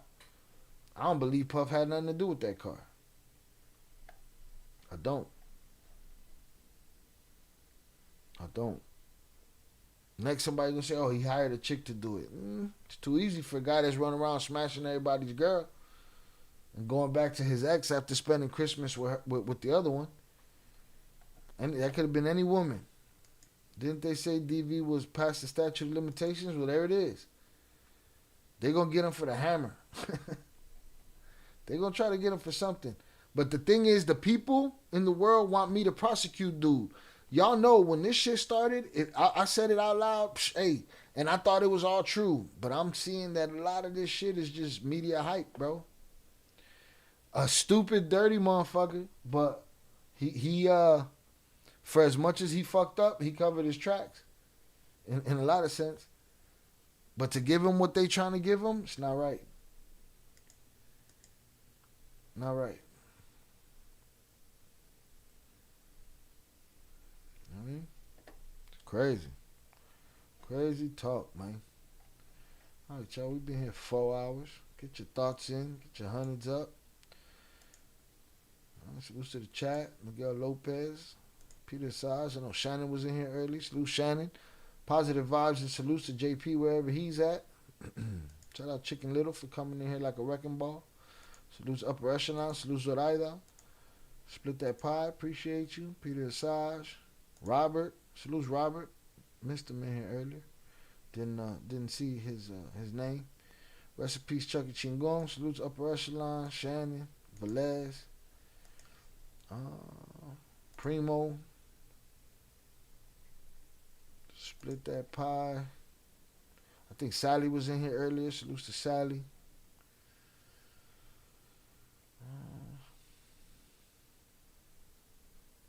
My brother Oso. You know, one of the LeBron Avengers. The Floppers. Salutes to... Yeah, I was lit in the chat tonight, though. Early. Shout out Ivy. Ivy was crushing Sean G all night. Salutes to Peter Sass. Salutes to all the donators. Salutes to everybody that played the game. All the wrenches, the members. I appreciate you all. All right, we're going to be working on some shit this week.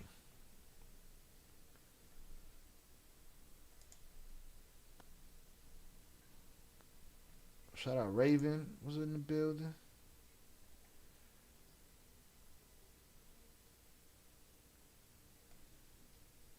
Shout out HG.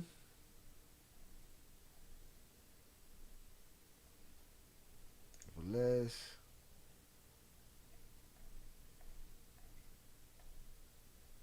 Vicente salutes. All right. I wonder what this trial is a distraction for. That's what Ivy said earlier. Ivy said the last fucking 3 years of trials. Salute, split that pie, everybody in the chat. Yeah, that's exactly what Ivy said. What's this distraction for? I don't know, but I can't keep up with everything. So, distraction is going to be, it is what it is. Are you not entertained? It's what it is, all right? Whoever don't like it. You're stealing, right to jail. You're playing music too loud, right to jail, right away. You're driving too fast, jail. Slow, jail. Jail. Shout out Vernon Himes, good night. Have a great night. Salutes to you. Let's see what's going on here.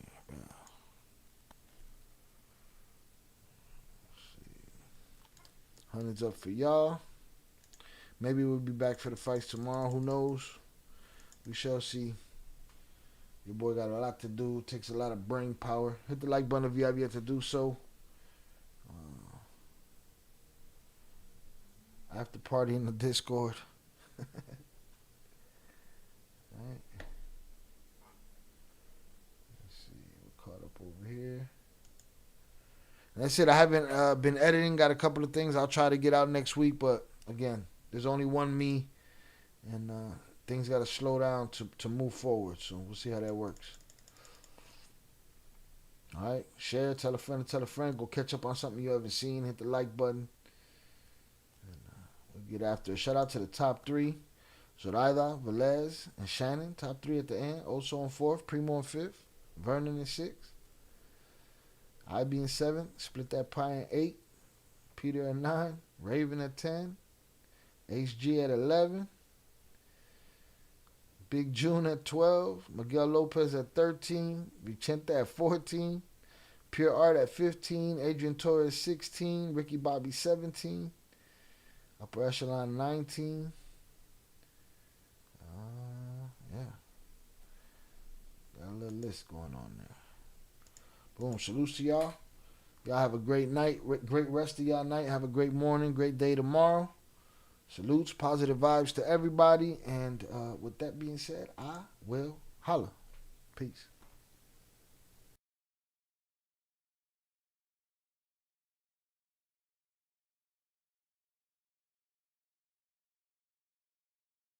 Shout out Ivy. Have a good time at Yellowstone. I'll be in Yellowstone, y'all. I'll catch you guys when I get back. If you don't hear from me, look for me in your local ICE detention center. All right, Vanilla Ice. Have a good time at Yellowstone. All right. Tell Kevin Costner everybody said what's up.